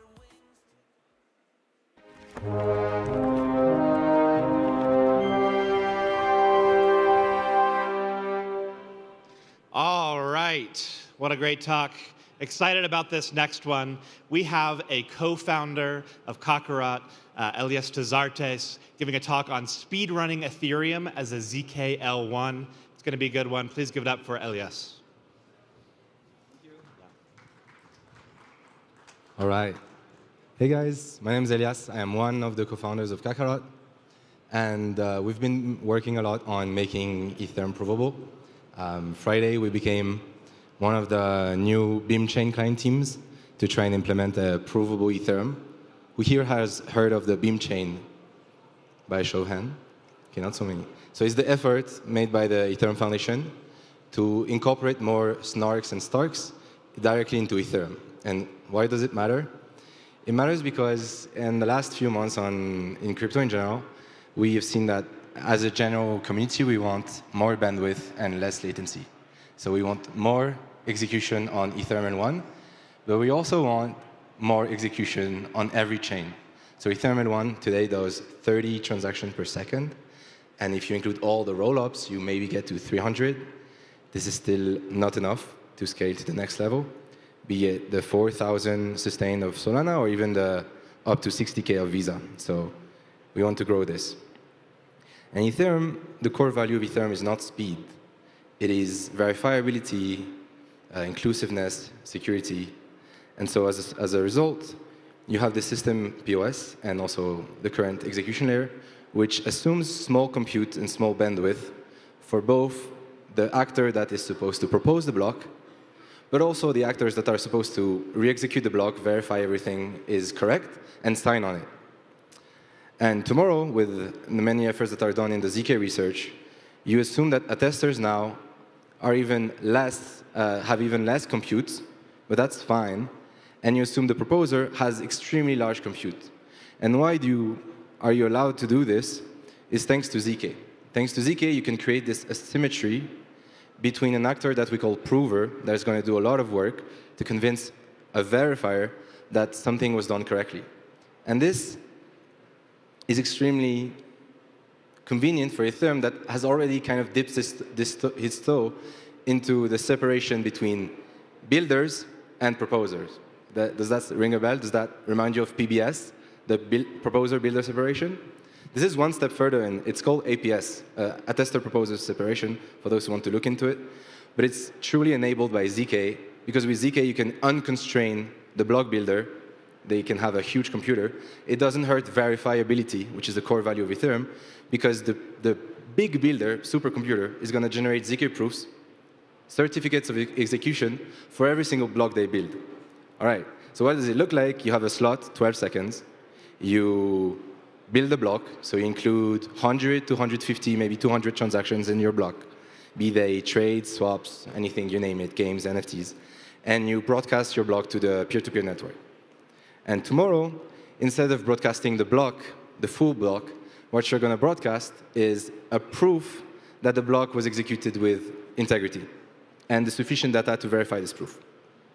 So that means that we have a new frontier for ZK to cross. And that frontier is called real-time proving. So I'm sure you guys know, who here has heard of the concept of ZK rollup? Yes, so everyone. So ZK rollups create blocks. They create zero-knowledge proofs of those blocks, and they submit those proofs to Ethereum L1. They're not so constrained by time just yet, which means that they have minutes, if not hours, to generate those proofs. So today, let's take StarkNet example. It's a zero-knowledge rollup.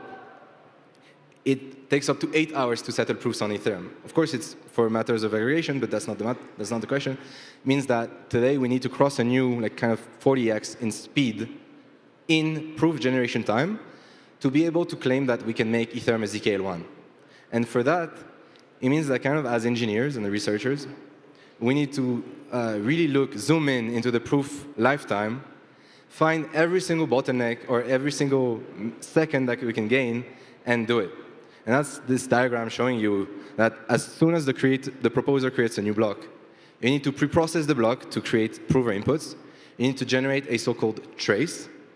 And then you can generate your zero-knowledge proof with that trace. So there are essentially 3 main steps. You can add 1 or 2 depending on who you are and what you're doing, proof wrapping, proof conversion. But let's focus on those 3.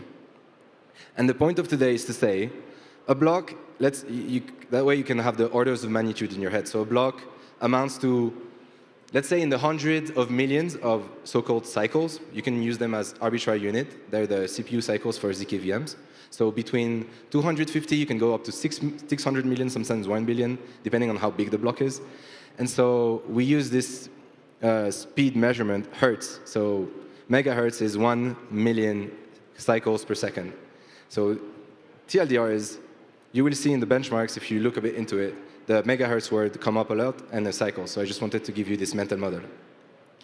We are at the 10 of megahertz order of magnitude, and a normal CPU that you have in your computer is rather at the order of magnitude of gigahertz.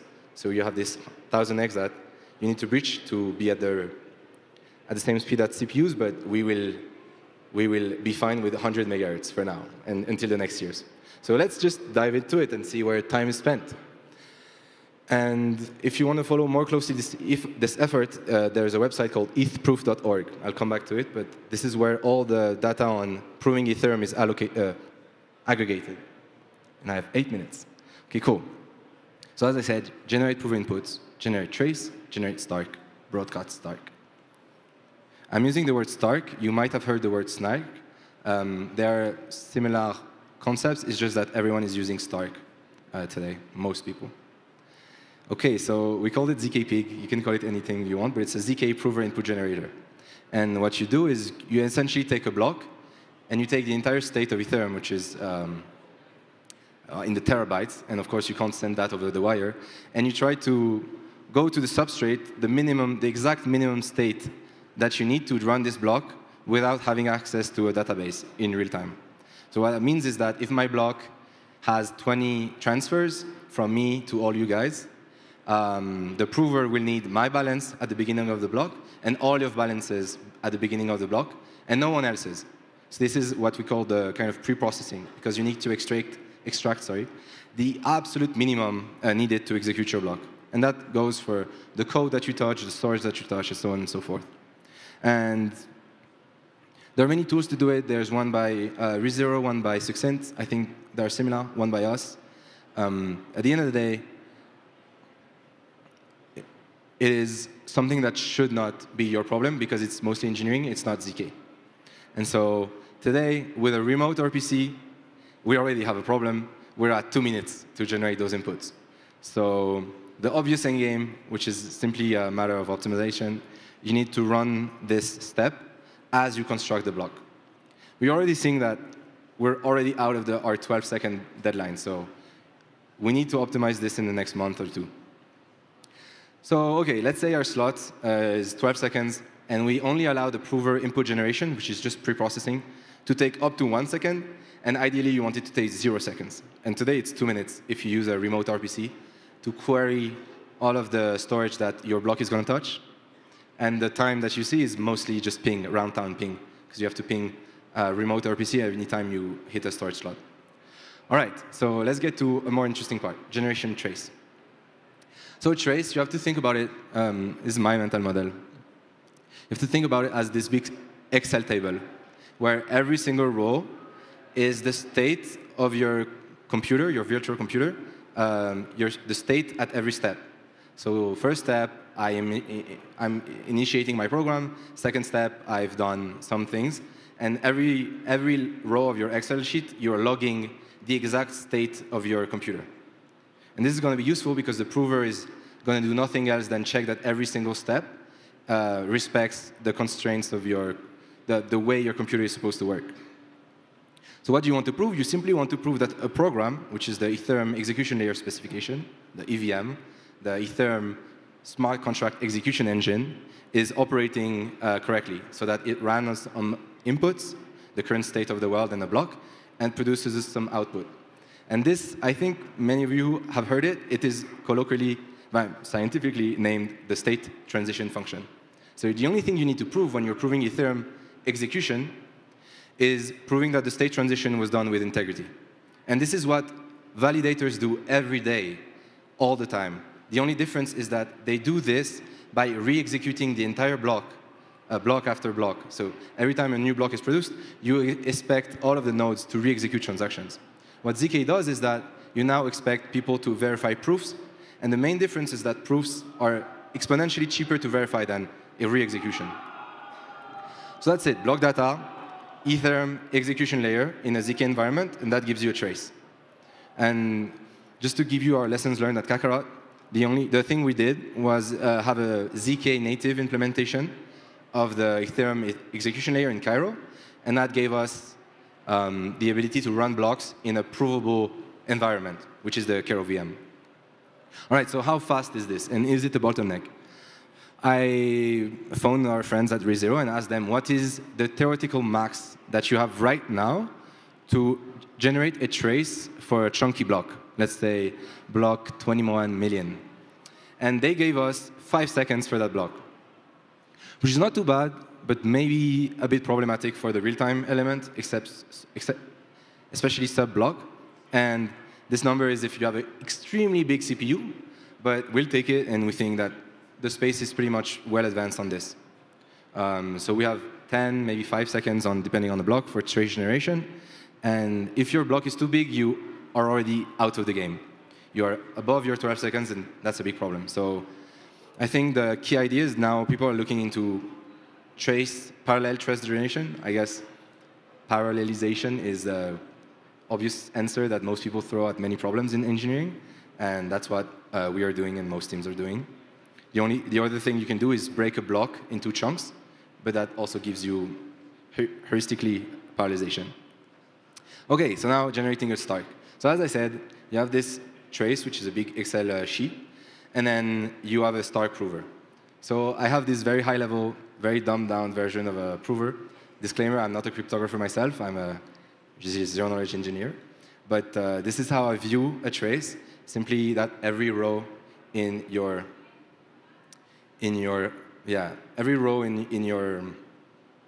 table is a state of the CPU at a particular moment, and what you're going to apply on it is polynomial constraints. This is really, I think this helped me unlock kind of a better understanding when the word traces or starks are thrown out. So this is now how I see it in my non-cryptographer brain. And so this is very simple. You feed to your provable computer the EVM specification, so the way you expect EVM to work. You feed it the inputs, and then you generate a stack. And the goal is that this torque is extremely portable. You can send it around. And for those who have been to some Celestia events, this is what unlocks proof-based interop. If you've been to some Succinct events, this is what unlocks verifiable servers. This is at the heart of everything we do, which is verifiable computing. And I think that's pretty cool that we're building towards including it directly in the core of Ethereum L1, not just rollups. OK, so today, if you go on ethproof.org, which is the website in which, where all the provers, Succinct, ReZero, us, Narcify, ZkVM, many others, are posting proofs of Ethereum L1 blocks, you will see that the average time is in the 2 minutes. So that's already a problem. If you are stacking a lot of GPUs together, you can go down to maybe 30 seconds, but that is very costly. So I think there's a double challenge, which is how can we go to 5 seconds for this, and how can we make it not too expensive? So you ideally don't want to put many GPUs together if they're too expensive. OK, so that's it. And again, you need to heavily parallelize the prover. And I will maybe not talk about it, but hint at it. There are many teams working on hardware acceleration. It seems like a buzzword, but at the end of it, it's just lots of cool GPUs engineers that try to write libraries for provers on the GPU. And the other thing is some low-level optimization, like how can you transfer data from the GPU and CPU fast, and even create new kind of chips, which I think what Fabric is doing with the VPU. OK, once you have it, you just have to propagate it. If you're L1 to attesters, if you're rollup to aggregation layers, or just L1. That might be a problem, though, because the proof is several megabytes, maybe 1 or 2 if it's historic. So there are tricks to make it lighter, but that's not the crux of today. So that's it. We need to get this in under 12 seconds. I think you can expect by end of year, even before, that teams are going to be able to do it. And this is what we're working on every day. Our team, 10 people, mathematicians and engineers in Paris. And the goal is to prove any blockchain. So that's it. Thank you so much.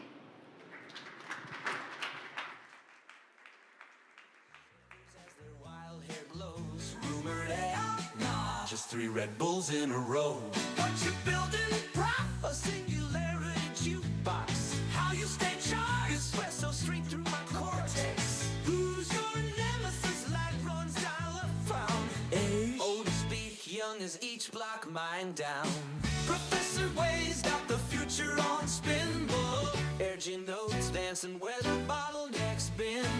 Professor Wade's got the future on spinball. Plugging tomorrow with yesterday's ram stains. Throwing me mad, but mad's just a beta test for Boodle. Oh, he just got you. Oh, he just got you. Oh, he just got you. Oh, he just got you.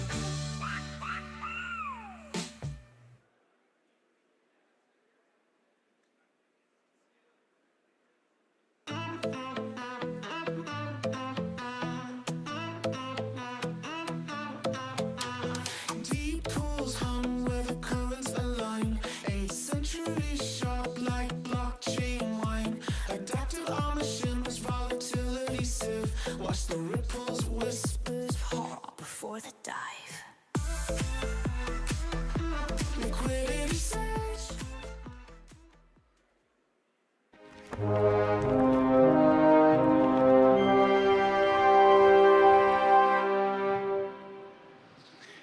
You by now should know what that sound means. We've got another great speaker coming up onto the stage. This next talk is going to be meta settlement. Sorry, it's not that. It's decentralized memory for the world computer. It's a new paradigm for Web3.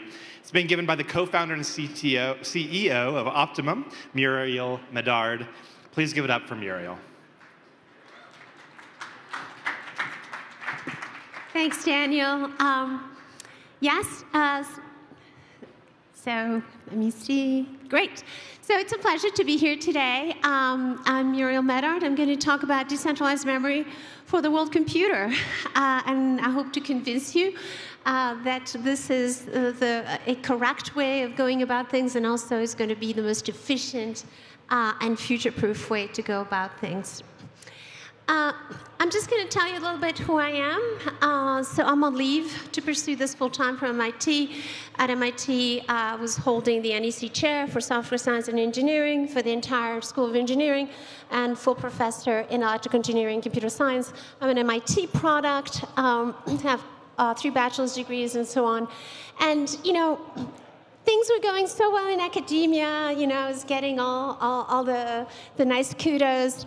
And it was really something where leaving and coming to do this full-time was a huge jump. And I hope to convince you, as part of this talk, that I made the right jump, because I really believe that. So let me step back and talk a little bit about when I made that jump. So this is technology that has been coming out of my lab. I've been working on for almost 2 decades, you know, slowly building it up. And so, you know, what were we thinking when we started building this technology? Well, we were starting to think about things from really the ground up. You know, that's generally how we try to approach things. And building things from the ground up means to say, well, what does it mean to? And let's start with, what does it mean to be a computer? And in particular, what does it mean to be a decentralized computer like Web3? So, you know, here's the Web3 stack that we know and love. You can argue as to whether you might, you know, compact some of these layers, add some layers, but, you know, I think we can, most of us agree on these types of layers. And I'm going to group these layers in sort of the top layers and the bottom layers here shown in purple with the actual hardware shown in white. And I'm going to try to map this to what a computer is, starting from scratch. I'm going to try to map it to the von Neumann architecture. So, you know, it's after World War II. People are really starting to think about what does it mean to have a computer. You know, we've all heard of Turing and, you know, breaking the Enigma machine and so on. And so, you know, there had been a lot of thought about what a computer is. And von Neumann basically said, okay, here's what is the computer. Well, you have to have an input and an output, right? You have to have compute over something, and you need to then spit out the answer. We're in agreement. And then what goes inside? Well, you have the central processing unit, you know, our beloved CPU, which has control arithmetic. And then you have to have the memory. And you also need to have a means of getting to and from the memory. So when you compute, you write to memory, you read from memory, back and forth. And if we look at Web3 and we say, you know, how does that look? How does this look relative to what something that von Neumann would recognize? It doesn't look too weird. Okay, maybe locally weird, but overall you're like, yeah, you know, you have operating systems, EVM, SVM, you can argue to what extent they're applications or not. And then people build on top of those, you have applications. So it looks fairly recognizable. When you go down here, it doesn't look like that at all. It looks really, really different from the way your computer works. So if you think of memory as being a closet, and random access memory as being a closet where you put and take things out and are able to find them easily, we don't have things that look like that at all. So for instance, let's look at the bus. We use gossip, which is really slow, and anybody who's bought a computer or had to build a computer and put in a bus, you know that, you know, if your bus is too slow, that's going to become your bottleneck. If you look at what's happening in the memory, it doesn't look like a closet where you put in things and take things out. You have the mempool, which looks like a pile of laundry on the floor, and you have to rummage through it to see what's in it. You have full nodes, which is a closet that has everything you've ever had, you know, starting with like your baby onesie. And then it looks so scary in that closet that you don't even want to go in there and look. So you pay somebody, maybe DA, to go and tell you whether, you know, the jacket that you're trying to wear is there. So that doesn't look at all down here like what we would have in a normal computer. And our thesis is the following. If you're going to do something really different from von Neumann, sure, go ahead and do it. but you better give me a really, really, really good reason as to why. And why is that? Well, you know, it would be one thing if we said, well, look, I realize I'm doing things a funny way, but hey, I'm happy and everything's cheap and great, no problem. But, you know, it's not cheap and great. Things are slow. Transactions are slow. Storage is slow. And scaling becomes really, really difficult. And of course, one of the core aspects of decentralization is that it should be what allows you to scale. So if somehow scaling is becoming a challenge while decentralized, then that's not what we were trying to do. So the approach that we're suggesting is let's go ahead and have a decentralized computer that looks like a dedicated computer. And if you think of other decentralized networks that have really scaled and you know, sort of been able to take the test of time, stood the test of time, that's how they work. They're decentralized, say, you know, the electric grid is decentralized, but I have a socket. You know, and that's how I have something which looks, it's an abstraction, which happens to be like, it looks like a battery, and it works just fine. If I go to Web 2, I also have something that's decentralized, and I have a socket. The socket is a web socket, and it makes it look like I have a point-to-point connection to somebody else. So what am I going to do here in Web 3, I need something that's decentralized and is going to work like dedicated bus, dedicated memory, but I need that to work in a decentralized way. And I need to have the correct APIs, right? A socket is just an API, and so I need an API to a completely distributed system. Okay, so how do we do that on the memory bus? So I have things that I'm trying to propagate. Say I'm trying to propagate blocks. And we know how gossip works. You know, you send these blocks around, and you hope that people get it eventually. And it's slow. Why is it slow? The physical links aren't slow. So something's slow. It must be that the protocol is slow. So imagine that I'm trying to propagate these pieces, and I'm trying to reconstruct all the different pieces. If I'm trying to propagate them one by one and duplicating them, I'm sort of gumming up everything. Versus if I just give you equations which represent the data, the numbers that you're trying to send, then I can reconstruct it from those equations very, very efficiently. So that's basically what we do in our gossip, in our Optimum P2P. We use, you know, random linear network coding, which was developed in my lab, of which I'm co-inventor, and we use it in gossip. And it's provably optimum, which is why we call this optimum. It's provably optimum. Some of you may have seen some of the research papers that came out on Ethereum Foundation about this, and the huge gains, like 50-fold gains that they see. So basically, this is what we are building with our technology licensed from MIT. Okay, so basically, that gets us to this point here. This API to actually be able to propagate the data. Remember, this is what we need, our bus, in order to get to and from our memory unit. What next? Well, we have the decentralized memory. Now that I can get data around, I can do reads and writes. What do these reads and writes do? So in the 1980s, IBM went ahead and said, you know, let's find out what are the axioms of what a computer memory should be. And let's go back to the closet I talked to you about. You first have to have atomicity. If I'm pulling a dress out of the closet, I don't end up with just one sleeve, okay? I pull the whole dress, either it's there or it's not. Consistency. This is a shared memory. If I put a dress in the closet and then you put in a jacket and somebody comes in afterwards, they may see that neither of us put something in, or only the dress, or the dress and the jacket, but they're never going to see just the jacket. They're never going to see something that was not true. You might see old information, you're never going to see incorrect information, out of order information. And lastly, you need to have durability. If I stick something in the closet, it's going to stay there until I decide that it's not going to stay there anymore.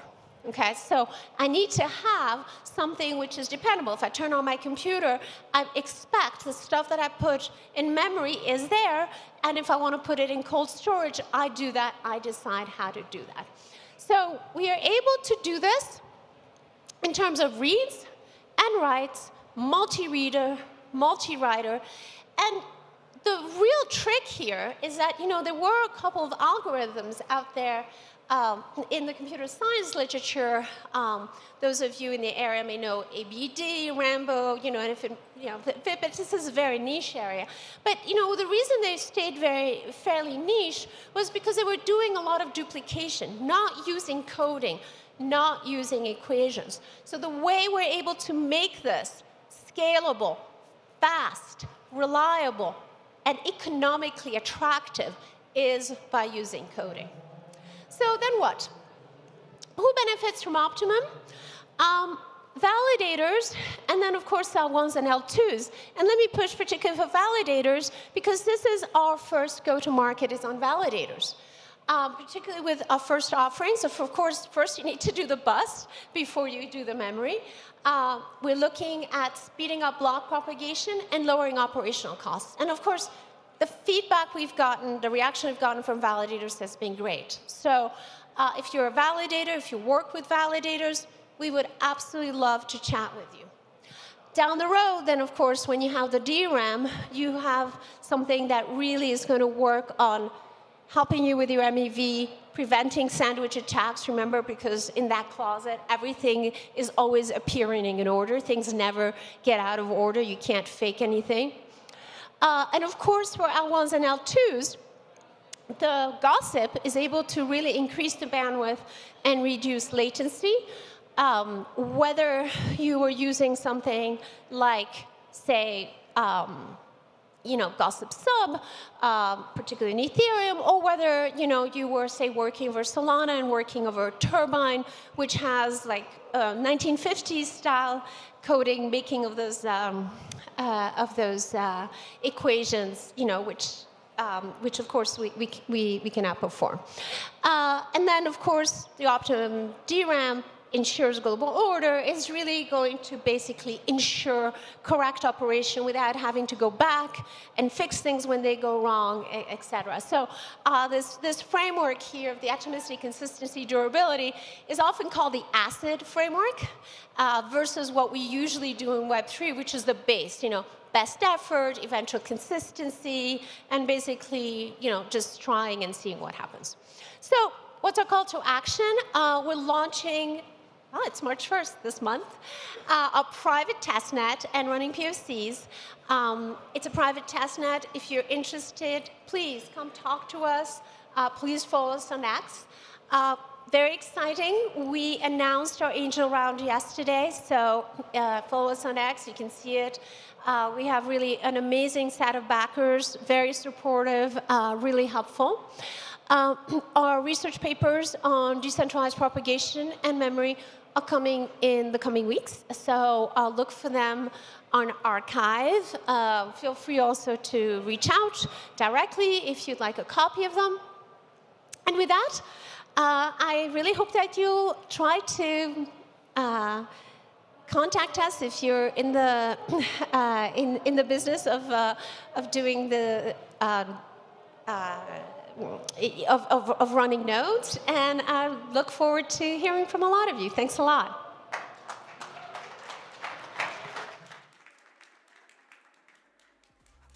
Collab beats control, tell the whole damn law.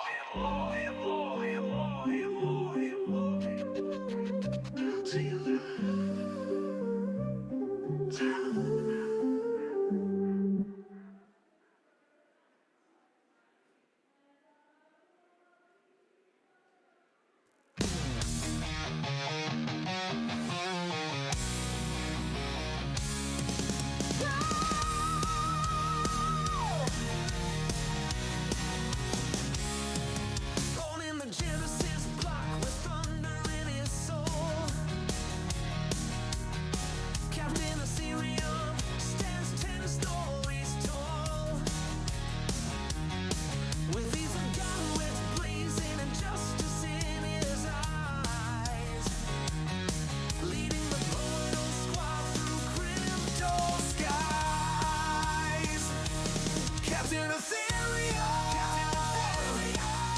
breaking down the walls tonight. Captain Ethereum, decentralization's light. We're buffer-corn charging through the storm, keeping crypto free and warm.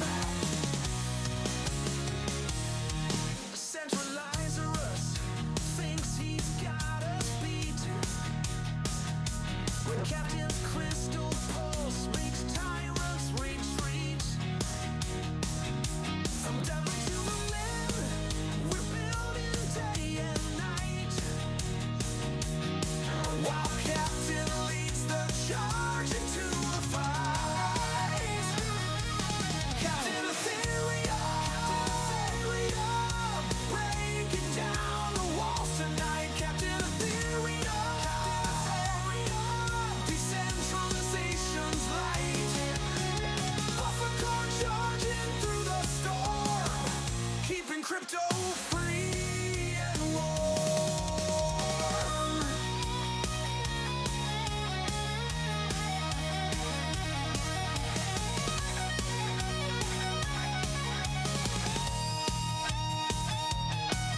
They say he's eternal, like a blockchain that flows.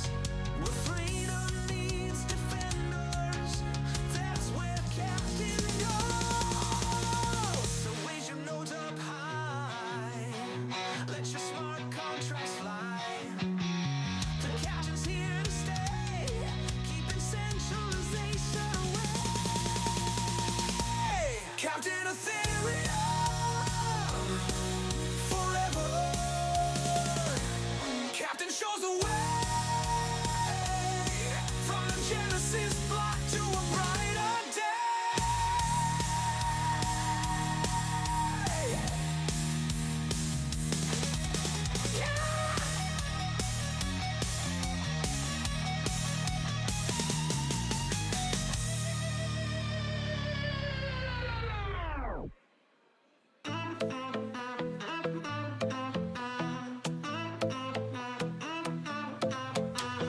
Deep pools hum where the currents align. A century sharp like blockchain wine. Adaptive our machines, volatility sieve. Watch the ripples, whispers, horror before the dive. Liquidity surge, hearts burning. Fluid fist clenches, token hoarders, the ends decay. Calm in the ripside where panic can't stay. Submerge. Hoarders, greed clogs the riverbed thick. Whale flicks tail, instant bridge fix. Stash your bags, laughs the deep pools king. My tidal waves just the vault going. Flow, oh, oh, flow, oh,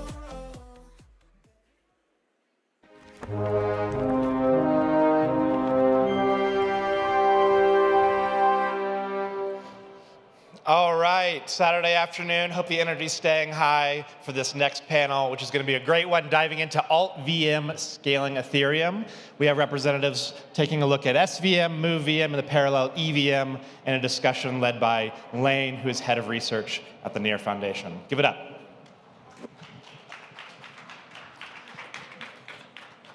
All right, hello, hello, hello. We are going to have the spiciest panel of ETH Denver talking about everyone's favorite exciting topic, VM design, GM. I hope you're all as excited about this as I am.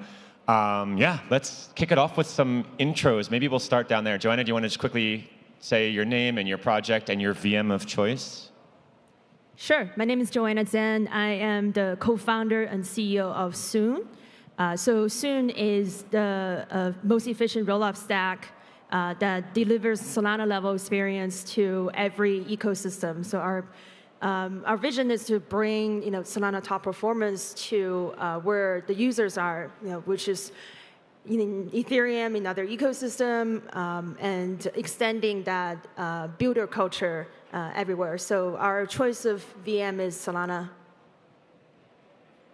Cheyenne?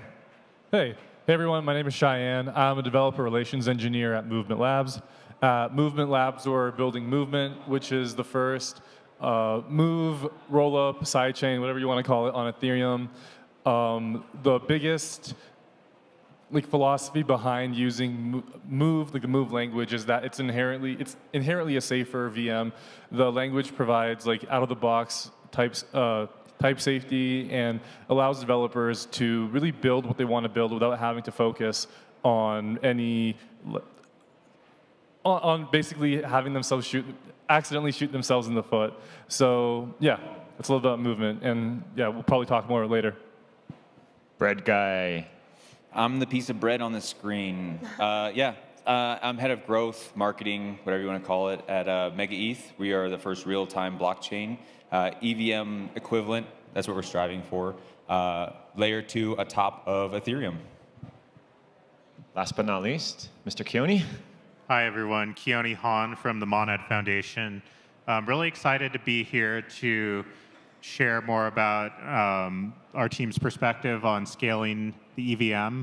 Monad is a really performant EVM layer 1, but really it's a technology project that's introducing several new technologies, including a new database, optimistic parallel execution, a really performant consensus mechanism, and asynchronous execution to help accelerate the EVM massively while retaining a really high degree of decentralization as well. And about a week ago, Monad launched its first public testnet. So it's live. Anyone can go try it out. Currently, seeing about 200 to 300 transactions per second on testnet continuously. That's continuing to ramp up over the past 8 or 9 days. So it's really crazy and really exciting time to see EVM scaling here. Amazing. Yeah, really excited to be here. We have representatives from a bunch of important projects, and I think all of us have very different opinions about VMs. I'm excited to get into the weeds. I'm Lane. I'm in a research role at the Near Foundation. Former Ethereum core developer, as it says on the screen. I worked on a project called eWasm, which was Ethereum-flavored WebAssembly, so it was a WebAssembly-based alternative to EVM back in the day. I also, last year, as part of a project called Space Mesh, built a Rust-based VM based on RISC-V from scratch called Athena. So I've been thinking about VM design for a long time. And Near is using WebAssembly, so I know WebAssembly is not up there and RISC-V is not up there, but we can, I think, really speak to all the niches and aspects of VM design. We have very limited time, and we're not going to hold any punches, as we talked about, so I'm going to jump right in. Let's keep this fun. I'll start with a question for Keone. As a former Ethereum core developer, someone who worked on EVM, I'm not completely convinced that EVM will ever be performant relative to some of the other alternatives. I know that you guys have a different vision. Where am I wrong? Yeah, I think it really starts from the storage layer. I think that a lot of the assumptions about and actual restrictions on Ethereum, basically parameter settings, such as the gas limit per block or the gas target per block of 18 million gas every 12 seconds.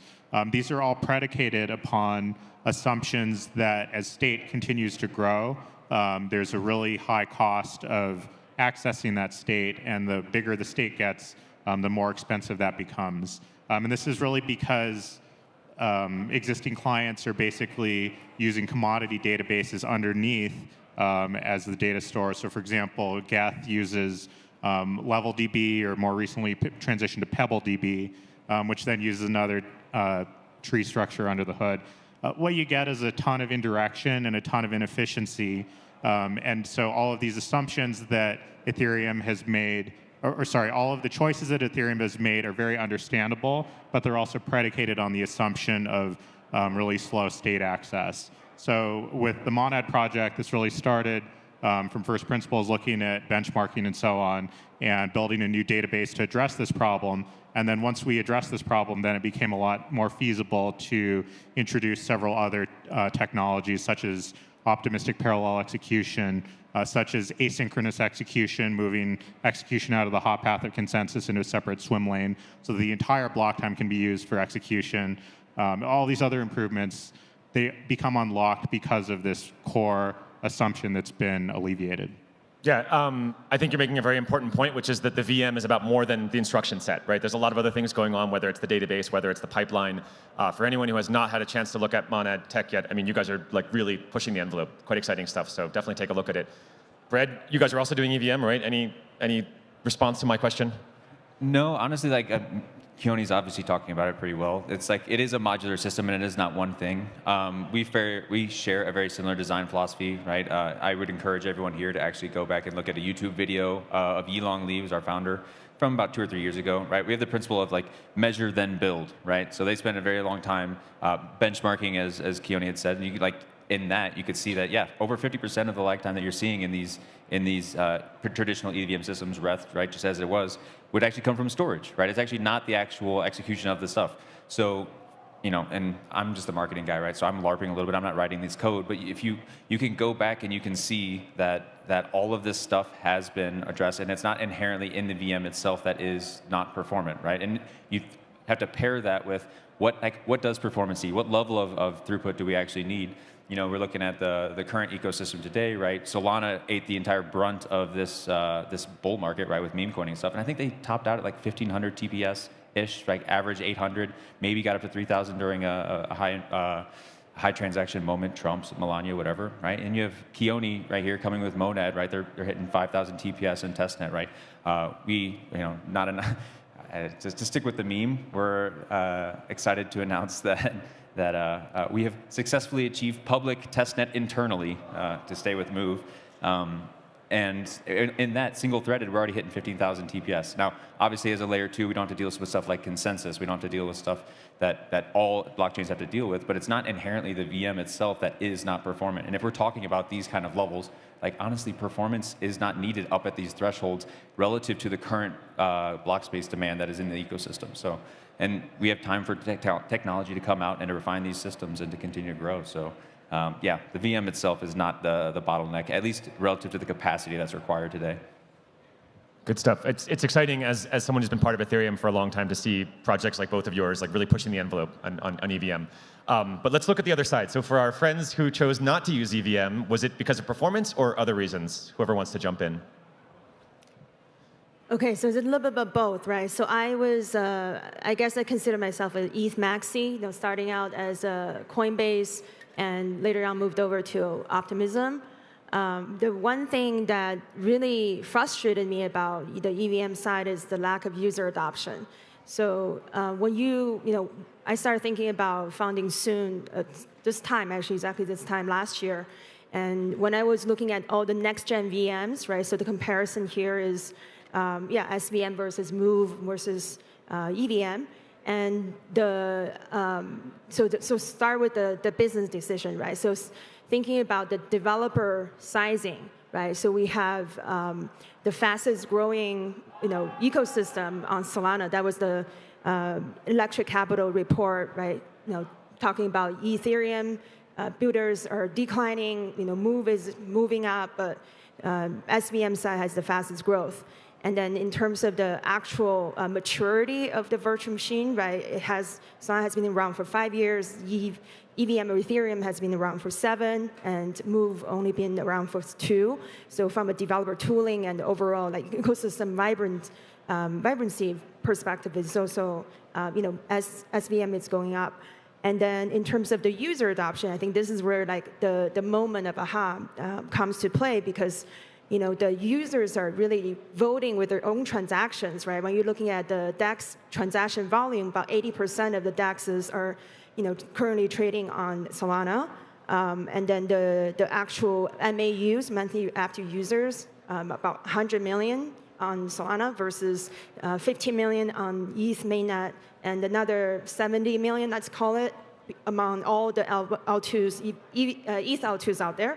So that adds up to roughly about the same amount as what we see on Solana. And then the Move is about 30 to 40 million.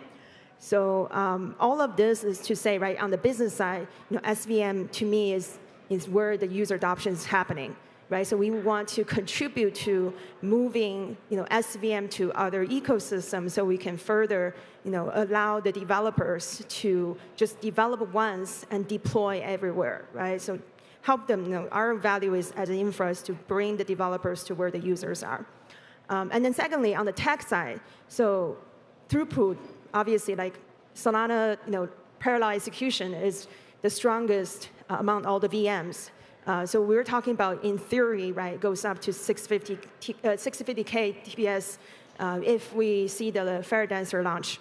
And then I think all my panelists here, have achieved, 100K plus TPS in theory. But, just to be clear, we're actually the only project on the stage that have launched a mainnet. Shots thrown, shots fired. Yeah, shots we fired. have actual TPS running on our mainnet for last 2 months. Not just in theory, and we didn't have the fortune to launch a token before mainnet. So yeah, in terms of like what we're seeing on the throughput side, it's also very clear that it's moving towards SVM. So lastly, on the disadvantage of SVM is the latency, right? So on Solana mainnet, it has this proof of history consensus mechanism, which has a 400 milliseconds constraint, right? That actually is an issue when it comes to really high frequency, low transaction volume, high transaction volume type of use cases. So we solved that problem with decouple SVM, which is basically to say decoupling the user execution layer from the consensus layer, because as an L2, we don't need consensus. So now we lowered that down to 50 milliseconds or even lower, right, near instant finality. And that unblocked number of use cases like AI, consumer, which we see a lot on our current mainnet. So your decision to go with SVM, it sounds like was as much a social layer decision, which is the first part you spoke to, as a technical decision. Correct. And then you guys have some additional innovations that are going to like push the envelope on SVM. I want to make sure Cheyenne has a chance to jump in as well and explain Movement Labs' decision. I mean, it's in your name, right? You guys are obviously like very married to Movement, but why Move as opposed to EVM or SVM or any of the alternatives? So I think our founder Rushi has done an extremely great job on Twitter for being vocal about like why Move, and I think one of the biggest reasons why Movement is choosing to use like steward move forward is because there are like fundamentally challenges within the EVM that like the two projects to the right of me can't solve. So even though both teams are doing a great job at the actual like VM layer, pushing the envelope, honestly, like props to both of you guys and both companies. Don't get me wrong. You guys are doing really cool things there, really admirable things there. In like Lane said, pushing the envelope forward, moving the needle forward. But I think at the end of the day, one of the biggest things that we want to prioritize that move is safety, right? So over the past, like 6-7 years, we've seen billions with a B, billions of dollars being stolen to hacks due to stuff like reentrancy attacks, right? And I mean, correct me if I'm wrong, but are any of your projects addressing that? Like, I don't know.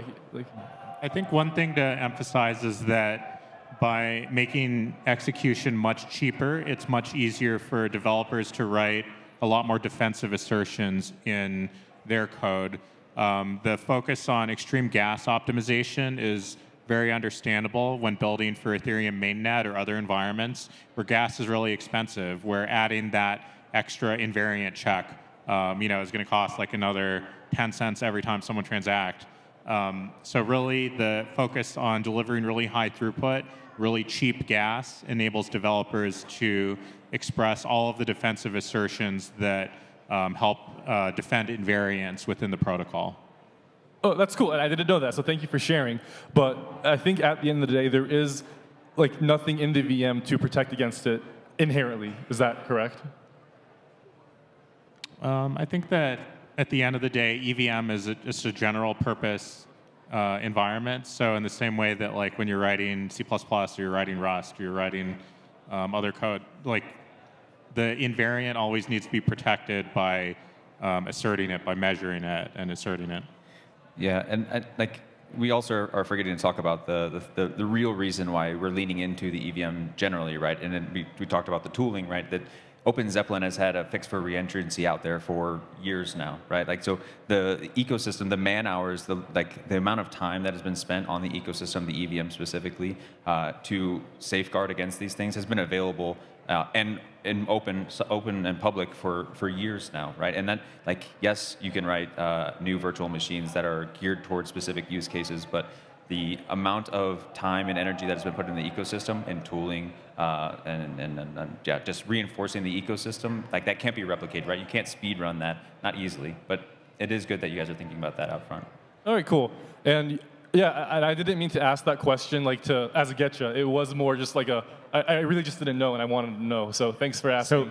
Thanks for answering, I mean. I'm happy you asked that. So, and we talked about this a little bit backstage. As a VM designer and developer, as someone who's built multiple VMs and multiple ecosystems, my professional opinion at this moment is that Move is the best web designed VM out there. However, right, I also contend that developers do not want to learn new languages, which is why I ultimately chose Rust for my last project. Do you agree or disagree? And what are you going to do about the fact that developers would need to learn Move in order to build in the Move ecosystem? Yeah, I mean, I guess like this like extends. This is what I was going to say next. Is that definitely there is this friction in learning a new language, right? There is no denying that EVM has the network effects. Solidity has the network effects, and you guys choosing to build on top of that is obviously in your favor, right? But I think at the end of the day, what we see at like the vision we have at Move is that, hey, instead of trying to like fix something that's broken, let's just rebuild it all together. So, you know, the thesis, the philosophy at Movement, and, you know, shared by the other Move chains like Sui and Aptos, is that like the EVM is inherently vulnerable, has these inherent drawbacks, and instead of trying to put band-aids on like this gaping wound, why not try to like fix the problem, address the problem altogether? So I talked a little bit about safety. That's like one of the biggest reasons why at Move we're choosing to use Movement we're choosing to use Move is because it is a lot safer, and I think it's also a lot easier. You know, when I was first starting, I was an EVM developer, and after making the switch to Move, I was like, wow, this is like day and night difference in how like simple, intuitive it is. So like one of the biggest things I'd like to say is that like when like giving like Move 101s, you know, I compare EVM to the Move VM. One of the biggest things in like the EVM, for example, is that, you know, like let's say if you own an NFT or a fungible token, you know, there is no distinct meaning as to what that ownership means, right? Like in the EVM world, if you own an NFT, you don't actually own it. You just have like this key value pair in like the original contract that instantiated that particular NFT, for example. Whereas in Move, be it the Aptos flavor or the Sui flavor of Move, you know, you have either resources or objects, and the account directly owns these, you know, resources, and it makes it a lot easier, in my opinion. And at the end of the day, these are all just opinions. At the end of the day, it is a lot easier, in my opinion, for developers to intuit what it means to actually own something. If I own like this phone, you can see phone in my pocket, it's mine. It's not like a key value pair, like somewhere in the ether, no pun intended. And I think like, you know, like just personally, before I joined Movement Labs, I was just a developer like building on top of Aptos. And it was just that ease of development that really drew me to it. So the way, like the analogy I've seen is that, you know, a lot of these new chains are like boasting like really high TPS, but it is ultimately like building like a multi-lane highways for like tricycle traffic. Whereas I think the biggest problem in Web3 crypto today is not like the lack of block space. I think block space is extremely abundant. I think the biggest problem is, you know, dApps that users can actually use today. And with Move, you can build really quickly without having to worry about shooting yourself in the foot. Obviously, you can still write malicious code, but it's not possible, or it's a lot harder to write such code unintentionally. So it is the fact that you can like build more dApps quickly and, you know, get to market quickly that makes like me personally a huge fan of Move. You know, why I'm working at Movement Labs today. One thing to mention really fast. So you were talking about enshrined token standards and like knowing the ownership of NFTs and things like that. So I definitely agree that it's really important for the Ethereum ecosystem to accelerate, to just ship new features faster, and to give better tools and ultimately standards for developers. I completely agree with that. I think that a couple of things that are being talked about in the EVM ecosystem, like EIP 7702, so integrating like basically smart contract wallets that can be directly tied to an EOA rather than in a separate account. That's a big change. But it takes a long time to socialize ideas and get consensus and ultimately decide and ship. And at the end of the day, the most important thing for our entire ecosystem, our entire crypto ecosystem, is just speed of velocity of shipping so that we can help grow the ecosystem. So I don't know. Ultimately, I feel like although we, like you were talking about the big highway with tricycles on it, I think that that's a basic fundamental thing that's needed because right now it's we're just so far from where real world looks like in terms of real world usage. I mean, from a capacity perspective, it's the meme always, but if you try to put Visa on the blockchain, it wouldn't work right now. And we just need, it's a Maslow's hierarchy of needs thing in my mind. We have to solve these fundamental problems as quickly as we can, and then keep going up the pyramid higher and higher and unblock developers. And what I'm hearing is the XKDC meme of oh, we have 15 standards, they're not good enough, we should do a new standard that's better than all the other standards, so now we have 16 standards. That's move. And the ultimate calculus that everyone has to do is one, all these things will exist. Developer preference is the best thing, right? Go whatever enables your application the most. But there's a calculus that needs to be done of once something reaches a tier of good enough, it will often outcompete everything else that comes along. And that is kind of the calculus that's being done on our side, where we don't see that there's enough inherent bottlenecks or restrictions in the EVM to restrict us from reaching this good enough and beyond tier, especially being an L2, right? We can rewrite a lot of the stuff. We're doing the parallelization, all the stuff that that Monad's doing, right? So yeah, that's the ultimate thing that you need to balance is once that level is hit that most things can be accomplished, it's kind of annoying to try to fight against that because you sit there and you see this one chain is succeeding. You don't know why it's succeeding. We've had the best technology over here, but no one uses our technology, and it's because that thing has kind of hit this escape velocity and will continue to propel itself by virtue of existing and being adopted by a lot of people. Well said. I think we've had a chance to really explore some of the nuances here, the decision space. We're just about out of time, but I guess I would just like to ask kind of 10-second soundbite from each of you. What is the one ask you have of the audience, people on the live stream? What would you like them to do, to look at? How can they support what you guys are doing? Keone, you want to kick off? Sure. I would like everyone to go to testnet.monad.xyz and check out the app hub with, I think, over 60 apps that are live on Monad testnet already, even though it's 1 week in. And try it out. Try out what a really fast EVM environment looks like. And please send any feedback to me via DM on Twitter. My DMs are open. Love it. Yeah, Mega ETH. We actually have, I blew my joke earlier. I should have dropped it here. Testnet's coming next week. But we have it running internally. We're really excited about it. Just go to megaeth_labs on Twitter, and you will see the announcements coming. And again, doors open next week, so you guys can see, again, what a performant EVM can actually feel like and really see what real time is.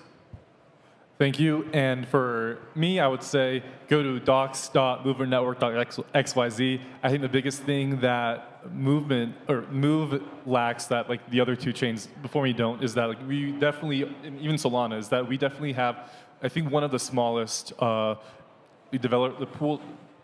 developer size, right? And I think that's just due to the nature of us being a relatively newer chain.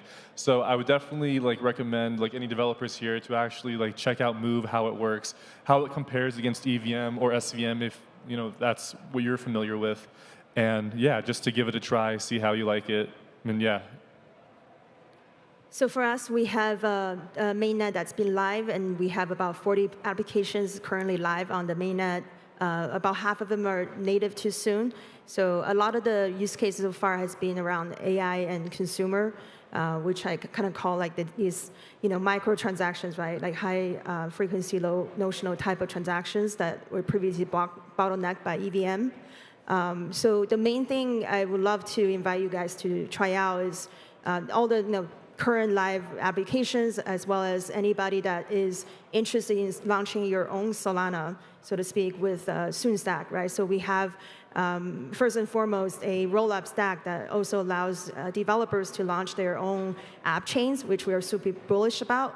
And a lot of these current partners are launching their AI gaming chains or AI inference models on chain. I think all of these new use cases that Previously, they have the choice of between Arbitrum Orbit and OP Stack, right? So now we reduce all that latency down to 50 milliseconds or even less.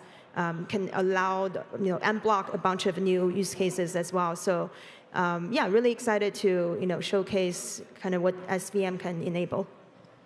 I'm Elredig on Twitter. My DMs are also open. If anyone ever wants to nerd out about VM design, I love it. I'm here for it. Thank you guys so much. Check out everyone's projects. I think they're all working on really exciting things. Thanks for your time. Thank you. Thanks, guys. Thank you, everyone.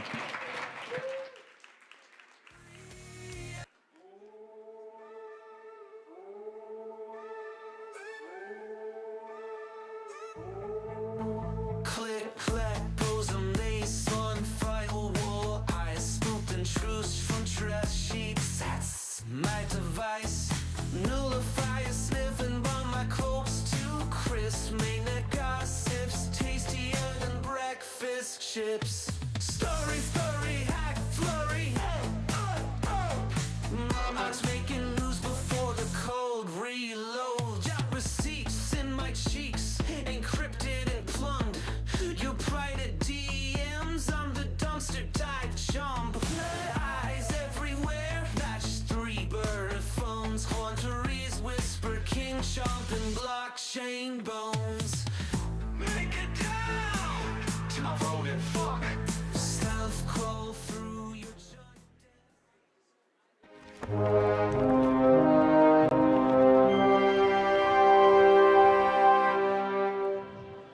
All right, hello everyone. Oh, we got some excitement today. Griff's coming on the stage already gets the chairs. Next up, we have a fireside chat, staying safe in Web3, with Griff Green, founder of Giveth and Unicorn.eth, which is providing a safer user experience by giving out ENS names attached to secure wallets, along with Taylor Monahan, security at MetaMask, and probably best known for being excellent at the social layer on Twitter. Thanks. Thank you. So today we're going to talk about wallet safety, first for normal users and normal people, and then also for high-profile people. What do you do? And I have like kind of maybe a controversial question here, because just recently Bybit was hacked for the largest hack ever, $1.something billion.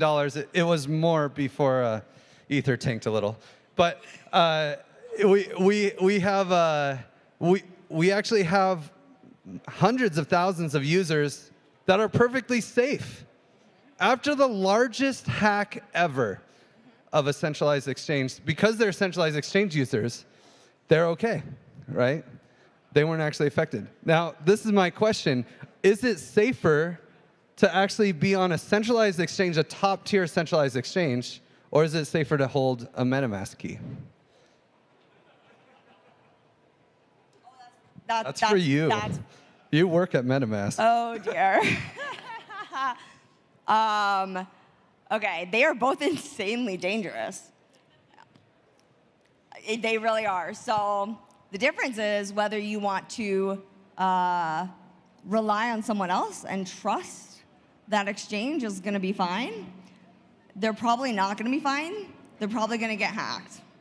Now, eventually. Yeah, that's just reality. Now, if it's Bybit, okay, Bybit is I think people like in the West don't necessarily understand. Bybit is a massive exchange with massive profits, massive liquidity.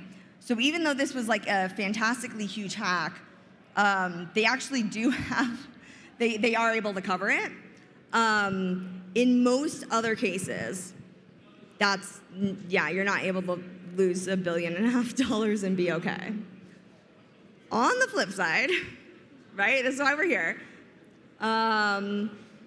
The alternative is if you do not rely on a centralized exchange, you are relying fully on you, but also to a certain extent the products that you're using, right? And in the case of Bybit, in case anyone was unaware of this, so they got hacked for $1.5 billion. The person or the team that was compromised was actually not Bybit, though. Was actually the safe team. And they directly targeted the Bybit cold wallet that was a multi-sig. So that's how the hack ultimately was executed. Theoretically, anyone using safe could have been targeted as well. And so I think that, at least for me, this has basically been my whole life, but in the last 2 weeks, us at MetaMask, me as like a security researcher, me as a person tracking the funds, the question is like, where's the most risk? How do you mitigate that risk as an individual? What can we do? And, you know, with a side of like, are we ever going to be able to make it? Because these threat actors are super serious. No, exactly. And so what do you do? Like, if you're onboarding someone that you know that you've never, that you know they're not super technical, do you send them to a centralized exchange or do you send them to MetaMask? If I'm there in person with them, I onboard them to MetaMask. I also keep a backup of their seed. I would trust you for that, for sure. And then they come back to me in like a year or two when their phone breaks, every single time. And then I also help them, when they come back, right, I have to help them with their portfolio because they've always just acquired some really nasty coins. And we don't want to only be holding those bags, so we have to get them back on the right track.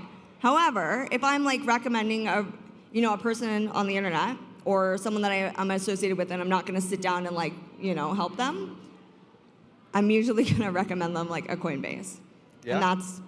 No, this is my problem too. I often just recommend people use Coinbase because honestly, I don't want the pain of onboarding them. But like I've been doing this for too many years. Yeah, well, because it's too hard to stay safe in crypto. There's so many things you have to do.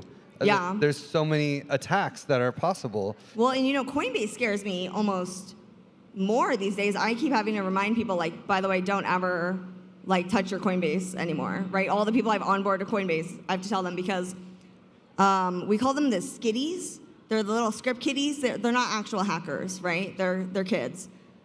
They'll call pretending to be Coinbase customer support. Insanely popular vector, hundreds of millions of dollars stolen this way. They'll basically convince the person that they're hacked, but they're not hacked. But they convince them that they're hacked.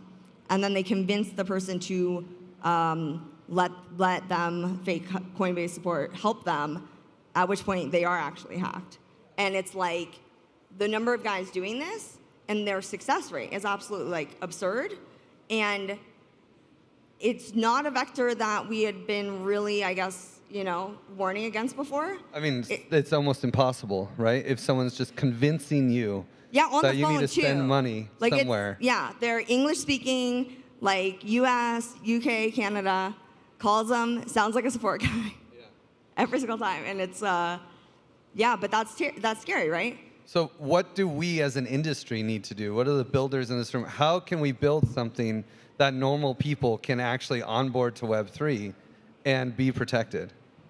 So I think one thing that's shifted my opinion on where the priorities are is that historically I've been a lot more like crypto OG. And I really I appreciate the tech. I appreciate being concerned and being very thoughtful and deliberate with our choices and sticking to our values and all these really great things. However, in order to really get serious about whether that's your personal security, whether that's your team's operational security, whether that's smart contract security, whether that's whatever it is, right? Every single thing, you have to execute on it, right? Which means that you have to know what's going on, you have to know how they're abusing your product, whether that's your team, whether that's your users, whether that's your literal product, and then you actually have to take steps to stop them. And the hardest 100%. The hardest thing for crypto to do, right? There's no perfect solution. There's not a single feature that we've ever shipped in MetaMask that will perfectly solve all of the bad things. And it makes it really easy for everyone to sit around and discuss forever whether or not this feature is good or bad or better, could be better, right? One thing that I've been doing a lot of lately, right, is I walk into the room and I just remind everyone that the current state of things is really terrible. We are not doing absolutely nothing. It's atrocious. And so while all the teams are getting into the weeds on like these really the finer details, especially like theoretical problems. Yeah. You know? Yeah, They love we talking about love- theoretical security issues. guys, we have enough real security issues. Exactly. Please do not go into the theoretical too. So I have to chill just for a second because unicorn.eth is like a system that we're building to basically address all of the normal phishing attacks that I've seen nonprofits suffer on Giveth. Okay. And so like $100 limit, otherwise you need a 2FA, daily limits. Smart contract wallets make it so easy. And soon 7702. Yes. Yes. Like I'm excited to see what MetaMask does with 7702. Dude, we have, I mean, I'm really excited because I feel like this is what we've been waiting for years. Exactly. And so I feel like it's coming to fruition. And they keep, by the way, they keep coming to me and they go, Taylor, like, what should we be scared of? We're not scared enough. What should we? They're not. I am so proud of them for like getting so close to shipping this that I'm like, it's great. Like it's, I don't tell me anything. Just because, get it out there no, for because users. genuinely, they've gone so deep on the experience, but also the security and the safety of it, that we could, like that last like 5-10%, we could spend another 5 years finessing and like double checking and researching. It's too late. We need to ship it. And So the- 70702, by the way, allows you to turn an EOA into a smart contract type experience. So like the things that we do with Unicorn, where we have $100 daily limits, we have, if you want to send more than half your money, there's an hour time delay, for the Coinbase support phone calls. So at least you have a time to go check with your crypto expert. We have, we make it so that you can only connect. I don't know that MetaMask could do this, but we actually make it so you can only connect to the apps that have been approved by the admin. Yeah. So if they click a phishing link, nothing Yeah, happens.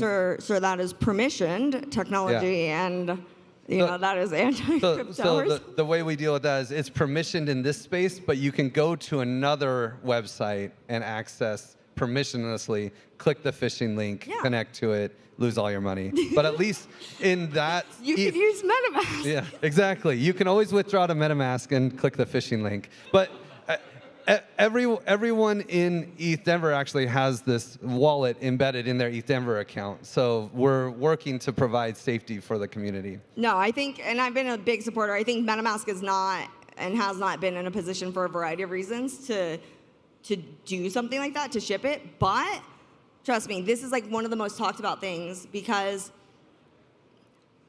I mean, really, guys, I've been doing this for years. The onboarding experience is atrocious. It's so bad. It's so bad. The worst. And the thing is that even like the least amount of onboarding that you can possibly do is still such a massive amount of information and like really critically important information. Like they have to like understand things conceptually and then take certain actions. And if they don't pay attention, like they're gone. Like they're donezo. Like maybe tomorrow, maybe next week, maybe next year. It'll happen eventually.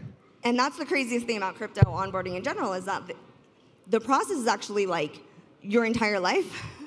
Like your entire crypto experience, every single day, you're sort of like constantly learning new things and re-understanding the concepts and getting safer and getting more secure. And I think that, in my opinion, like people should have the right to like do whatever they want, but most people like don't actually want that. Like they want to be in a... I think I feel like MetaMask is like a 747, and it just shouldn't be the first vehicle you drive. Yeah. You need a tricycle, right? Onboard people to a tricycle, and then eventually they can work themselves up to like a full-on commercial airline. Yeah. We are making improvements, though, to be clear. Like, we're not. MetaMask is getting a lot better, that's for sure. But we only have a short amount of time left, and What I'm were curious. we talking about? What do we? So there's, I'm a relatively high-profile target, we'll say. I'm on hundreds of multi-sigs. I'm on the Security Council for Arbitrum. I can, and I think I'm looking in the audience, and there's actually a lot of people that fit a description that they could actually be targets. How do those people protect themselves? There's onboarding the masses, but then there's the crypto OGs. Like, what do they do? What are the best practices? So Like the highest ROI, easiest thing to do, dedicated device. Okay, it used to be the cold, air-gapped, rip the Wi-Fi card out, right? It's in Ethereum with EVM, it's not super possible anymore just because you want that extra online data to like tell you what you're signing and to simulate and stuff like that. However, the risk of your like say daily driver device being compromised is like so high. Like there's so many different threat groups out there that are trying to get on it. They're trying to get you to click links. They're trying to get malware on it, like lowbrow info stealer malware. It'll steal your crypto. Lazarus is out there doing some wild attacks, supply chain attacks, etc. And so if you're a signer on something and it's like serious, right? The best way is you have a separate device, keep it offline most of the time, don't message on it, just don't download PDFs on it. Don't have calls with venture capital people on it. Don't talk to support on it. Don't go on Twitter or Telegram or any, like, just use it for signing, okay? And then the other thing is that the mobile experience is getting a lot better. iOS, meaning like your iPad or your iPhone, it's by default at the core, like a more sandbox experience. It is way more safer. Like the sort of like level that threat actors have to be That's wild. I had no idea. Yeah, because the whole operating system is sort of set up. Like you can't just run arbitrary code at the root of an iPhone, right? Yeah. So there's still some hiccups, okay? If you try to sign a multisig with MetaMask and Gnosis Safe, like, okay, please open a GitHub issue and we'll address it. Yeah. But but it's getting it really is getting a lot better. And like for me personally, I stick to iOS these days because like, yeah, I'm a very high profile. Like they're just always trying to get Everyone's me at this attacking point. you, Taylor, I promise. No, but and one last thing before we go is if you do get phished, there is a new tool out there called rescue.money that can help you connect you to a white hat that can actually help you capture whatever leftover money is in there and get it back. So it's not all it's not all gone. If there's still assets in there, rescue.money can help you. But thank you all for listening, and we'll see you at the next one. Awesome. Thank you.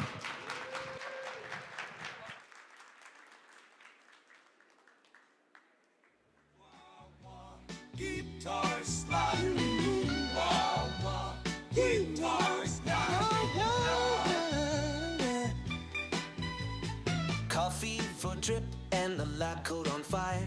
Sticky note constellation stuck to the ceiling wire. Gas fees are confetti. Watch. They rock on P Island.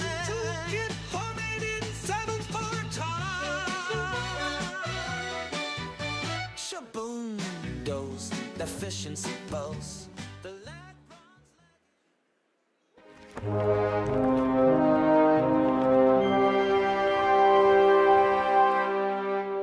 All right, I love it. Let's keep the conversations going, keep it flowing. Next up, we have a conversation about the AI agent economy. It's going to be between Jake Bruckman, the Coin Fund CEO and founder, and David Snyder, co-founder of Lit Protocol. Please welcome them to the stage. Thank you so much. All right. Hey, everybody. Hey, everybody. Hey, Jake. Hey, David. How are you? So good. Well, I guess let's jump right into it. AI agent economy or agentic commerce. I guess maybe we should start with what are AI agents and what do they do? Yeah, I'll introduce myself a little bit. My name is David Snyder. I'm the co-founder of a project called Lit Protocol. It's a distributed programmable key management network. Essentially what Ethereum does for state by making it decentralized and programmable, Lit does for signing and encryption. And so this is relevant because the general view that we have of agents is agents are just functionally intelligent services. Like machine learning and artificial intelligence has been a part of the applications we use, like behind the Facebook feed, for more than 10 years.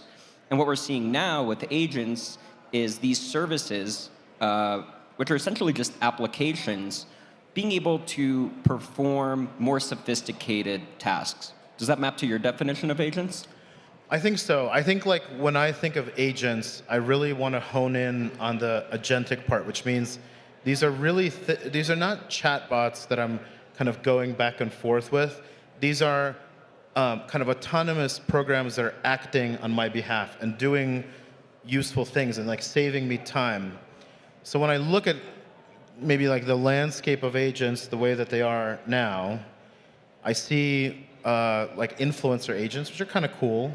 But they're not very agentic, actually, like for me. Right. They're just sort of sitting there tweeting. And then I see like domain expert agents. Like if you guys know AIXBT, this is an agent that is supposed to surface crypto alpha on Twitter or X. And that's a little bit more useful. But again, it's kind of a chat bot. Like I can go back and forth with it and ask it questions. But to me, like the really useful ones are maybe what Giza is doing, which is on-chain agents that help you optimize your yield, roll your perps, trade stuff. And I think it's going to keep going in that direction. Like agents will be able to do more and more and more over time. Yeah, that definitely maps to my mental model. Some people have described it as wave one of agents are agents that deliver information. So like ChatGPT would be the prime example of a thing that is in wave one. You ask it something, it delivers information. Whereas wave two are agents that do things on behalf of the user or a company. So like in the B2B world, outside of crypto, the main agent use cases are like agents for small businesses that do things like customer support, sales outreach, things of that nature. In crypto, like what Giza is doing with yield optimization, or a number of the agents that are running on the Lit agent wallet for authentication are doing things like creating tokens, optimizing yield, and permanent loss prevention, automatic solving across chains. And there's definitely like a pretty interesting aspect where all of the technological components are here, but the road ahead is around integration, which the agents are also helping with the coding agents. And we're probably only like a month or two away where you can functionally start a business with a prompt. Basically, you say to the agent, you go, mint a token for me, set up a newsletter, set up a Twitter account, make the newsletter only accessible if somebody stakes a certain amount of my tokens. Every morning, send me a text message that has 3 clarifying questions about what the news was from the day before. And because you're familiar with my worldview, because I've been communicating with you for 6 months, publish a newsletter from my point of view. And now I've just created a media company that has on-chain components that I spend 5 minutes on every day. And it's just like a totally new world in terms of novel economic activity and really just kind of creativity and having a unique view on the world or what's happening as a way to generate value.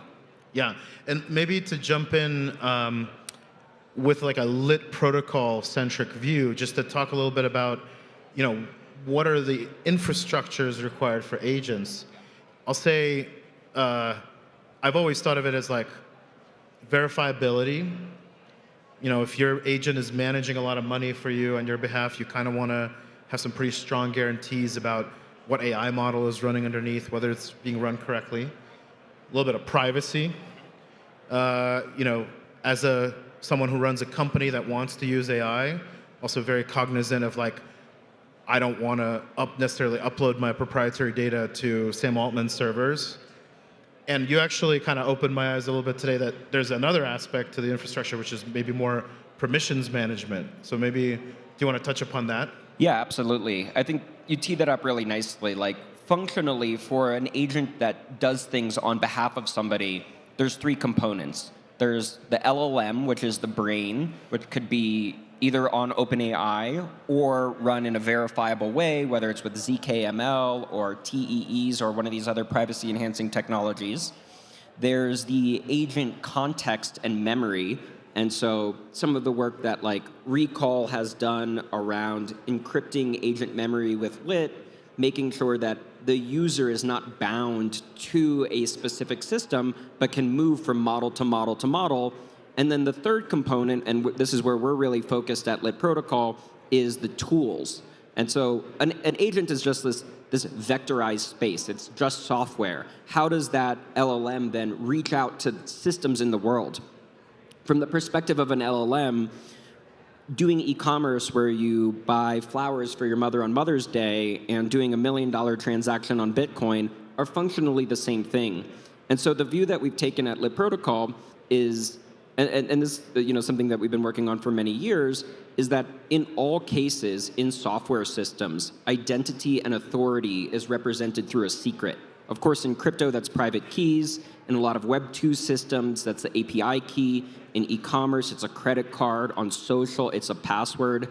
And so what we've built with the Lit Agent Wallet is essentially like OAuth, but for transactions. So you're probably all familiar with what this looks like for data when you sign in with Google and the app says, this app wants access to your contacts and calendar. And then you click approve, and that app can then use your data for that case. The way the Lit Agent Wallet works is the agent runtime, or the app, or the service, these are all kind of synonyms here, says this agent wants to be able to use Uniswap with a daily spending limit of $1,500. Or this agent wants to be able to use your Twitter account, or your credit card, or your Binance account, or your Charles Schwab account to purchase stocks. And so we've really kind of taken this perspective that a transaction is a transaction independent of the state machine, whether it's decentralized or centralized. And we actually think that this is imperative, not just for the people in this room at ETH Denver, but attracting the Web 2 agent developers and seeing decentralized web technologies as a core piece of infrastructure to orchestrate transactions where the end result of those transactions may be on blockchain and may not be, but the blockchain and decentralized web technologies as the coordination and permission layer that kind of becomes like the new iPhone, right? Like as an analogy, you have the iPhone, everybody, or an Android phone, and that's the home assistant. It has your passwords, it has your pass keys, and then the service that you use from the iPhone are all of the apps that you install. And so the agent world, I think the model ends up looking really similar, except it's not a piece of hardware. It's this core home assistant that then you consent to other agents and other services out there in the internet, what people are largely calling the swarm these days. And yeah, we're really excited about that perspective, especially insofar as we can bring Web 2 developers into the Web 3 space without them having to understand the different specifications of the different smart accounts on different blockchains and kind of ratchet up the abstraction stack. A pretty classic move that has happened in crypto for many years, and now in the context of agents. Okay, awesome. Yeah. Let's see. I guess, what does adoption look like, do you think? Yeah, I mean, it's still super early. I'd definitely be curious around your perspective here. But we're in Web 2, we're seeing these B2B agents that I mentioned earlier. There's very cool experiments that agents that trade. There's a lot of experiments where you say, hey, ChatGPT, what are the best tokens to buy? I've been really impressed with what the team at ThirdWeb has done, where they've trained a model over all of the EVM chains. That model is called Nebula. Specific models for blockchains are enablers of more sophisticated type of transactions. But you mentioned kind of the social media agents, or what has been characterized as the internet cinematic universe. I think it's worth kind of making the distinction, at least to my mind, the most interesting things that are getting adoption are the most boring things, the things that are just taking a human out of the loop from having to pay attention to something or click a button and just having the LLM do that in its place. How about you? What do you think is going to be the first type of breakout agents? Well, if I'm being super honest, I think that kind of those types of agents I mentioned before that act on your behalf, they're not really that good today yet. We're obviously on this innovation curve and they're getting better, but I tried Operator the other day to automate some of my tax reporting tasks. It had to go to a bunch of crypto wallet viewers and collect balances and assets into a spreadsheet kind of thing. And I found that Operator, made a lot of mistakes. It started to open other like spreadsheets in my Google Docs and stuff, and I had to turn it off. But there actually are like some very, very useful things that these things can do today. They can like source data.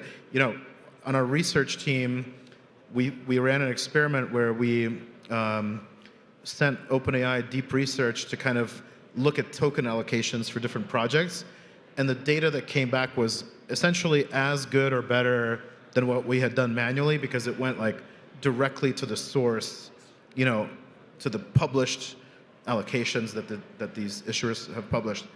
Now, as a company, again, like we're very cognizant of this proprietary data, and so like one way that like Web3 agent adoption could even look like is giving you those properties of privacy, or maybe even being able to locally run, you know, an LLM or an agent or a domain expert on something that sort of protects you from, you know, leaking this data. Yeah, it's super interesting. I mean, like, classically, there's this idea that, like, privacy is not a sellable feature. Certainly, there are cases where it becomes very important. You know, OpenAI. Well, it's a compliance requirement in certain cases. There's a compliance requirement, and then, like, then the interesting question is, do you do compliance up to the state of the world today, which is Web 2, which is to say, okay, cool, we signed this enterprise contract with OpenAI. They've made these guarantees on paper that they're not going to read the data or resell it, or, you know, whatever keeps them SOC 2 compliant or whatever it might be. Or, like, what is the reason to move to, like, the next level of verifiability? Certainly when you're dealing with money, that's one of them. But I think, like, there's an opportunity for us as a space collectively to kind of move out of the doom and gloom pitch, which is largely like, don't trust Web 2 companies because they're scary and bad. And I totally feel that and understand that. But the reality is most people trust most corporations most of the time. And there's really an opportunity to talk about what are the higher order benefits to building the machine intelligent society on decentralized web infrastructure. And to me, it really just comes down to things like collective intelligence, global cybersecurity threat detection. These things only work in an interoperable world, where the benefit of using decentralized web technologies isn't this idealistic one, but is more material, such that we can have better types of applications. And to my mind, like, using systems like decentralized storage with lit encryption and other encryption methodologies and TEEs and FHE and privacy enhancing technologies is the only way to create intelligent protocols that are functionally owned by no one, a similar property that Ethereum has, but upgradable by everyone. Awesome. All right, so in the last 2 minutes, why don't we do bold predictions about the AI agent / decentralized AI space? Okay, you go first. Oh, okay. All right. Well, I'm going to make a bold prediction that we will be producing AI models in Web3 that will be competitive with, you know, the OpenAIs and Anthropics of the world. I have some pretty good confidence on that. And I also will predict that that will result in a lot more LLMs out there, a lot more agents, and they will be in this kind of Web3 format. Nice. Mine is more of a wishful prediction, but you know, I guess the prediction and the hope is that we start to, like, really rival Visa and the Web 2 methodologies of TradFi, of transactions, and, like, the flippening potentially is intimate, but not the Ethereum Bitcoin flippening, but the count of daily transactions being on crypto rails versus on fiat rails, and agents being a driver for that over the next 24 to 36 months. Awesome. David, thank you so much for this conversation. Super, Jake. Thank you so much. Cheers.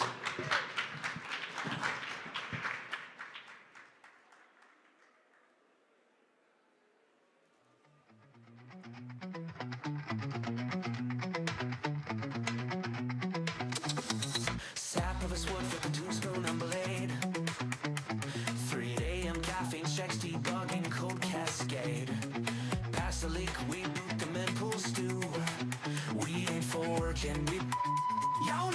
to do.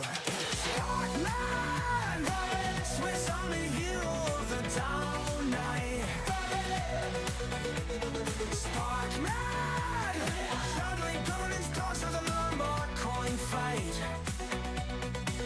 We don't fork, we adapt, slapping fiat fiend with a liquidity trap.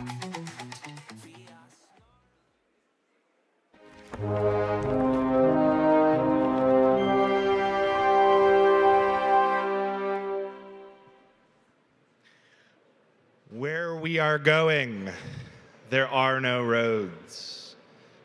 That's the name of this next panel conversation. It is moderated by Anjali Young, co-founder of Collabland. Please welcome this great group of speakers to the stage. Thank you. Hi, everyone. Thanks for being here. This is going to be a really fun panel, just warning you. Oh, I almost fell. We got all kinds of good people here. We've got Matt Medved from Now Media. Do you want to tell us a little bit about yourself? Hi, everyone. 1, 2, 1, 2. Yes, yes. GM, how we doing, Denver? Matt Medved, co-founder, CEO, and editor-in-chief of Now Media. You might know us for NFT Now, our digital art fair, The Gateway, and Sovereignty, our Web3 content tool suite for on-chain media. Next, we've got Debbie Soon, who's a writer and an author of a new book that just came out, Digital Mavericks.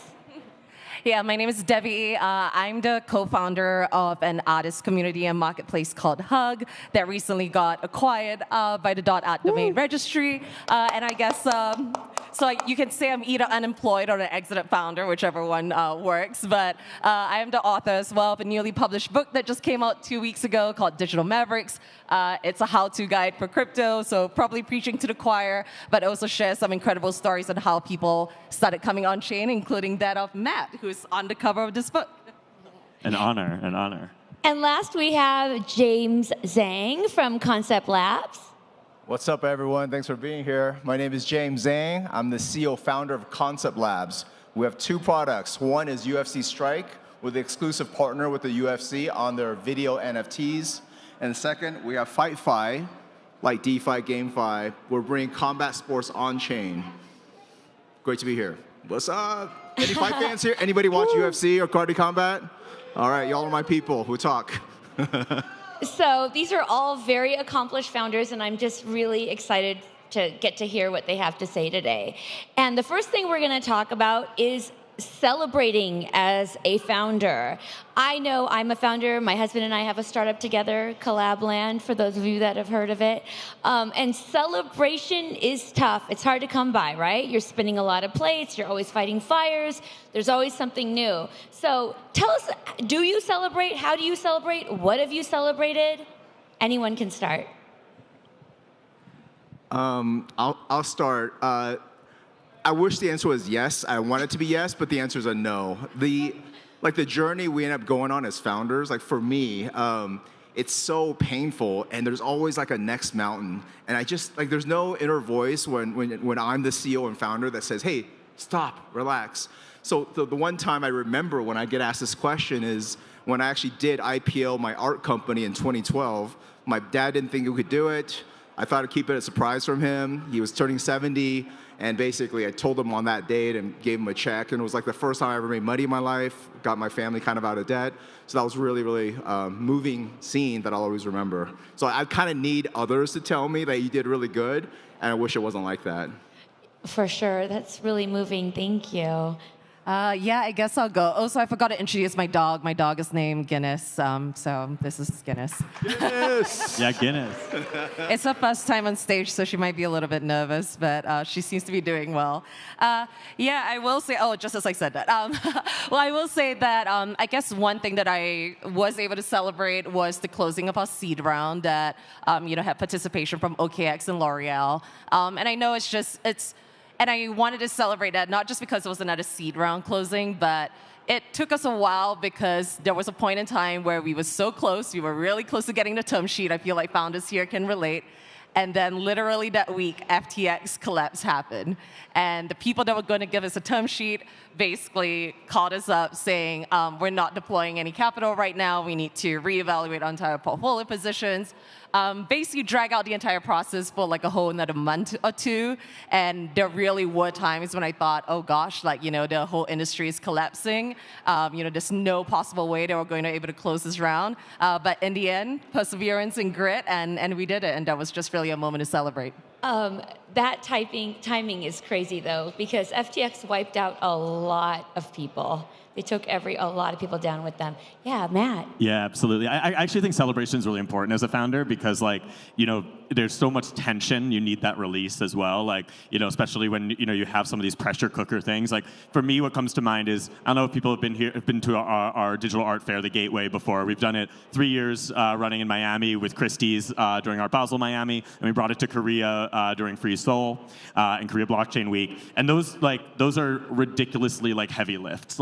It takes a village, right? So many moving parts, for the speakers, for the digital art that we display, all of that, and it can be quite stressful. And it's like an all hands on deck for multiple months for the entire team. And I'll never forget 2023, we did Gateway Korea and then immediately turned around to do Gateway Miami at the Faina Forum, which was our first time doing it on the beach, prime time, prime real estate, the most kind of ambitious one that we had done to date. And I'll never forget, we had a 24-hour build.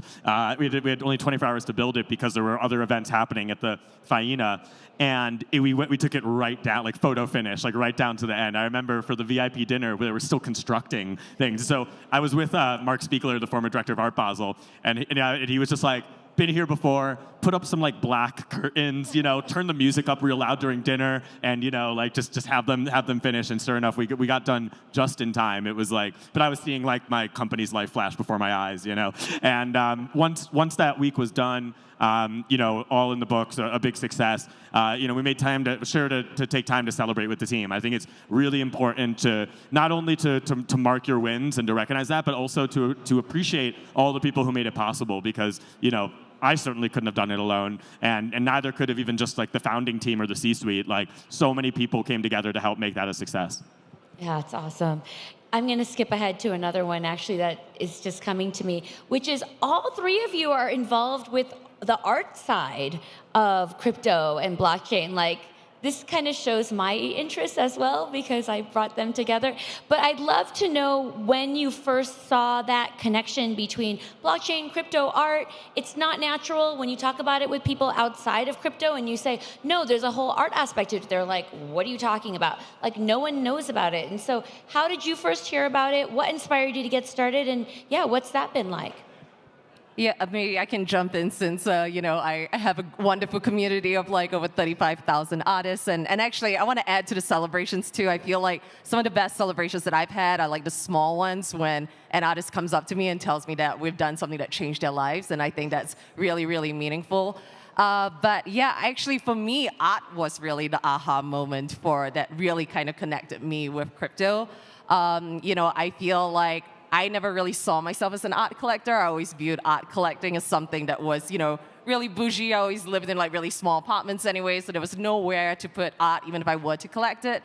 And I think when I discovered crypto art and really seeing how the blockchain could really, bring authenticity and of ownership and provenance to these artists and give them a new avenue to really connect with their audience, but also monetize their work, that really resonated with me. And then I will also say that artists didn't wake up one day because of NFTs or blockchain and then they were like, oh, I'm an artist today because of blockchain. So, I feel like this has just really been incremental and additive to them. And I know maybe it's not the best, it's not always going to be smooth sailing, but at the very least, it's a new and innovative way for more people to become art appreciators. That's great, Debbie. Appreciate that. My start in blockchain has a lot to do with art. So my first job out of college, I was an artist for George Lucas. I see James and I used to work in games industry together. So I used to draw spaceships and monsters for Star Wars games. That used to be my dream. That's the company I eventually took to IPO. It's called Concept Art House, and it's still running today. We do work for Diablo, things like that. But until December 2017, if you were a digital artist, as a physical artist, you do this painting, you can sell it, but there was no way to sell digital art. And that's where most of the art that my company did. So CryptoKitties was that aha moment, right? So if you think about when a young artist whether you're just starting out or you're super famous, you really want people to view your work and be able to make a little money from it. So I think tokens and blockchain, that's like we're all here. It's great about connecting people and communities. And so if you do a piece of art, anybody that collects that piece of art becomes that part of the community. Anyways, I think that's a thread that we're all pulling on here to see where it goes. Yeah, I love that. I love that. Prior to starting NFT Now Media, I was deep in the music space. I founded Billboard Dance. Billboard's dance electronic music brand. I ran Spin Magazine's editor-in-chief, and I was running content at Modern Luxury when my friend Blau, the DJ producer, and the guy who's like very early to music NFTs, he pulled me down the NFT rabbit hole in fall of 2020.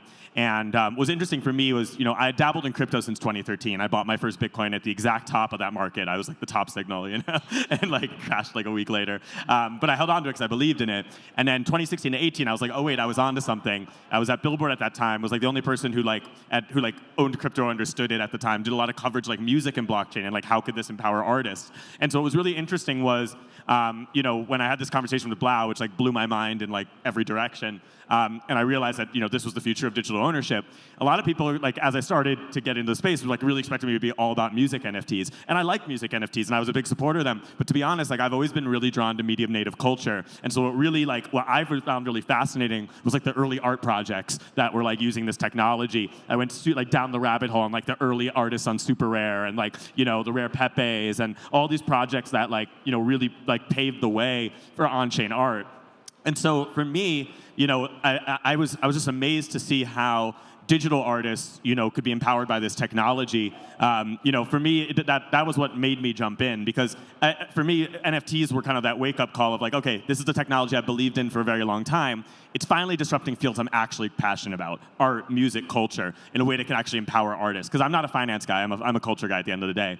And so seeing digital artists able to make a living off their own creative vision instead of client work. Seeing, it's funny, a lot of the top digital artists in the space, I actually knew some of them from the music side of things, but they were just like, they were the visuals guys, right? Like I met Victor Mosquera at Coachella when he was doing Odessa's visuals, and to see him flourish as an artist and, get to sell at Christie's, Sotheby's, all of that. Same with Fuck Render, with guys like Nest Graphics. Like these guys were all making, they were kind of behind the scenes, and this was an opportunity for them to step into their own, to build collector bases for themselves, and to really like pursue careers on their own creative visions. I found that incredibly inspiring. Debbie, what you said about like artists saying like this changed my life, like that's what really like motivated me. It was like obviously the big sales are all like well and fine. They get the headlines, they get the momentum, all that. But what really excited me was artists being like, I can quit my day job and actually pursue a career now based on the creativity in my head. And I just think that's brilliant.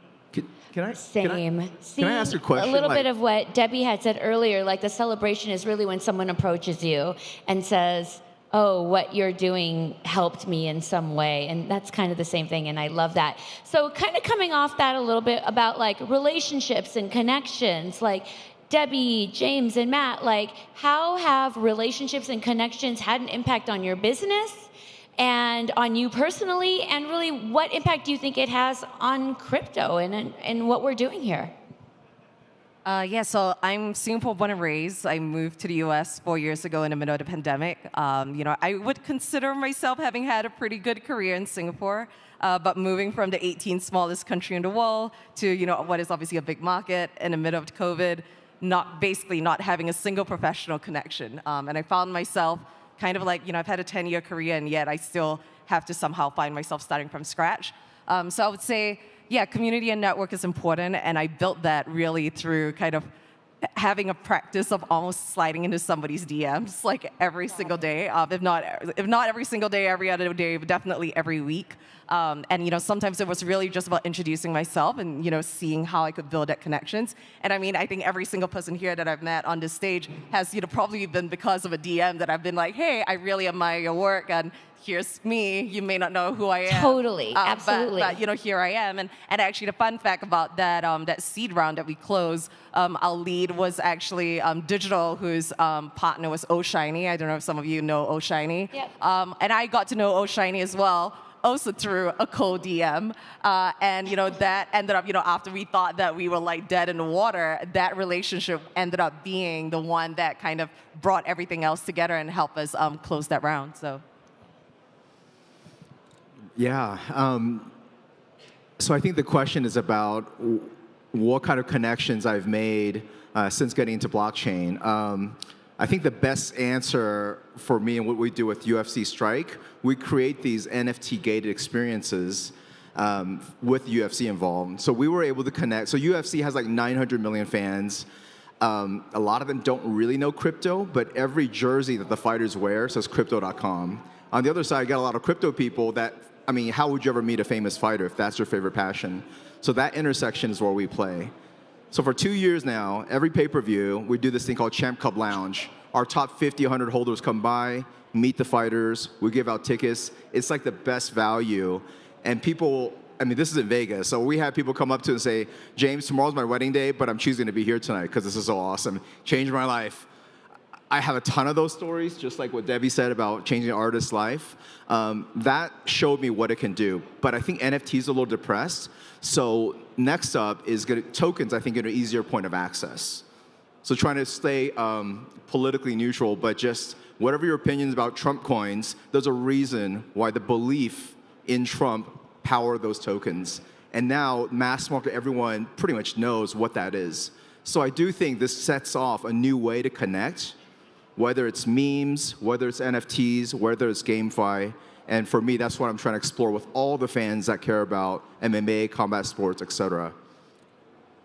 Yeah, I think relationships and connections are everything in this space. It's still a really small space if you think about it. Like, relatively speaking, this is, you know, people know each other, right? And so one thing I think is really special, especially, you know, coming from like the NFT side of things, was like that community really came together in a big way, like virtually, right? Because you know, 2020, 2021, a lot of people, you know, were on COVID lockdown, and so I remember like pacing around my little New York apartment, you know, like freezing cold outside, like days on end on Clubhouse. And you know, the people I met on Clubhouse, those relationships I made, ended up becoming like lifelong friends. And a lot of them I felt like I knew really well, you know, even prior to meeting them in person. And so that first like NFT NYC, when everybody like came together and it was just like URL to IRL, was really, really special. And I remember that was something that we realized early with Now Media, was like the power of events to bring people together and to like really like take things to the next level when it comes to relationship building. When we did our launch party in September 21,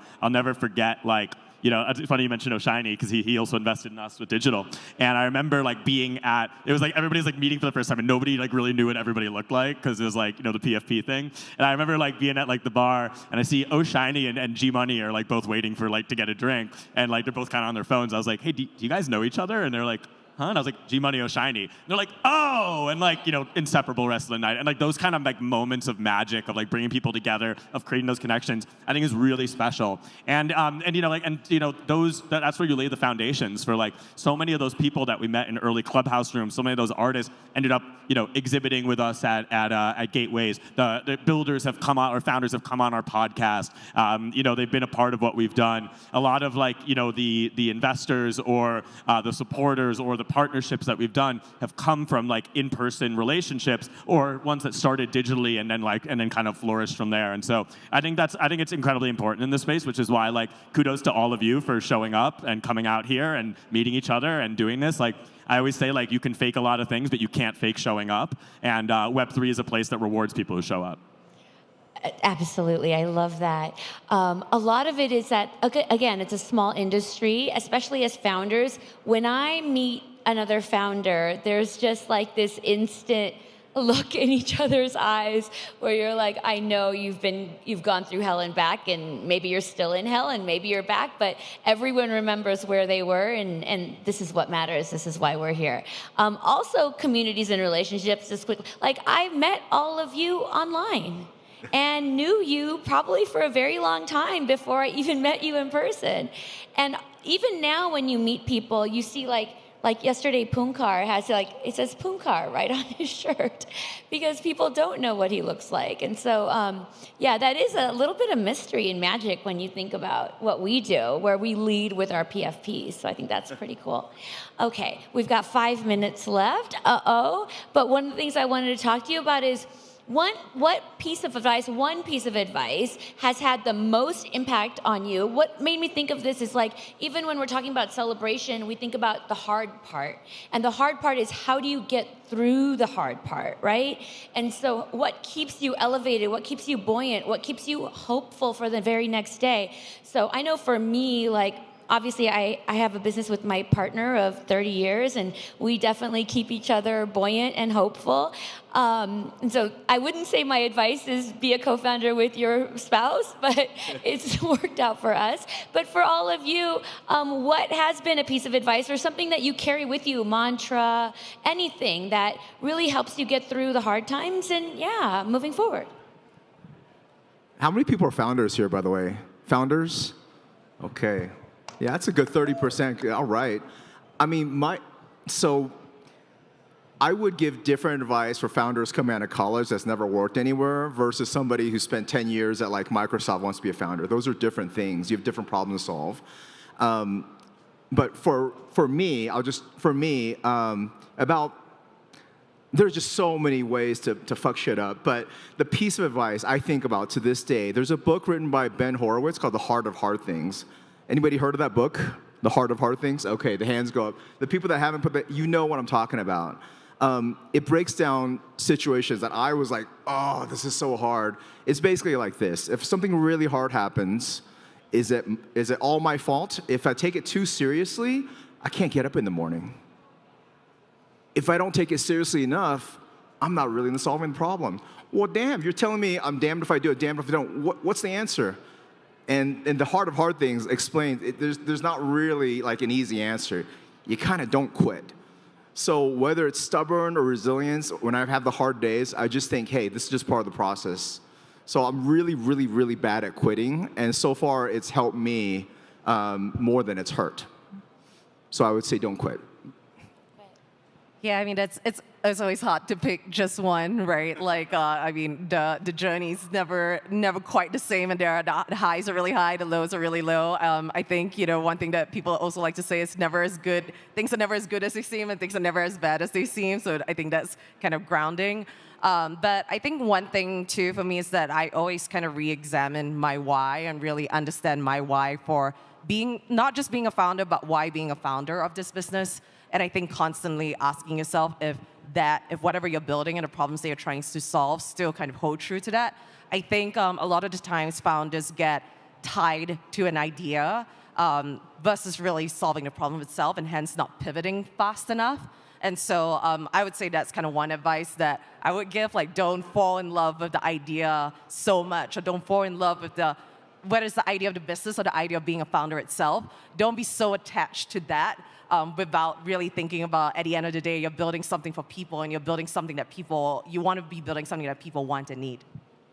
Yeah, I think those are all great things. Two things I think every founder should read. The Hard Thing About Hard Things by Ben Horowitz, and there's an essay called Surviving Crypto Cycles by Fred Ehrsam from Coinbase and Paradigm. And I think it breaks down like the unique challenges, especially the latter, of building in this space, which is incredibly cyclical, boom and bust cycles, highly, highly volatile. And like as a founder, you go through these journeys. I think Debbie, what you said about things never being as good or as bad as they are, 100%. Like we grew really fast during the bull market. Starting in January 2021, riding that whole wave, and then when the bear market hit, we had to course correct. We had to make a lot of tough decisions. We had to tighten the belt. We had to part ways with great staff members. And that's always really challenging as a founder. But and we went through some tough and uncertain times. But I think that one of the things that you get from like some of these books is understanding that like you're not alone. A lot of founders have gone through this before. Ben Horowitz has this great chapter in that book called The Struggle, which I probably read like 1,500 times during like the worst of like the bear market. But you recognize like, and one of the big takeaways there is that there's always a chess move. There's always a chess move. If you can survive. If you can survive, you'll always find a move, and and that move looks different for different people at different times. But you can find a way if you're persistent and if you refuse to give up, which most founders tend to have those qualities, and so that's what I've learned a lot from. 2 pieces of advice I live my life according to: stay open, don't force things. I think those have also been like really overarching like guiding principles for me as a founder, and I'd welcome anybody who's coming to the space, like buckle up. It's going to be like a wild ride, and don't get blinded by the lights when the success is on, when the bull market's going and the euphoria is flowing, and also don't succumb to the despair on the timeline when things move the other way.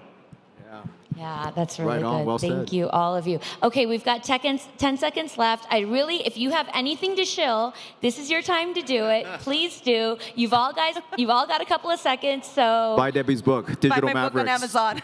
It's called Digital Mavericks. Thank you. And we are Debbie's book. fight.fi. Follow us. We'll give away this belt, airdrops, UFC Strike. Go to nftnow.com. We're the first fully on-chain media company. Every single one of our articles is minted on-chain, currently on Base. We're bringing it to other chains as well via sovereignty, and we believe the future media is on-chain. Amazing. Thank you. And I'm And Anjali Young Collabland. from Collabland, so check us out. Oh.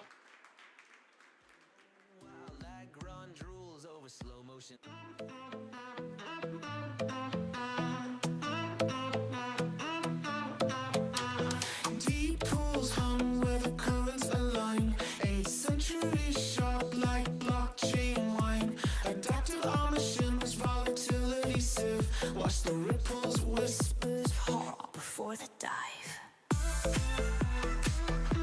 Liquidity surge. Got our hearts burning. Fluid fist clenches. Token hoarders, the ends decay. Calm in the ripside where panic can't stay. Submerge. Hoarders, greed clogs the riverbed thick. Whale flicks tail. Instant bridge fix. Stash your bags, laughs the deep pools king. My tidal waves just the vault going.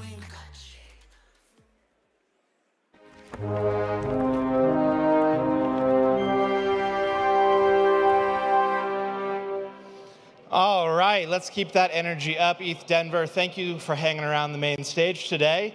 Next up, we have a great panel conversation. It's going to be led by Robbie Klages, co-founder of the Rollup.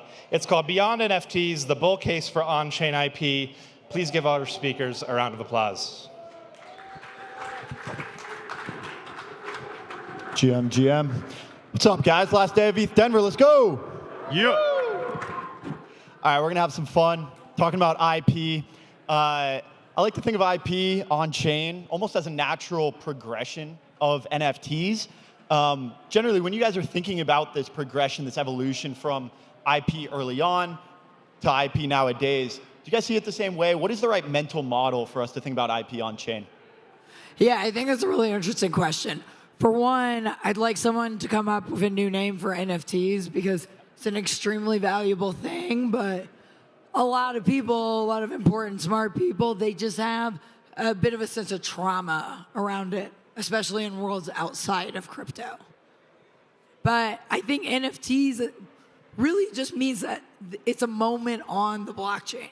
And when it comes to actual AI models that are creating something in which the inference is verified on the blockchain, it's a bit more powerful than what we saw within NFTs before in 2021. Like, you don't know if someone painted something, you don't know if someone could have made it in Photoshop, and then they just went on OpenSea and they clicked that button, man. I think now AI needs a bit more IP. Yeah, you can see how that leads to some NFT PTSD. And that's just one of the many forms of IP on-chain. And so we've got plenty of speakers on this panel here that are doing things, not just NFTs, but many, many forms of IP on-chain. Maybe you guys can illuminate some examples here too, how we can bring IP on-chain beyond NFTs. I'll give a little spiel on VFriends and context on VFriends. I think VFriends is a really interesting example of how IP is evolving and evolving with our collectors. The first version of VFriends Series 1 were actually doodles by the creator and founder, and then VFriends Series 2 were animated, colored, fully personal designed versions of those characters. If you minted a VFriends Series 2 NFT, you got a collectible trading card box. That trading card box is now on the secondary market on eBay, it's on live shopping on whatnot, and people are being introduced to VFriends for the first time in trading card form, which is then leading them back to on-chain. For me, I was born and raised in Japan with a lot of different IPs in Asia. And the thing that I noticed was the past decades of living, there weren't that many new IP that came out that went global. And I think the reason has been that a lot of that publisher and distribution has been controlled by and powered by a lot of the huge international companies.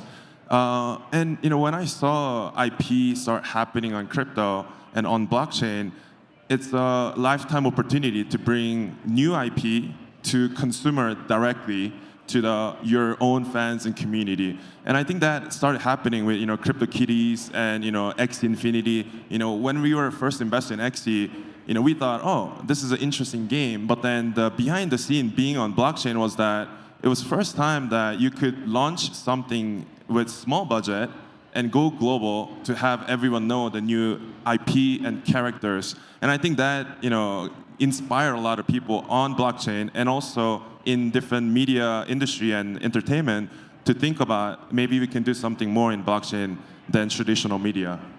Yeah, I totally agree. I think sometimes we forget that the best real use cases of the blockchain is the fact that it is a ledger technology. You can see a history of all that is created there. And also it's easier to transact. You don't have to go through certain firms or certain studios that take a large cut. But I think it's specifically interesting when it comes to, like we're saying, things generated with AI.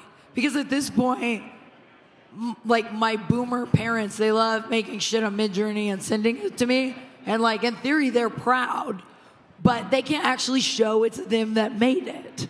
Whereas with the blockchain, the ability to actually give royalties, give provenance, create a form of monetization, not just for the person that's doing the text to prompt or the person that created the actual open source model, but even the people that are contributing data to that. And I think it's much bigger than just like the typical artistic NFTs we've seen in the past. It also will extend eventually to pharmaceutical companies, architecture firms. All industries, I think, need a sense of IP, given that AI models just don't necessarily give us that confidence without what the blockchain does. I think this will be a good segue. I think I think the first time I ever heard NFT was actually through Top Shot.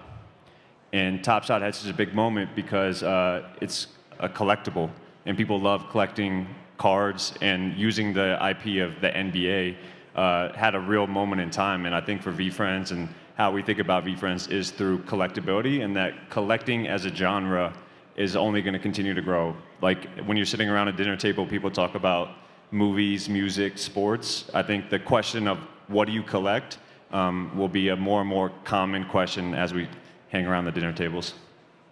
Yeah, 100%. I mean, digital collecting is just collecting, but it's easier. It's on your phone. You can carry your whole collection around everywhere, show it off like your social media profile. But the funny thing is, with Top Shot, initially, the word NFT wasn't anywhere in the user experience, anywhere on the website. And even with CryptoKitties, when we wrote the non-fungible token standard, and Dieter asked me, hey, should we just call it an NFT? I didn't even think about it, because we assumed, it's like MP3, you just say music. Right? You don't say MP4, you just say a video. And so that's where that digital collectibles thing comes in. Every sports conference now has a digital collectibles panel, and they just assume, hey, digital collecting is going to become part of a sports fan's life cycle, just like physical collecting was. And eventually, just like e-commerce is just commerce, digital collecting is just collecting. But in fact, e-commerce became bigger than commerce, and same thing with this. So the word NFT, maybe next ETH we still talk about it, but 2-3 ETH Denvers from now, hopefully we're just talking about the forms of IP and the forms of content and the user experiences that people are engaging in, not kind of, is it an NFT or not, which I agree for consumers, it's a little bit of association with, price movement and this kind of thing. Yeah, it's just an issue of branding and rhetoric. I totally agree with both of you guys that collectibles is really important for extremely loyal, dedicated communities that find something to be a part of their identity. But I think in some ways, paying for a collectible of just an experience you partake in, like in the case of music NFTs, I'm bullish on music NFTs now, super bearish back in the day. Because I listen to Kendrick sometime, but I pay $12 to Spotify a month. Like, why the fuck do I need to buy an NFT so that I can like just show some people like, yeah, I do like Kendrick, just so you know. Well, the most popular NFTs and like the most highest quantity number of NFTs by a single project is probably Ticketmaster. About 100 million, almost 100 million have been issued. A lot of them to music fans, some sports fans, but they don't think of it as an NFT. It's just a digital ticket stub. And most of them have no value, but the next Justin Bieber, his first Justin Bieber concert, if he's got that digital ticket stub, that thing's gonna have value, which is how collectibles and collecting kind of works. So it's just stuff, but then it turns into collectibles. Yeah, I got you. I think like in terms of loyal communities, crypto does a great job of that as well because financial interests and ideologies are aligned. But same as like the really successful communities that offer collectibles. When you put IP on chain, you also have the collectibles, but then it's on chain, so you can do rewards, loyalty programs, VFriends. We've thrown a conference for the last 3 years, VCon, and those tickets are actually collectible tickets on chain too, and it's just a really fun way to engage your fans and your community. I think something interesting is, a lot of us here has been mentioning about like collection and how exclusive community it can create. Yeah. But I think what's interesting about blockchain, IP on blockchain is that it also creates infinite derivatives to happen in a safer and manageable way. And Jessica was mentioning a bit about AI earlier, but with AI coming, a lot of the graphics and the design, even the narratives are created by AI. And sometimes these are maybe starting from IP initial inspiration from CryptoKitty, Top Shot, or BeFriends. And that could go on and be really infinite variation. Where are you going to put it? How are you going to control that? How are you going to control the incentives of who contributed what inspiration? And I think that really created an interesting opening moment for the IP industry to think about not just monetizing with all the crypto bros investing in it, but actually we can create something new for whole media and IP space as well. Yeah, so that's actually what I'm working on now, a project called 7007. So it's an extension to ERC 721, which is an NFT. We recently got our proposal passed by the Ethereum Foundation that when using an AI-generated content model on chain, you receive an asset that looks like an ERC 721, but is denoted as AI. And like you pointed out, the incentives are somewhat misaligned with AI at this point when it comes to artists and creators, because not all of them are actually developing the AI models. But that's, I think, the one problem that blockchain solves quite well, is being able to showcase who the contributors are and having a kind of immediate payout to some of those contributors upon sale. Yeah, 100%. I like to think about this as an idea economy. And AI is great to weave in here. We had social media that lowered the cost of distribution, essentially commoditized it. AI is now doing the same thing to creation. Then we have blockchain that is doing the same thing to the coordination of these ideas. So we can now measure and graph this idea economy by putting it on a ledger. So the question is, where's the moat? Where is the real value if all of these other adjacents are being commoditized? What do you guys think provides the real value when it comes to an IP brand? Yeah, absolutely. So I would say a lot of the moat comes from the data that's actually training the AI model. Not everyone wants to give that up. For example, with 7007, we're currently working on a deal with the Basquiat Foundation, in which we could use an AI model trained with Basquiat art. However, that then requires royalties to the people running that foundation, which I think is actually a good thing. But I'd say that's the moat. Just the legality of to what extent is something that a person created really able to be fed into a model to make something similar if that person isn't getting any additional value out of it. We talk a lot about at VFriends that life is an and game. It's not just digital collectibles, it's physical collectibles. If you're not doing Web 2 and blockchain and AI and digital and physical collectibles, you're not setting yourself up to be a contemporary modern IP. But I think the moat is what the moat has always been, which is engaged users. If you have a community that is coming to your product and you have those eyeballs, the fact that everything else is commoditized actually means more and more utility and usefulness for your community. A big focus for us now that, so Flow is now fully EVM equivalent, which means anybody can build on top of the IP that we build and that we license and we bring from NBA, NFL, Disney, et cetera. And I think that we have the users, but others can build different utility for them. And at the end of the day, rising tide lifts all the boats. So despite there not being kind of this, and in fact, like moats as a concept, if you didn't have moats, that means that the consumer and producer surplus is being fully sort of allocated to the creators and the consumers rather than these like large middlemen platforms that are kind of essentially using the creator content, using the IP to get those network effects, and then charging all parties, abusing the data, disintermediating the creator from their own community. And that movie's been happening on the internet for 2 decades now, and so I think crypto can fix that as well. Yeah, I think the moat here, before the panel, I was asking Andy about what's the demographic of VFriends. And I think key thing that blockchain does really well is storing data. And it's not just storing IP, but actually the behavior of those IPs, which is something that a lot of the IP publishers could not really have raw data of direct. You could do a lot of different research to get idea of that. But then in blockchain, you have absolute behavioral data of a lot of different NFTs, transactions, which is something new that's happening. And that will circle back to bringing it back as a value or experience to the fans and community in a different way that wasn't possible before. Yeah, so the blockchain is great at storing that data. Also now, once it's on chain, it's also programmable. There's a big push in programmable IP as well. I want to zoom out a little bit and switch gears because last month or so we've got a new regime that's come in the U.S. and these guys are really referring to things on chain, tokens, NFTs as truly what they seem to be, which is collectibles, right? So how friendly do you guys think this regime is going to be? If you were in their seat, what kind of laws and regulations would you put in place to carve out the right alley for this particular sector? I mean, I think of it as a green light on almost every product idea we've ever had. So as a builder, it's very, very exciting.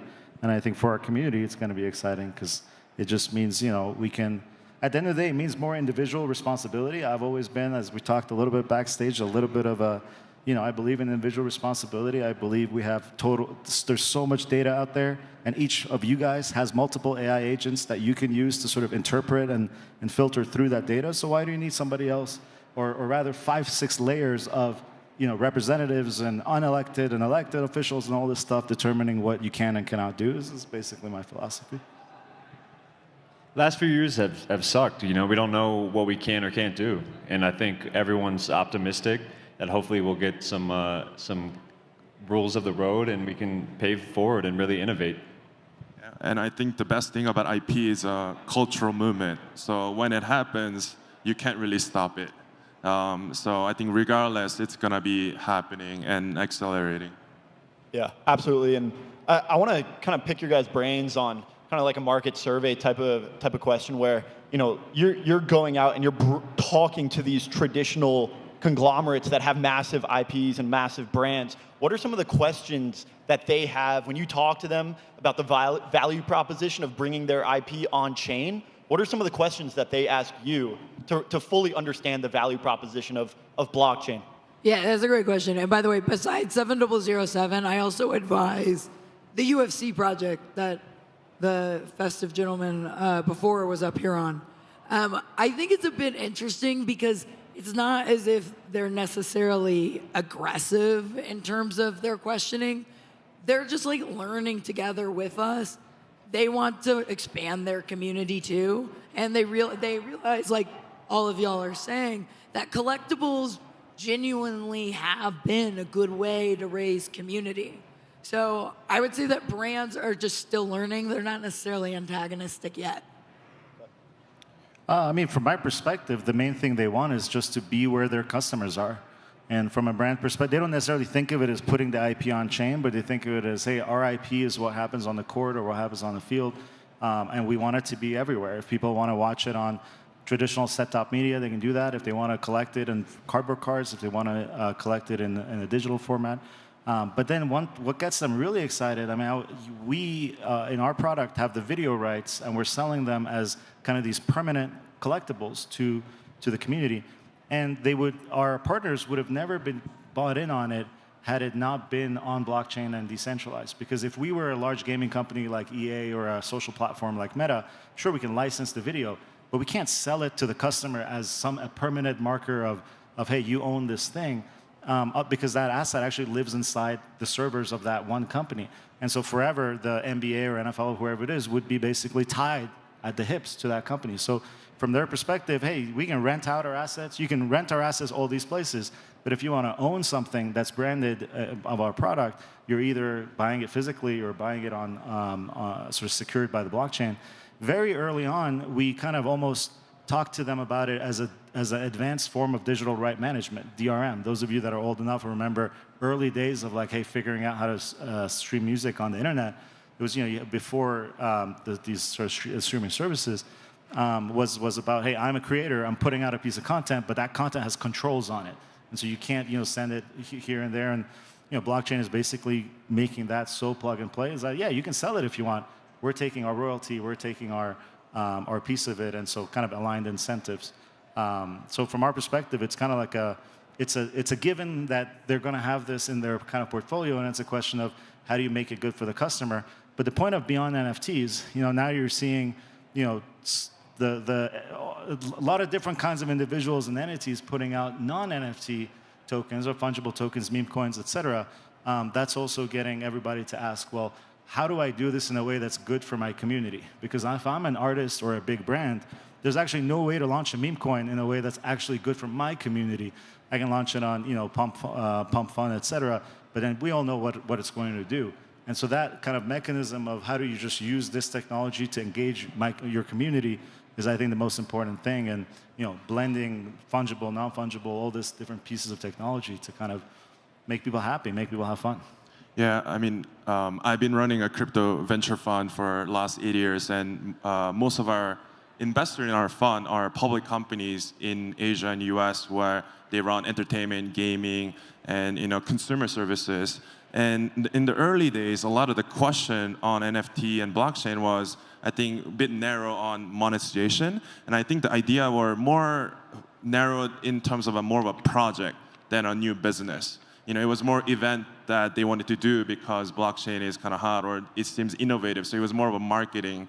But now I think they're starting to think more long-term as a kind of a continuation, thinking more about how do we make sustainable community or NFT within their brand. And I think not many people in crypto realize that we are probably one of the most attractive consumer base, being very active, international, on the internet all the time, and probably high buying power, and ready to try all different weird stuff. It's one of the most attractive consumer segment that you can target as an international company or even startup. So I think companies are also realizing that this can actually lead to accessing new type of demographic, new consumer base, or even going to new country as an expansion plan through blockchain or NFT as an asset.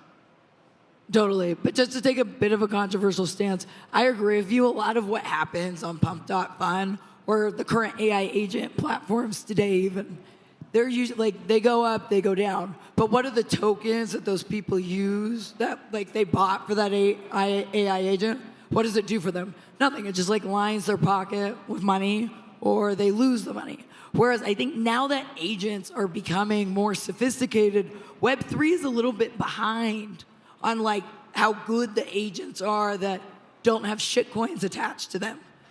I think that it's very possible that Web3 could start to launch actual agents that have genuine utility, and the token is a way to actually access that form of utility. Better trading agents, community management agents, etc.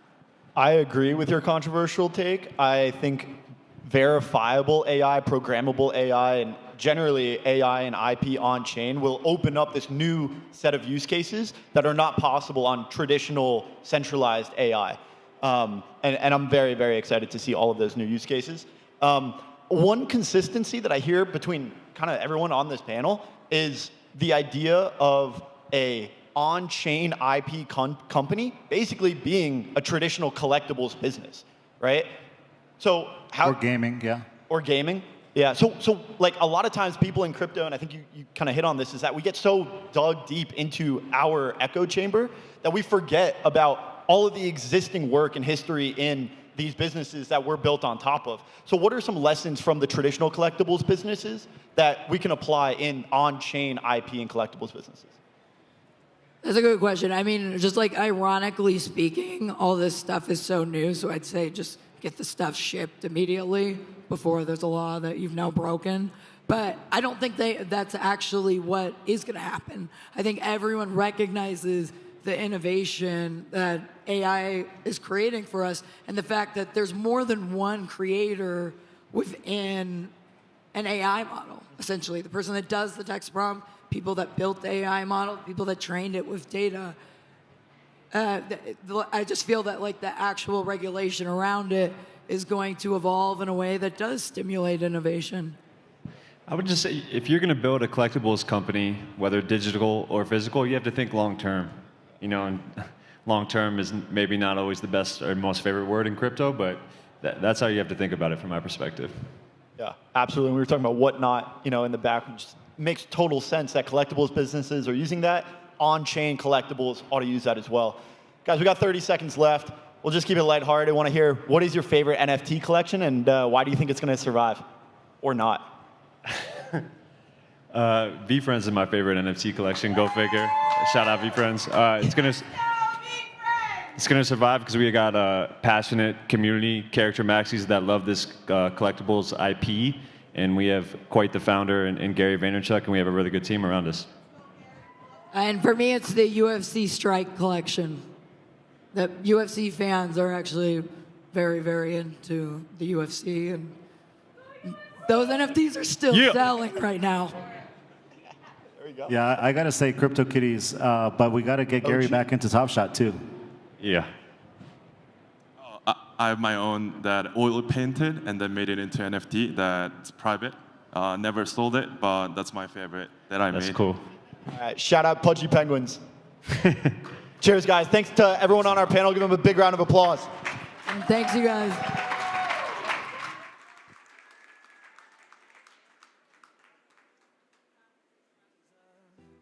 Comet in code forged steel, wings snipping latency like scissors through gel. 9 centuries young with a lance that's, if your chain's choking Ethernight whiz.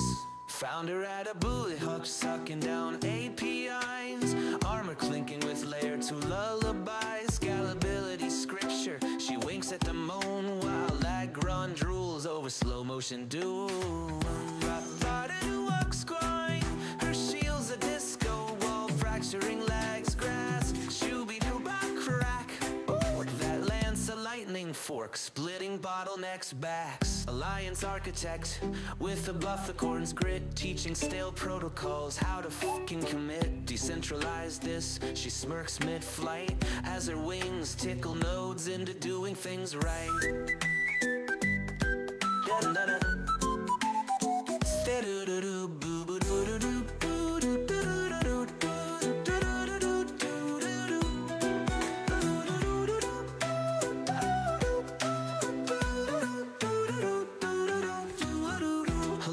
Architect with a bufficorn's grit, teaching stale protocols how to fucking commit. Decentralize this, she smirks mid-flight as her wings tickle nodes into doing things right. Up to do with for do with for do with with do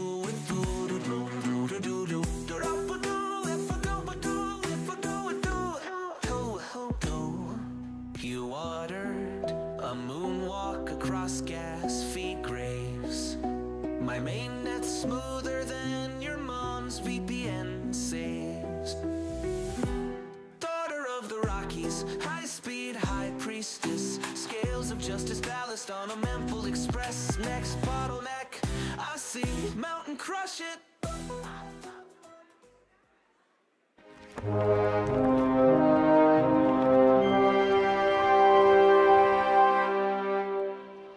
All right. Hello, everyone.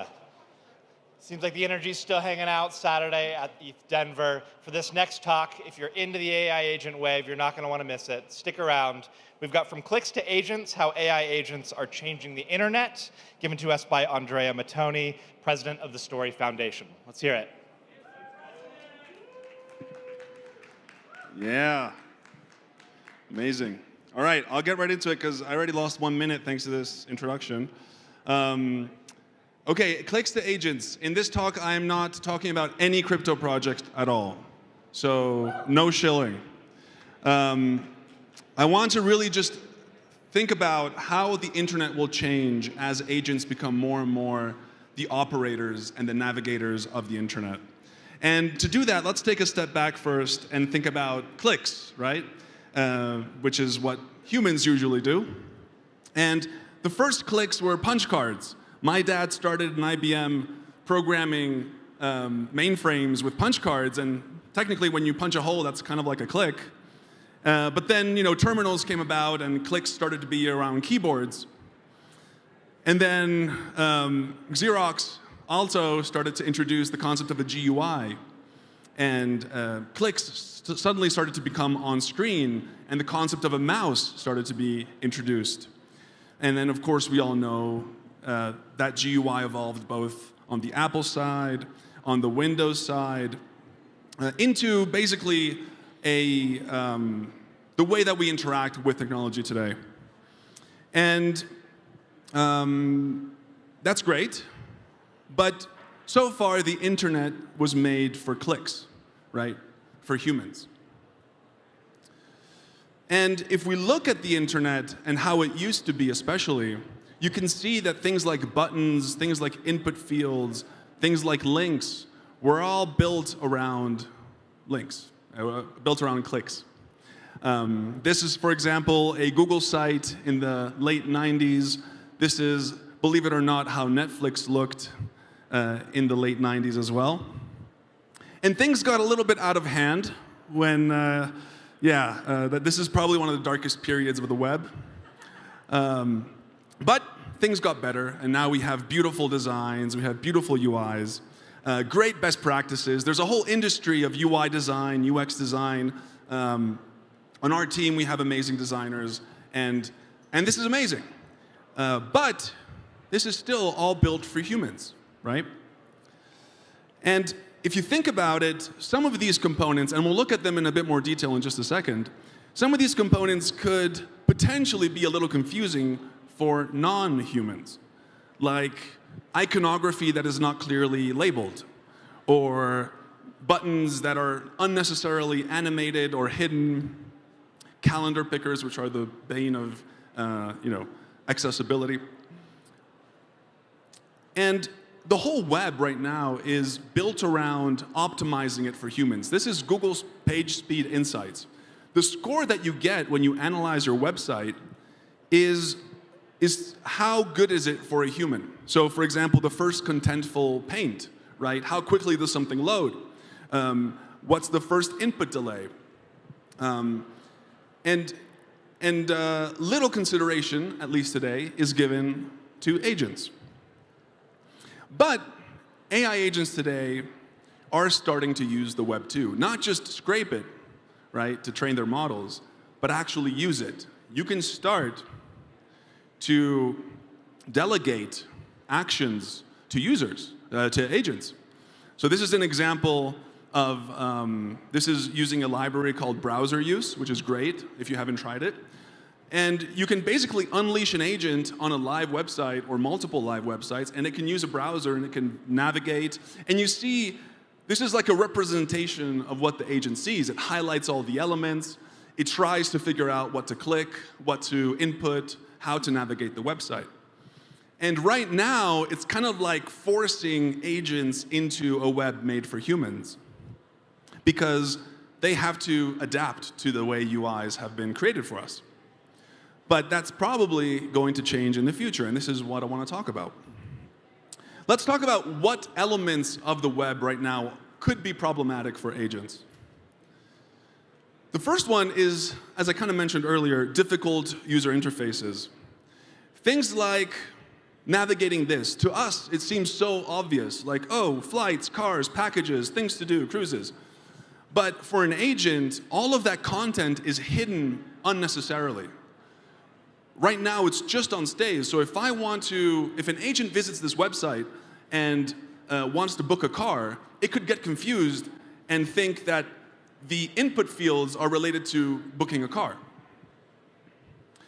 Date pickers, as I mentioned earlier, are especially confusing even for humans sometimes.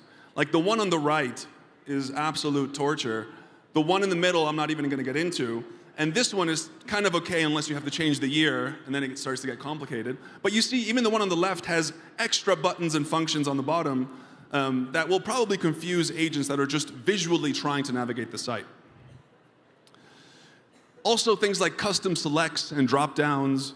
Airbnb has created like a custom drop-down, custom select with buttons where you can specify, but it only shows if you hover over the guests.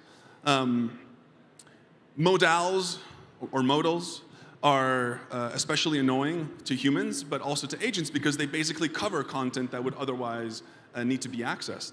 And it prevents further action from being taken unless you take the actions that the modal asks you to. Carousels. Carousels hide UIs unnecessarily, right? The agent will need to know that it has to click the arrows and wait for the carousel to finish and then browse the UI. Also, asynchronous content. So being able or having to load additional content is especially inaccessible because not all of the information is exposed right away. And context dialogues. For us, it's natural to right-click and have more context, but for agents, they don't even need the concept of a click necessarily. So all of this information, all of this context should not be hidden away for agents in order for them to immediately take action. The second, let's say, dark pattern for agents is hiding content on sites. For example, interstitials, like in the New York Times, you can skip to content as you see in the top left. For example, I'm based in Europe, and what you see on the right is what I have to live with every single day, every single website that I visit. And it's damn annoying because no one really cares about cookies anyways.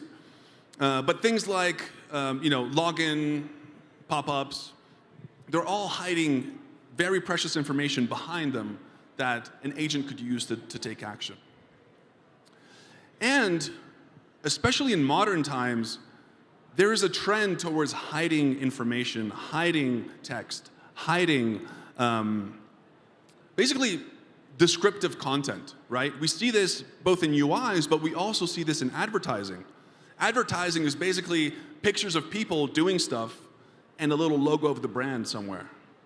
And so an agent that visits the site and you've asked it to shop for something, what's it going to choose from these three options? Two of them show shoes, and one of them shows a person kneeling down with a hat. And another trend is collapsing content because we are simple creatures. We can't take a lot of information at once. And so designers have correctly decided that we shouldn't have too much information in one go. We should have only the minimum necessary information needed to get something done. And so things like collapsing content, things like sidebars are kind of gatekeeping access to agents that could absorb everything at once. And thirdly, I know that humans hate this as well, but this has an even more potentially dangerous outcome for agents is advertisements and deceptive content. So if you look at this website, everything that's red has nothing to do with the website, right? It's basically 10% of screen space is dedicated to the actual content. And so if an agent, like the one that you saw in the video earlier, were to load this website and try to take action, they would completely go off base right away. Also, deceptive practices, like when you book a flight and the airline conveniently automatically adds a seat for you, which is not free, right? An agent would have to look out to deselect the seat. Otherwise, you would probably not delegate this action to an agent because you would be spending more money. Or Ryanair, that automatically opts you into insurance unless you go through a massive drop-down and select in the middle of all the options, do not insure me. And the insurance is obviously has a cost. So if agents will be the main navigators of the web, how will the internet change, right? And this is where we have to start going from user experience to agent experience. So UX to AX. We had UX, we had DX, developer experience, and now we have to start thinking about AX, agent experience. And in a lot of ways, experience really is synonymous with accessibility. For example, as I mentioned earlier, humans are, we tend to hide elements as much as possible. Designers tend to make things look really cool for them to be alluring and to give the brand a vibe. And eye candy like transitions and glowing backgrounds on buttons and things that are completely unnecessary but enhance the user experience. For agents, the best way to design websites is to show as many actions or intents as possible. And a great example is Craigslist, right? You go on Craigslist and you can basically access more or less everything right from the homepage because everything is exposed. Agents also don't really care about marketing or fancy images. They want rational information. They have a task, and they will execute on that task based on the instructions that they have, and they will make choices based on the facts. And they also are trained on the whole corpus of the internet, so they can fact check instantly. So the website needs to show rational information of why you should use this website, and really eye candy is completely unnecessary. So as I said, we're going from SEO, right, which is how do I rank as high as possible on Google, on Bing, whoever uses it, and to how can I make an agent choose my website, choose my service, choose my tool.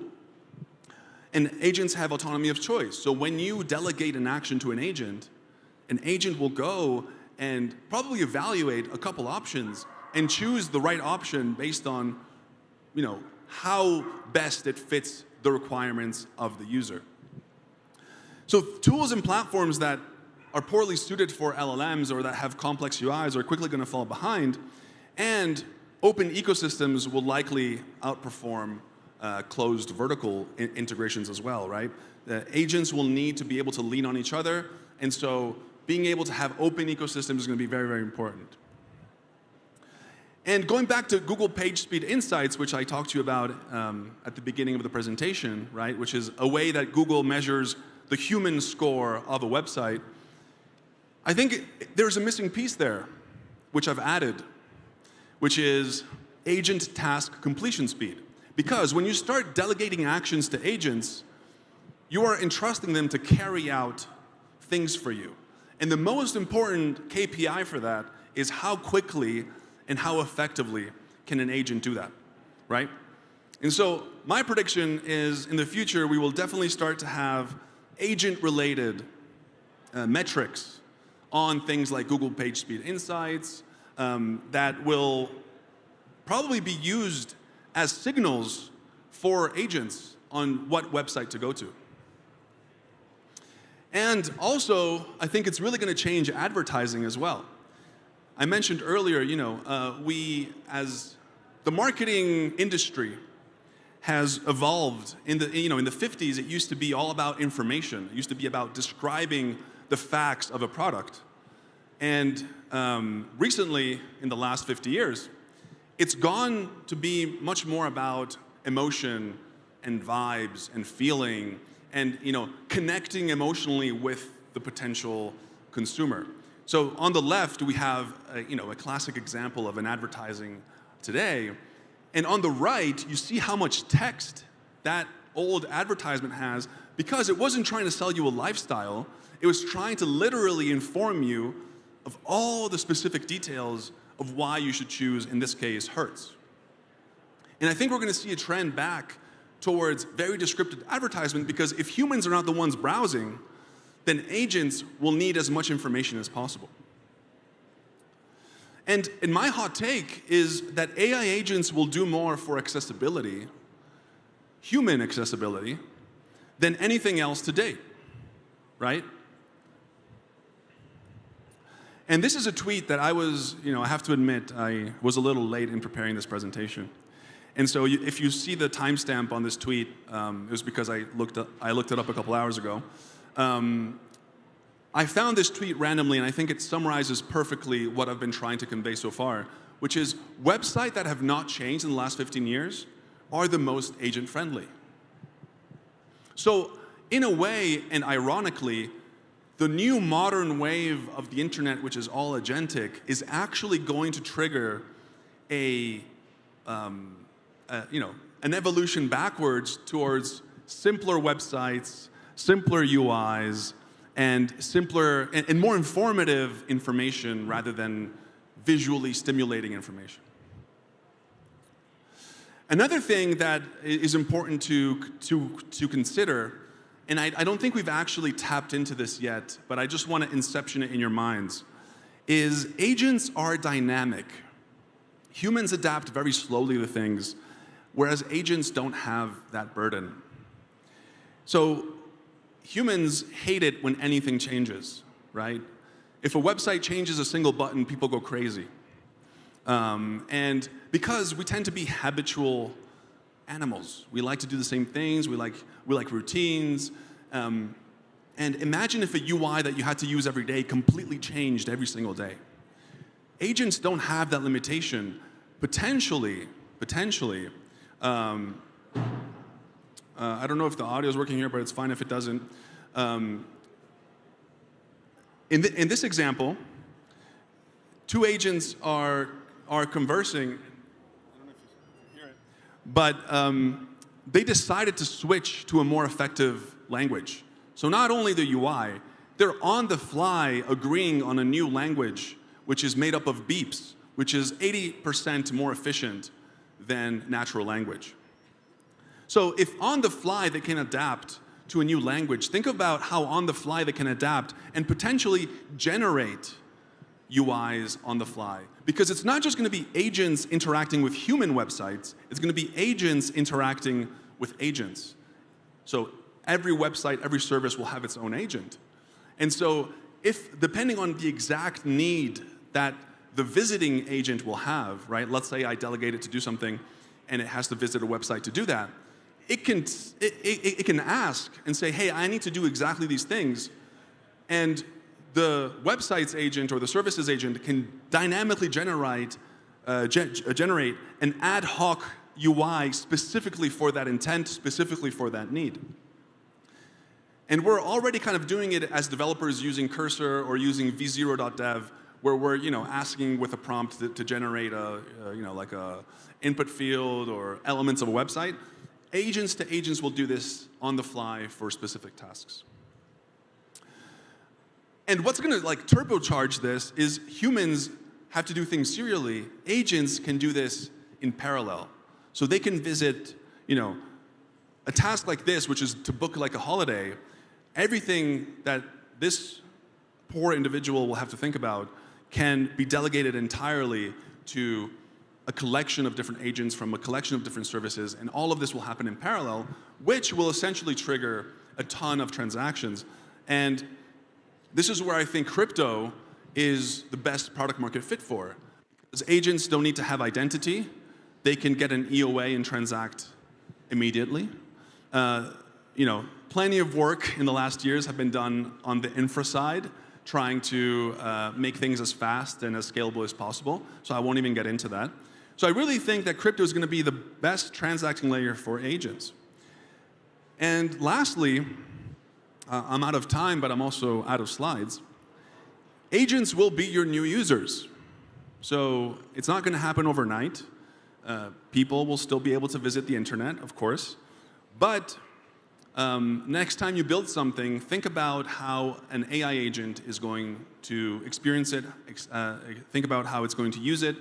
Try to play around with tools like browser use, which is a library, and try to get an agent to visit that website, that service, that tool, and use it, and see where it fails, see where it gets confused. Because the whole internet will change accordingly over time. And that's it. Thank you.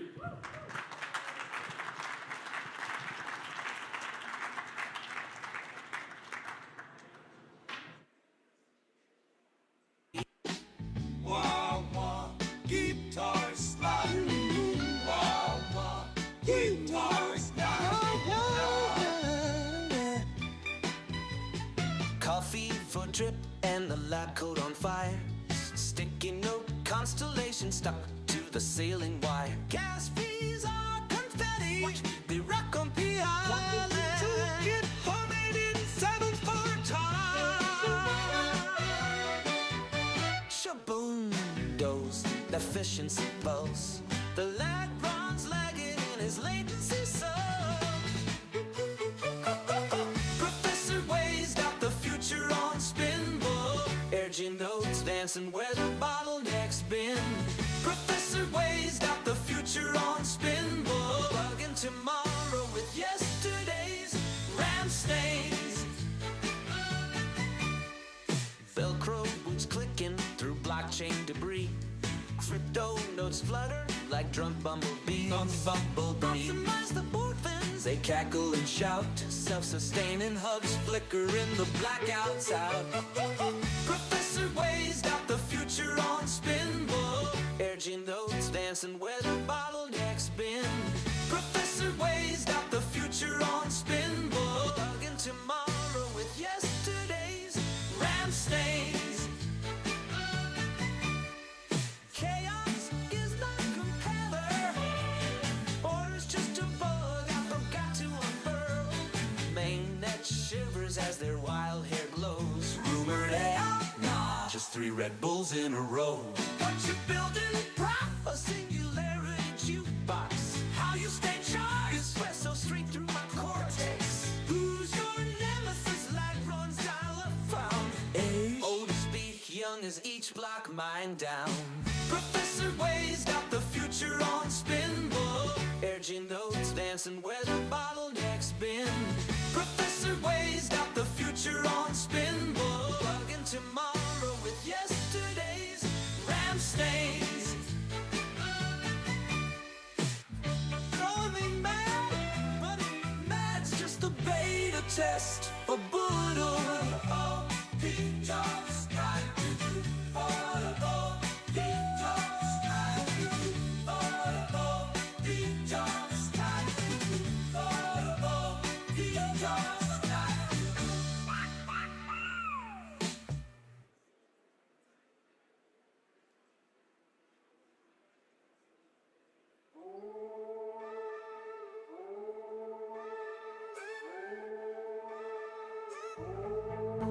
click, clack, pose a lace on firewall. I spooked intrudes from trash sheets. That's my device.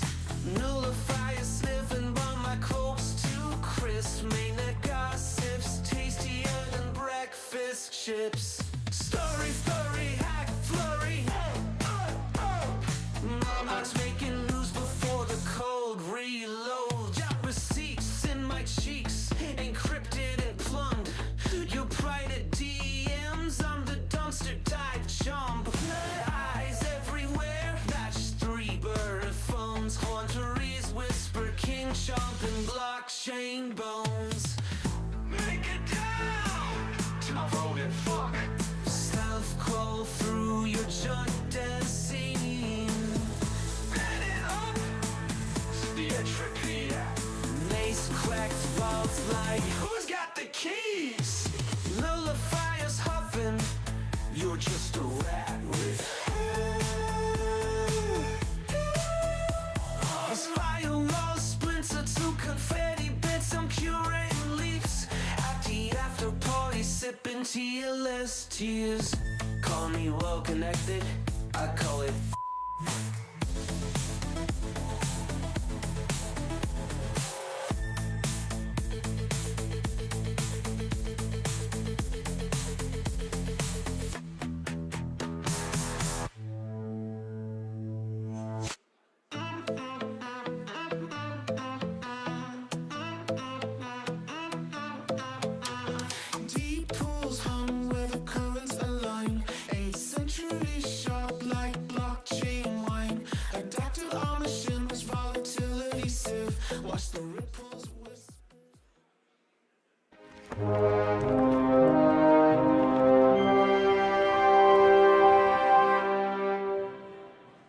All right, next up, we have the next billion-dollar ideas are already here. It's a panel being hosted by Ricky Mulvey, host of the Motley Fool Money podcast. If you'll please welcome to the stage our speakers.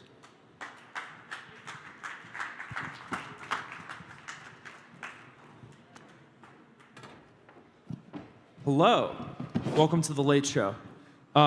We got, starting closest to me is Maria Shen of Electric Capital, Ray Shang of 7X Ventures, and James Woe of the Digital Finance Group. And we've got about 20 minutes to find your favorite investing ideas in crypto. So want to make sure you're getting what you came for. And this is a space, you know, I came here with some skepticism, curiosity. I'm less familiar with it. And honestly, I'm not that invested in crypto. So I'm excited to hear what ideas you're most excited about. And maybe we'll start with Maria. Yeah, sure. So the premise of the panel is that the billion-dollar idea is already here. I think that's very true. I mean, ever since the first Bitcoin white paper, a lot of the ideas around payments, a lot of the ideas around the benefits of decentralization have also, or the Ethereum white paper, a lot of these ideas have already been described. I think I spend a lot of time thinking about where are we in the adoption curve, such that it's the right time, like which are the right ideas that can gain traction and be expressed today. This is a working theory, but I think really the money use case is probably still where a lot of the things that face mainstream consumers can get built. So stuff around stablecoin payments, stuff around being able to generate yield from stablecoins and making these UIs a lot simpler for mainstream users is probably where we're going to see the most adoption based on where we are today. That being said, I think the really exciting ideas that I would love to see, but you know, who knows if we're a little bit too early for, would be stuff around fan engagement with creators, being able to split revenue on consumer-facing platforms. So you know, think about how maybe YouTube can have a decentralized version where early video creators can garner money, where live streams can have live markets with tokens during the stream. I think these things are super cool and super interesting. Just probably a question of when is the market ready to adopt some of these things. Go next to Ray. Yeah, totally agree with that. And I feel like for me, it's mainly two directions. One is compliance, and the other one is crypto native. So for the first one, obviously, with Donald Trump on the stage and SEC new president, there's gonna be clear like regulation framework coming up. And I feel like in the future economy, with the AI and IoT-driven, you know, millions of microtransaction like per minute, and I'm expecting more adaptive economy in the future. And as Maria said, I think stablecoin can act like a data API. And I feel like this year, not only payment, but also a lot of like stablecoin related business will take off, such as on-ramping in those emerging markets, and also custody for the funds and off-ramping and all-in-one API, such as like cross-currency, cross-crime, cross-chains, and also some RWAs on top of the stablecoin reserve. This is one direction I'm mostly bullish on. The other part is like this year has been extremely volatile, the crypto market. And for me, it came from a TikTok background. I was a product manager at TikTok, and basically we were using the AI ability to improve the conversion rate of the platform. So this year, I'm witnessing one trend that's like edge inferencing. Especially we're witnessing DeepSeek, they're introducing more efficient model, and also we have Apple, they have M3 chips and also ML library. I'm expecting in the future if the agent era will come and every one of us, we do like edge inferencing on our phone. And by that time, I think that we will compete with cloud computing and inferencing in that way. I think this is one company and multiple direction I'm mostly bullish on. So how can crypto and decentralization really combining with the idea and power of AI? Yeah. All right, I got some follow-ups, but I want to go to James. Great. So I feel like a $1 billion idea is not that impressive because you can basically launch a share coin on first day and have multi-billion-dollar FDV. So it happens these days and in the past as well. So I think which makes things very difficult in this space is, your project survive for one more cycle, basically 4 years, then it's still popular, in the next cycle. This is absolutely very, very important and very difficult to achieve. So basically, you launch your protocols with multi-billion FDV, but 4 years later, the project is still, either above, the price you do TGE, or go even the next level. That's super, super impressive. I feel based on the previous track record, I think DeFi is very solid. If you just look at the data, so we have DeFi somewhere back to 2020, and at the peak of the market in 2021, we have around $180 billion TVL in total. But right now, it seems like I know the market is not, that kind of good beyond Bitcoin. So right now, we have somewhere around $110 billion TVL. DeFi is still very solid, and a lot of blue chip DeFi protocols, they haven't been hacked in the past 4 or 5 years. This is also impressive, and it's in very important use cases. This is the one thing I trust a lot. If you want to have some new ideas or new kind of innovations which can potentially last for more than one cycle, I think basically there are two things are big enough and could be sustainable in the crypto market. The first is AI, the second is RWA. So we do invest into a great AI project, and we are start to look at good project in the RWA sector because the sector are big enough. I think it's also the long-term narrative instead of some a short-term kind of hype. All right, we got the AI stuff, and we got stablecoin, we got DeFi. The stablecoin thing, okay, so you lend out stablecoins. Here's my question. So if you're a retail investor, you can go get high-yield corporate interest bonds for about 6-7% a year. That seems pretty good, and you get the full. You got corporations that produce cash flow behind that, and some regulations there. What's the advantage what's the pitch for stable coin lending, that kind of thing then? Yeah, well, I think it depends on where you are in the world. I think access to USD is quite limited outside the United States in certain regions of the world, and so that's already a benefit. Just being able to hold stable coins as a hedge against local inflation, I think it's fairly compelling. I spent a lot of time working on something called the Developer Report, which looks at the number of open source developers working on crypto around the world. And one recent interesting change in trends is the uptick of open source developers coming out of Nigeria, for example. And speaking to developers there, a lot of them within the younger people already in tech circles, they're working with crypto and they're working with stable coins precisely as a local currency hedge. So I think that's really interesting. And then the ability to then save these stable coins into yield-bearing vehicles that, it depends on where you are on the risk curve, but in a lot of instances, you can get quite a bit higher than 6 or 7% on stable coins, depending on your risk appetite.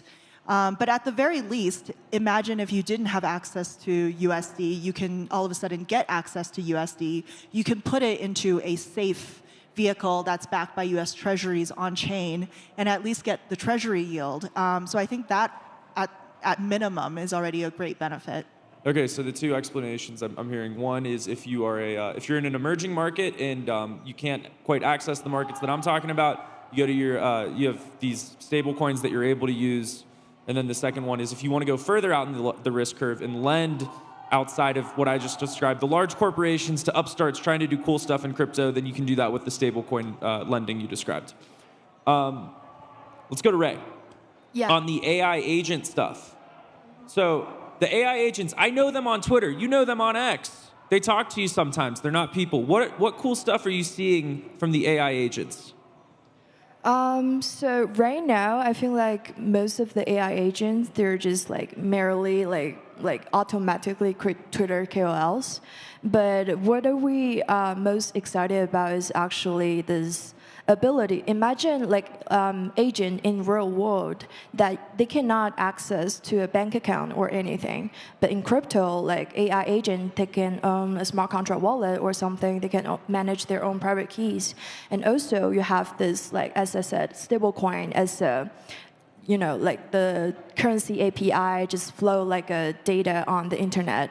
And also you have this like ability to, you know, whenever we do like multi-agent authentication, this is a huge problem because whenever you delegate your agent to like multiple apps, you need to log in and how you communicate. And I feel like there's a lot of company dealing with it and also reasoning within the whole process of like conduct the risk and also risk assessment. I feel like this is what real crypto agent is like heading to, not only about like, you know, shit posting and do the promoting. Then we'll go to James, 3-5 years from now. What's happening in DeFi that you're excited about or you're optimistic about? I think every circle we see very good DeFi innovations, right? So I think during the DeFi summer in 2021, we see Uniswap, we see MakerDAO, we see Aave, and during this cycle, we see Ethereum, we see Hyperliquid. There's a bunch of like new things came out. I think we are good at DEX and lending right now. I think that's pretty, you know, solid, safe, good liquidity, so easy to use. I think we can make more improvement among other sectors, maybe more like option tradings, as well as insurance. You know, there's some sort of like financial tools which you use in your daily life haven't been covered by on-chain DeFi protocol yet. So I think that's the part we should discover more in the future. All right, and then we're going to go down the line, starting with Maria. So this is the Uber driver question. This is an Uber driver tells you, should I buy Bitcoin? And honestly, I've looked at this space a little bit. I'm not as into it as probably this entire room. But I wonder, you know, if I'm investing, you know, if you're putting a few $100 a month into stocks, and I'll put crypto in there as well, shouldn't you just buy Bitcoin and not worry about the rest of it? For a lot of people, I definitely think so. I think it's a great idea to just buy a little bit of Bitcoin at a time. And, you know, again, it depends on where you are in the risk curve, how much, and the corollary to that is how comfortable are you with losses. I do think investing in Bitcoin is certainly a very safe way of being able to participate in the crypto market. If there's more risk appetite, then you can branch out into other tokens. I think another big part of investing is really trying to understand where you have a lot of conviction, where do you believe something that perhaps no one else does. And ideally, it's because you have differentiated data that tells you, hey, this is the right thing to believe in.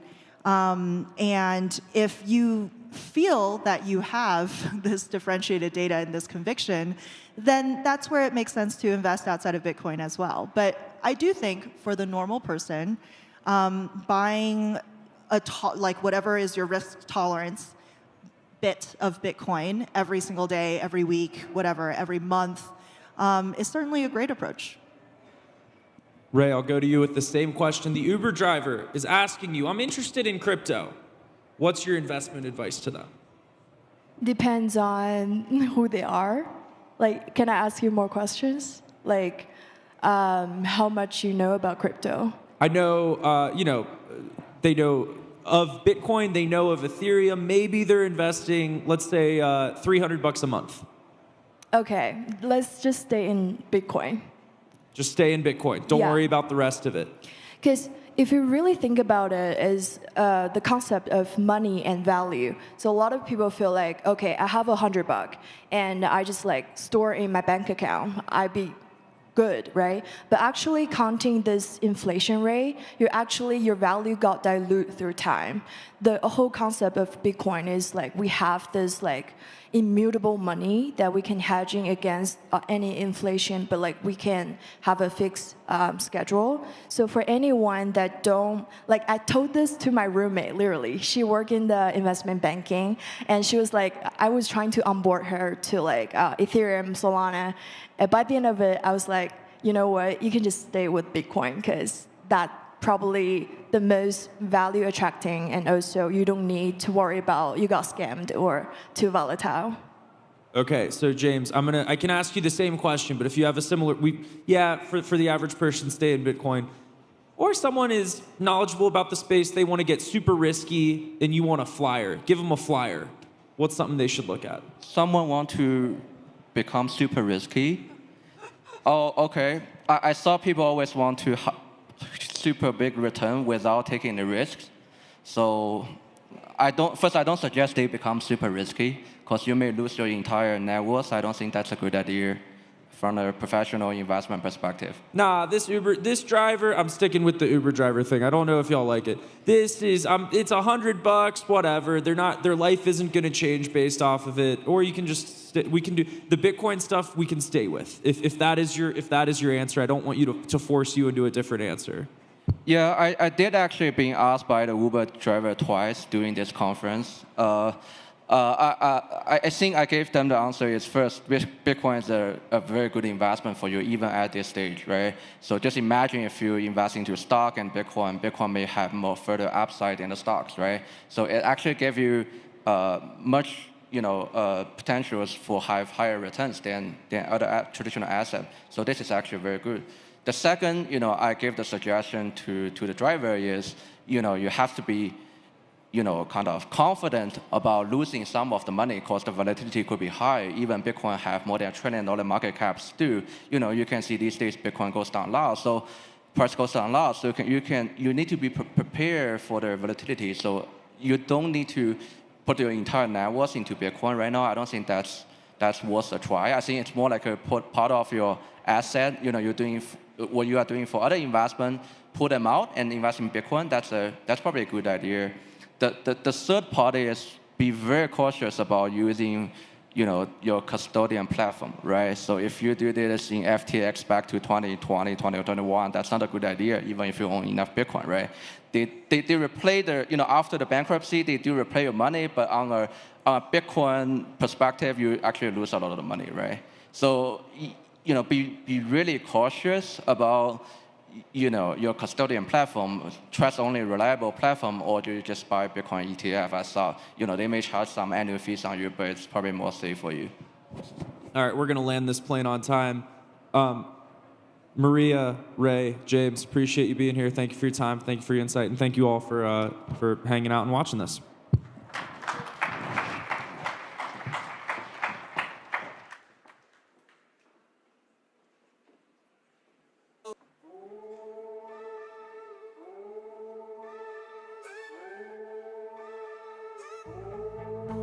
Click, clack, pose a mace on firewall. I spooked and truce from trash sheets. That's my device. Nullifier sniffing by my clothes too crisp. Mainnet gossips tastier than breakfast chips. Story, furry, hack, flurry.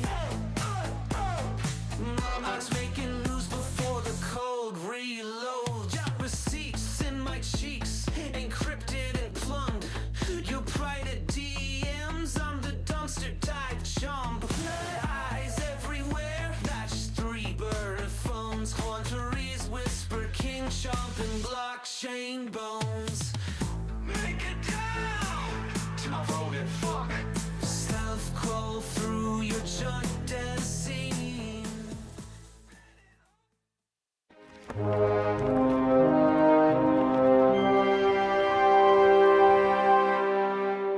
All right. hello, everyone. Thank you for sticking around for our last panel of the day. It is one that is like near and dear to my heart. I'm glad you're going to be here for it because it's going to be great. It is called Why Decentralization Matters. And please welcome to the stage a great list of panelists being led and moderated by Brad Cowan, founder of Distro Media.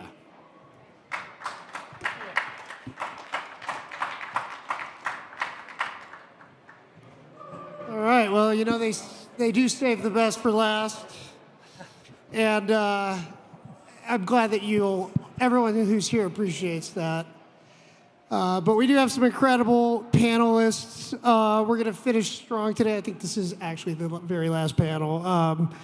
And we have a pretty broad topic. It's why decentralization matters. And I guess we might be preaching to the choir here, but I was just thinking, you know, in order for blockchain to get mass adoption, we're going to have to, you know, people are going to have to convince the normies that this is a way to go. And also, you know, there may be some areas where decentralization may not be the solution. So, all right, well, let's just introduce folks here. We've got Evan McMullen here on my right. She's the co-founder and CSO of Privado ID, formerly Polygon ID. We've got Maxwell Saul, the head of partnerships at Oxbow.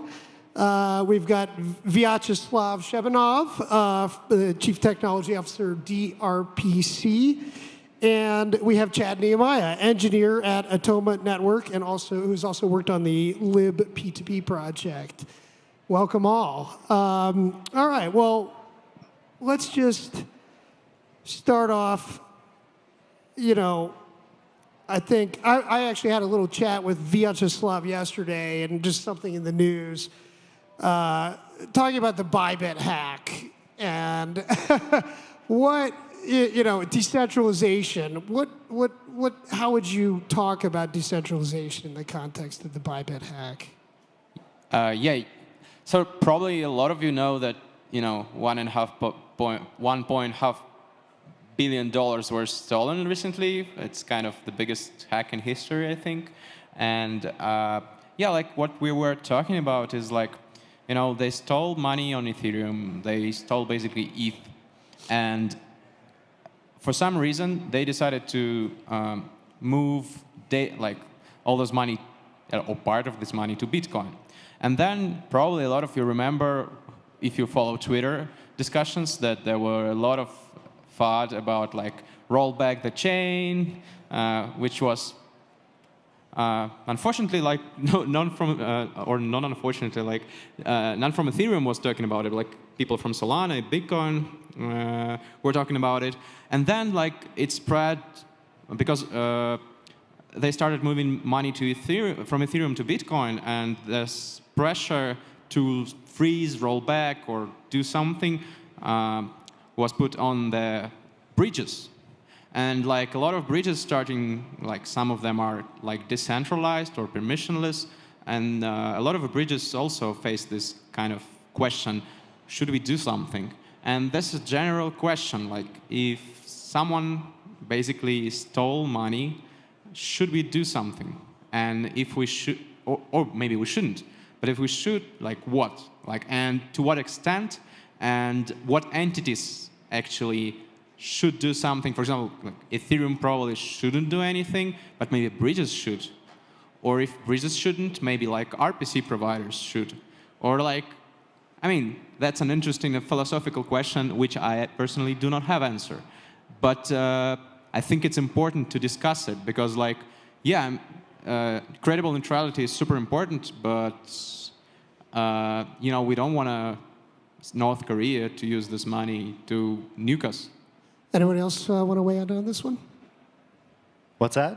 Anybody else want to weigh in on this absolutely. So I work for a project called Oxbow. We are doing like something of a privacy protocol, right? Similar to some of the ones that I've done in the past. But our whole thing is that we are essentially doing what we call association sets, trying to keep legitimate people from being associated with these bad actors. I wrote something like this on Twitter the other day, and I think this was a pretty good take in response to, I don't quite remember who it was, but basically, yeah, I think of Ethereum as infrastructure. Infrastructure has a responsibility to be neutral, track the funds. That's really all your responsibility as protocols, on the other hand, have no responsibility to accept those funds regardless of where they came from. And in fact, like, I think that crypto is people, right? I think that that's the whole point of decentralization. That's the whole reason that we're here, so that we can be people doing our financial business instead of just these big corporations that we rely on to handle everything from our data to our money, right? But we, as these people, have a responsibility to curate who gets to play ball. And I think it's absurd to think that we should be prioritizing decentralization to the point that we should just allow major bad actors like hackers from North Korea to profit $1.5 billion of illegitimately gotten money, and that we would just assume that the rest of the infrastructure has to maintain neutrality on that. I totally disagree with that. I think that protocols are built on top of Ethereum, and I think that those protocols definitely should do what they can to protect their users and just themselves from this association with crime.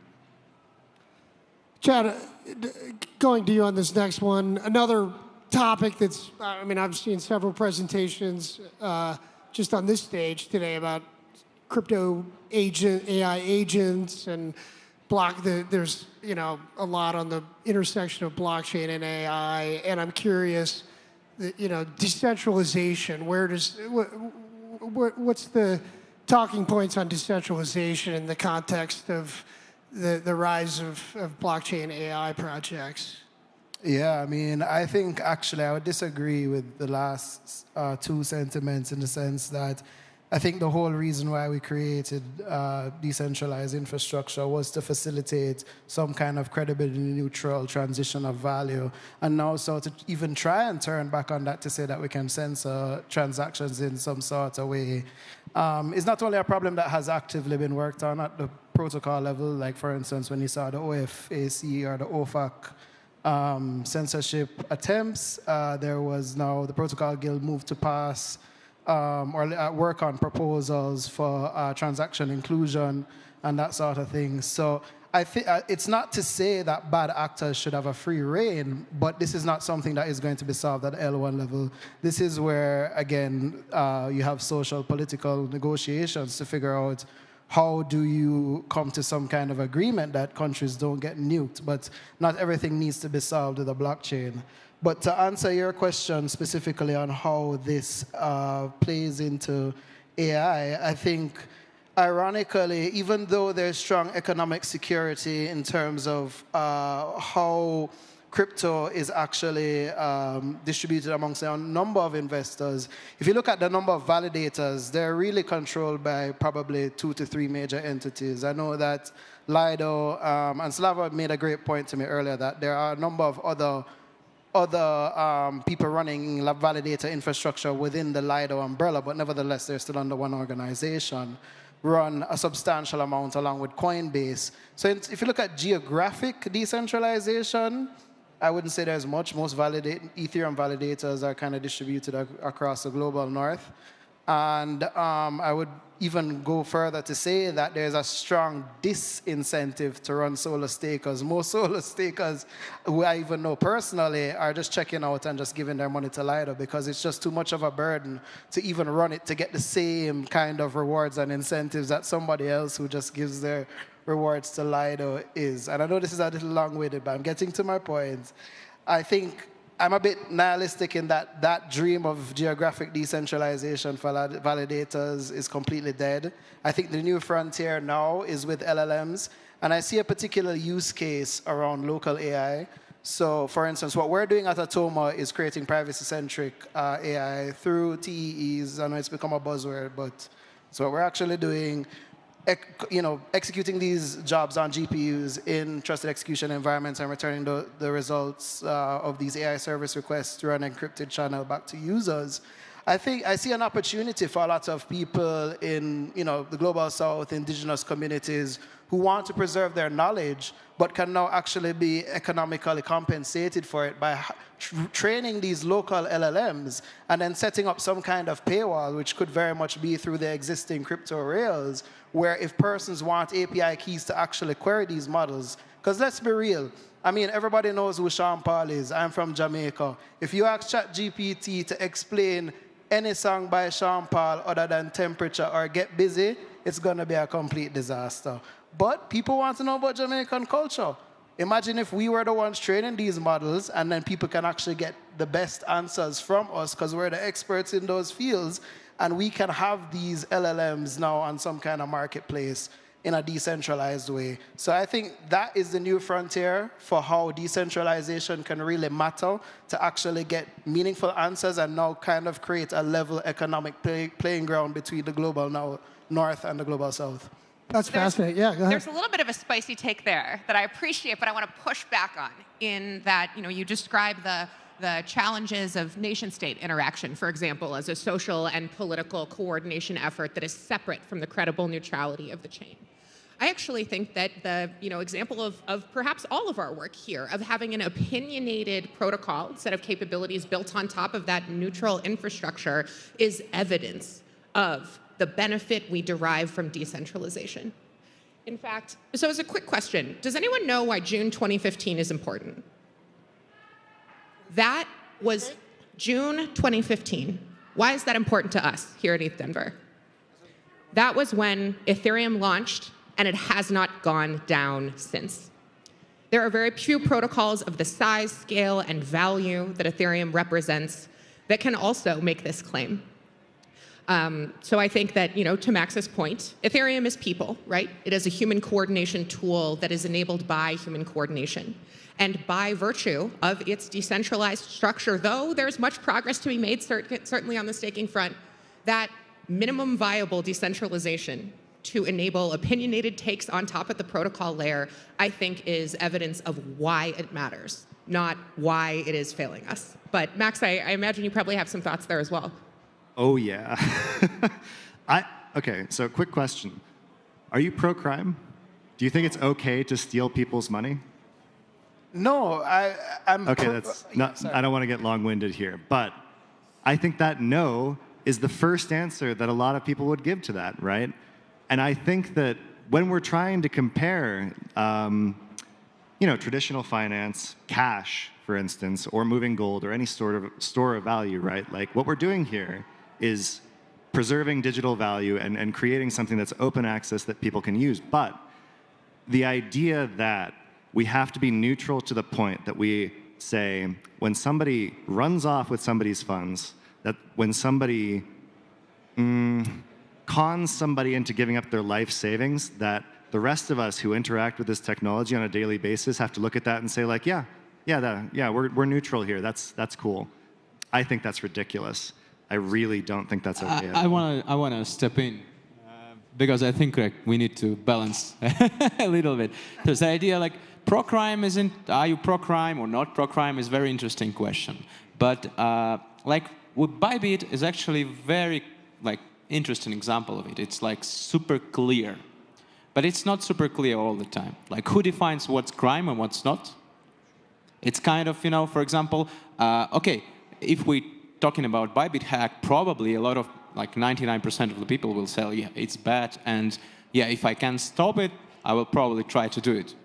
But you can make a number of examples where it's not so clear. And the thing is, for example, what bothers me, that, for example, FBI will be deciding what's crime and what's not. And, for example, for US, it's completely maybe reasonable, yeah? But blockchain is not, US company. It's worldwide. And things that FBI consider crime in US may be not considered crime in different countries or cultures. Sure. I guess, sorry. I know that I didn't let you get in a word in edgewise, and I do apologize for that. I guess my point is this, right? Like, when we're talking about the difference between infrastructure and the things that people do, like DeFi, for instance, somebody participating in an LP pool and getting some returns on that, I really don't think that it's in anyone's interest to participate in a liquidity pool. And yes, the jurisdiction question here is important, right? And I think that's up to the individual projects to decide. If you want to build a project on Ethereum that enables stolen money to like go through you, you know, it's neutral infrastructure, go for it. But I think the idea that you shouldn't get in any trouble for that is a different question entirely. Yeah, I think, let me clarify my position. It's about what is the right tools for the job. I mean, trying to now turn Ethereum as a blockchain, as a foundation for establishing universal morality, I think may not be the best use case for it. And there is precedent for this, right? I mean, look at the United Nations, for instance. You'll have a vast majority of countries vote on particular issues, you know, whether it's related to a genocide or not, and the Security Council will veto it, right? So this is a non-trivial problem, but I think what should be emphasized here is that this is not necessarily a technological problem. And just to concretize it, let's be realistic about it. Let's say it is the North Korean hackers who have access to these funds. It still has to go through some sort of exit rails, right? It's not as if to say, at least to the best of my knowledge, I'm not that well versed on North Korean, financial infrastructure. But I don't think that they could just exit all of that crypto and then, suddenly become like this force without going through some kind of KYC regulated financial rails.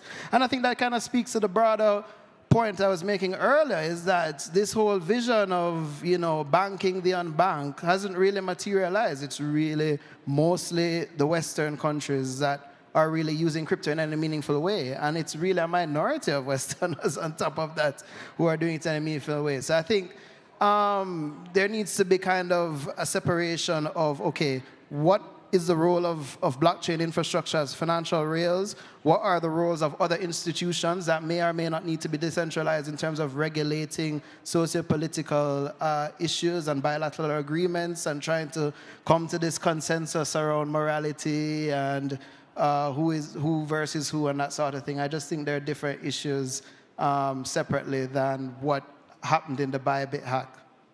Just to pivot a little bit, which I think we're sort of moving. This goes right into a question about identity, which is your specialty. And I mean, traditionally it's been kind of a function of government, right? And so what are you working on, and how does that solve problems with decentralization? So just yesterday morning, we announced Billions.network, which is the first human and AI network built with mobile-first verification. This means that you can prove that you are a person, prove that you are from a specific nation, that you are part of a specific set or not, such as KYC, that you have certain assets, certain interests, all from your mobile device, without any of your personal data being leaked or being presented to another party that you do not know and you do not trust. This means no proprietary hardware, no databases full of body parts are required to allow you to assert yourself on chain and to empower other teams building on top, exactly as we just discussed, to make opinions, their own opinions about how they choose to build and who they choose to serve. So whether it's for localization, age-based access control, helping builders on places like Arweave decide which content is legal and which is going to land them in jail if they are relaying it. So in order to provide a safe and logical path forward for builders to make these informed decisions about who and how they serve, we need this form of ZK identity. But is that, like, who grants that identity? If somebody says you are you, who is making that call? So I don't believe that any one party should tell you, you are you. I don't believe one private company should own the definition of who is allowed to be a person alive in this world. And that's why with Billions.network, we combine multiple sources of data, multiple proven authorities that are able to provide context about a particular person, a particular party, and their associated keys. So whether that's a government entity, whether that is an AI agent that's been identified as interacting with that party, whether that is a peer, we think that the combination of these authorities can provide the best way for an individual to choose how to represent themselves with sufficient complexity and specificity, but without doxing themselves on the most permanent and public platform that the world has ever known. But in order for your solution to work, does it have to become kind of the main solution, or can it coexist with lots of different solutions? This is why decentralization matters. So as long as there is more than one company in the world, as long as there is more than one country in the world, as long as there is more than one way that a country signs with their public key the data in your passport, then necessarily we need flexible frameworks such as the Billions Network that are able to incorporate these multiple authorities and enable both builders and individuals to combine this data together. I think that's a really good point, actually. And this is what I think of when I think about decentralization mattering, right? The point is that you as the individual are able to derive some sort of autonomy and power with what you do with the network, right? But again, this does kind of come back to the protocols themselves and who they're trying to build for. I think people's identities, I totally agree. This is something that I don't think we should be controlling by, think about Facebook, Instagram, all that kind of stuff.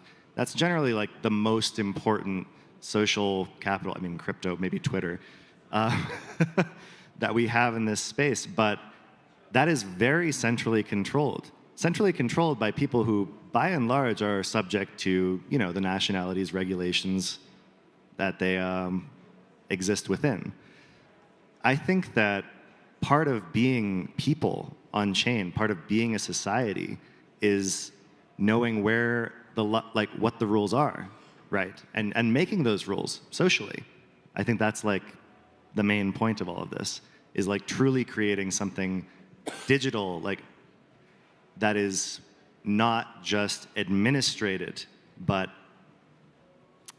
administered by the people who use it. Yeah. Sorry, I got something. Vyacheslav, when you and I were talking yesterday, We've all been there, don't worry.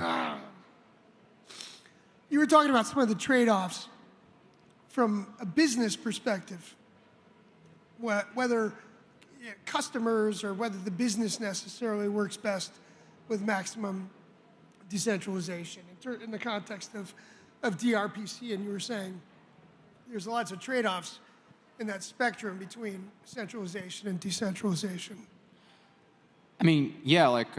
So we're building DRPC. It's a decentralized RPC provider.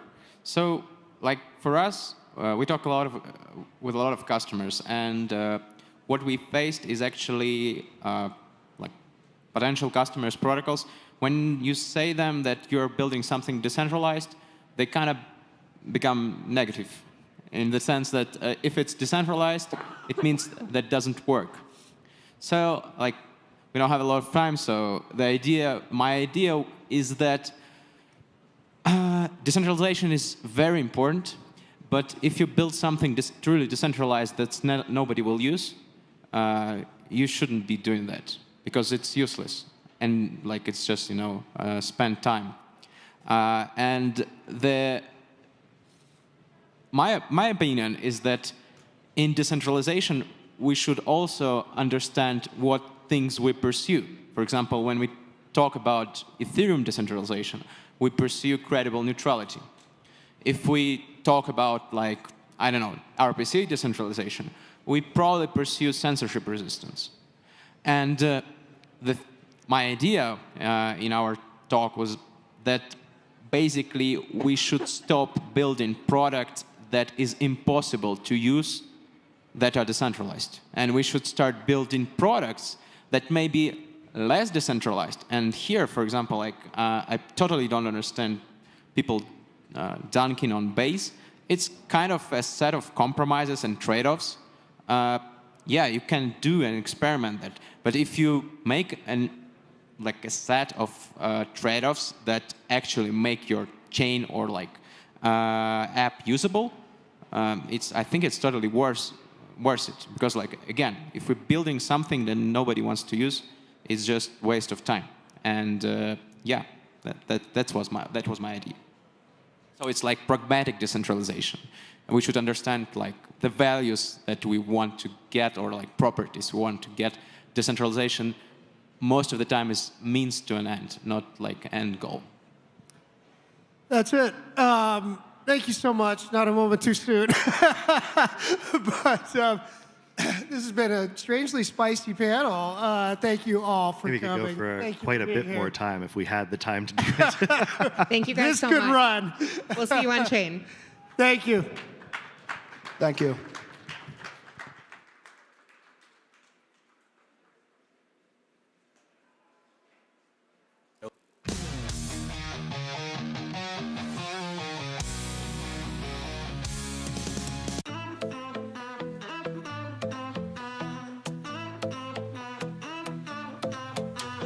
Deep pools hum where the currents align. A century sharp like blockchain wine. Adapted our machine was volatility sieve. Watch the ripples whispers halt before the dive. Liquidity surge.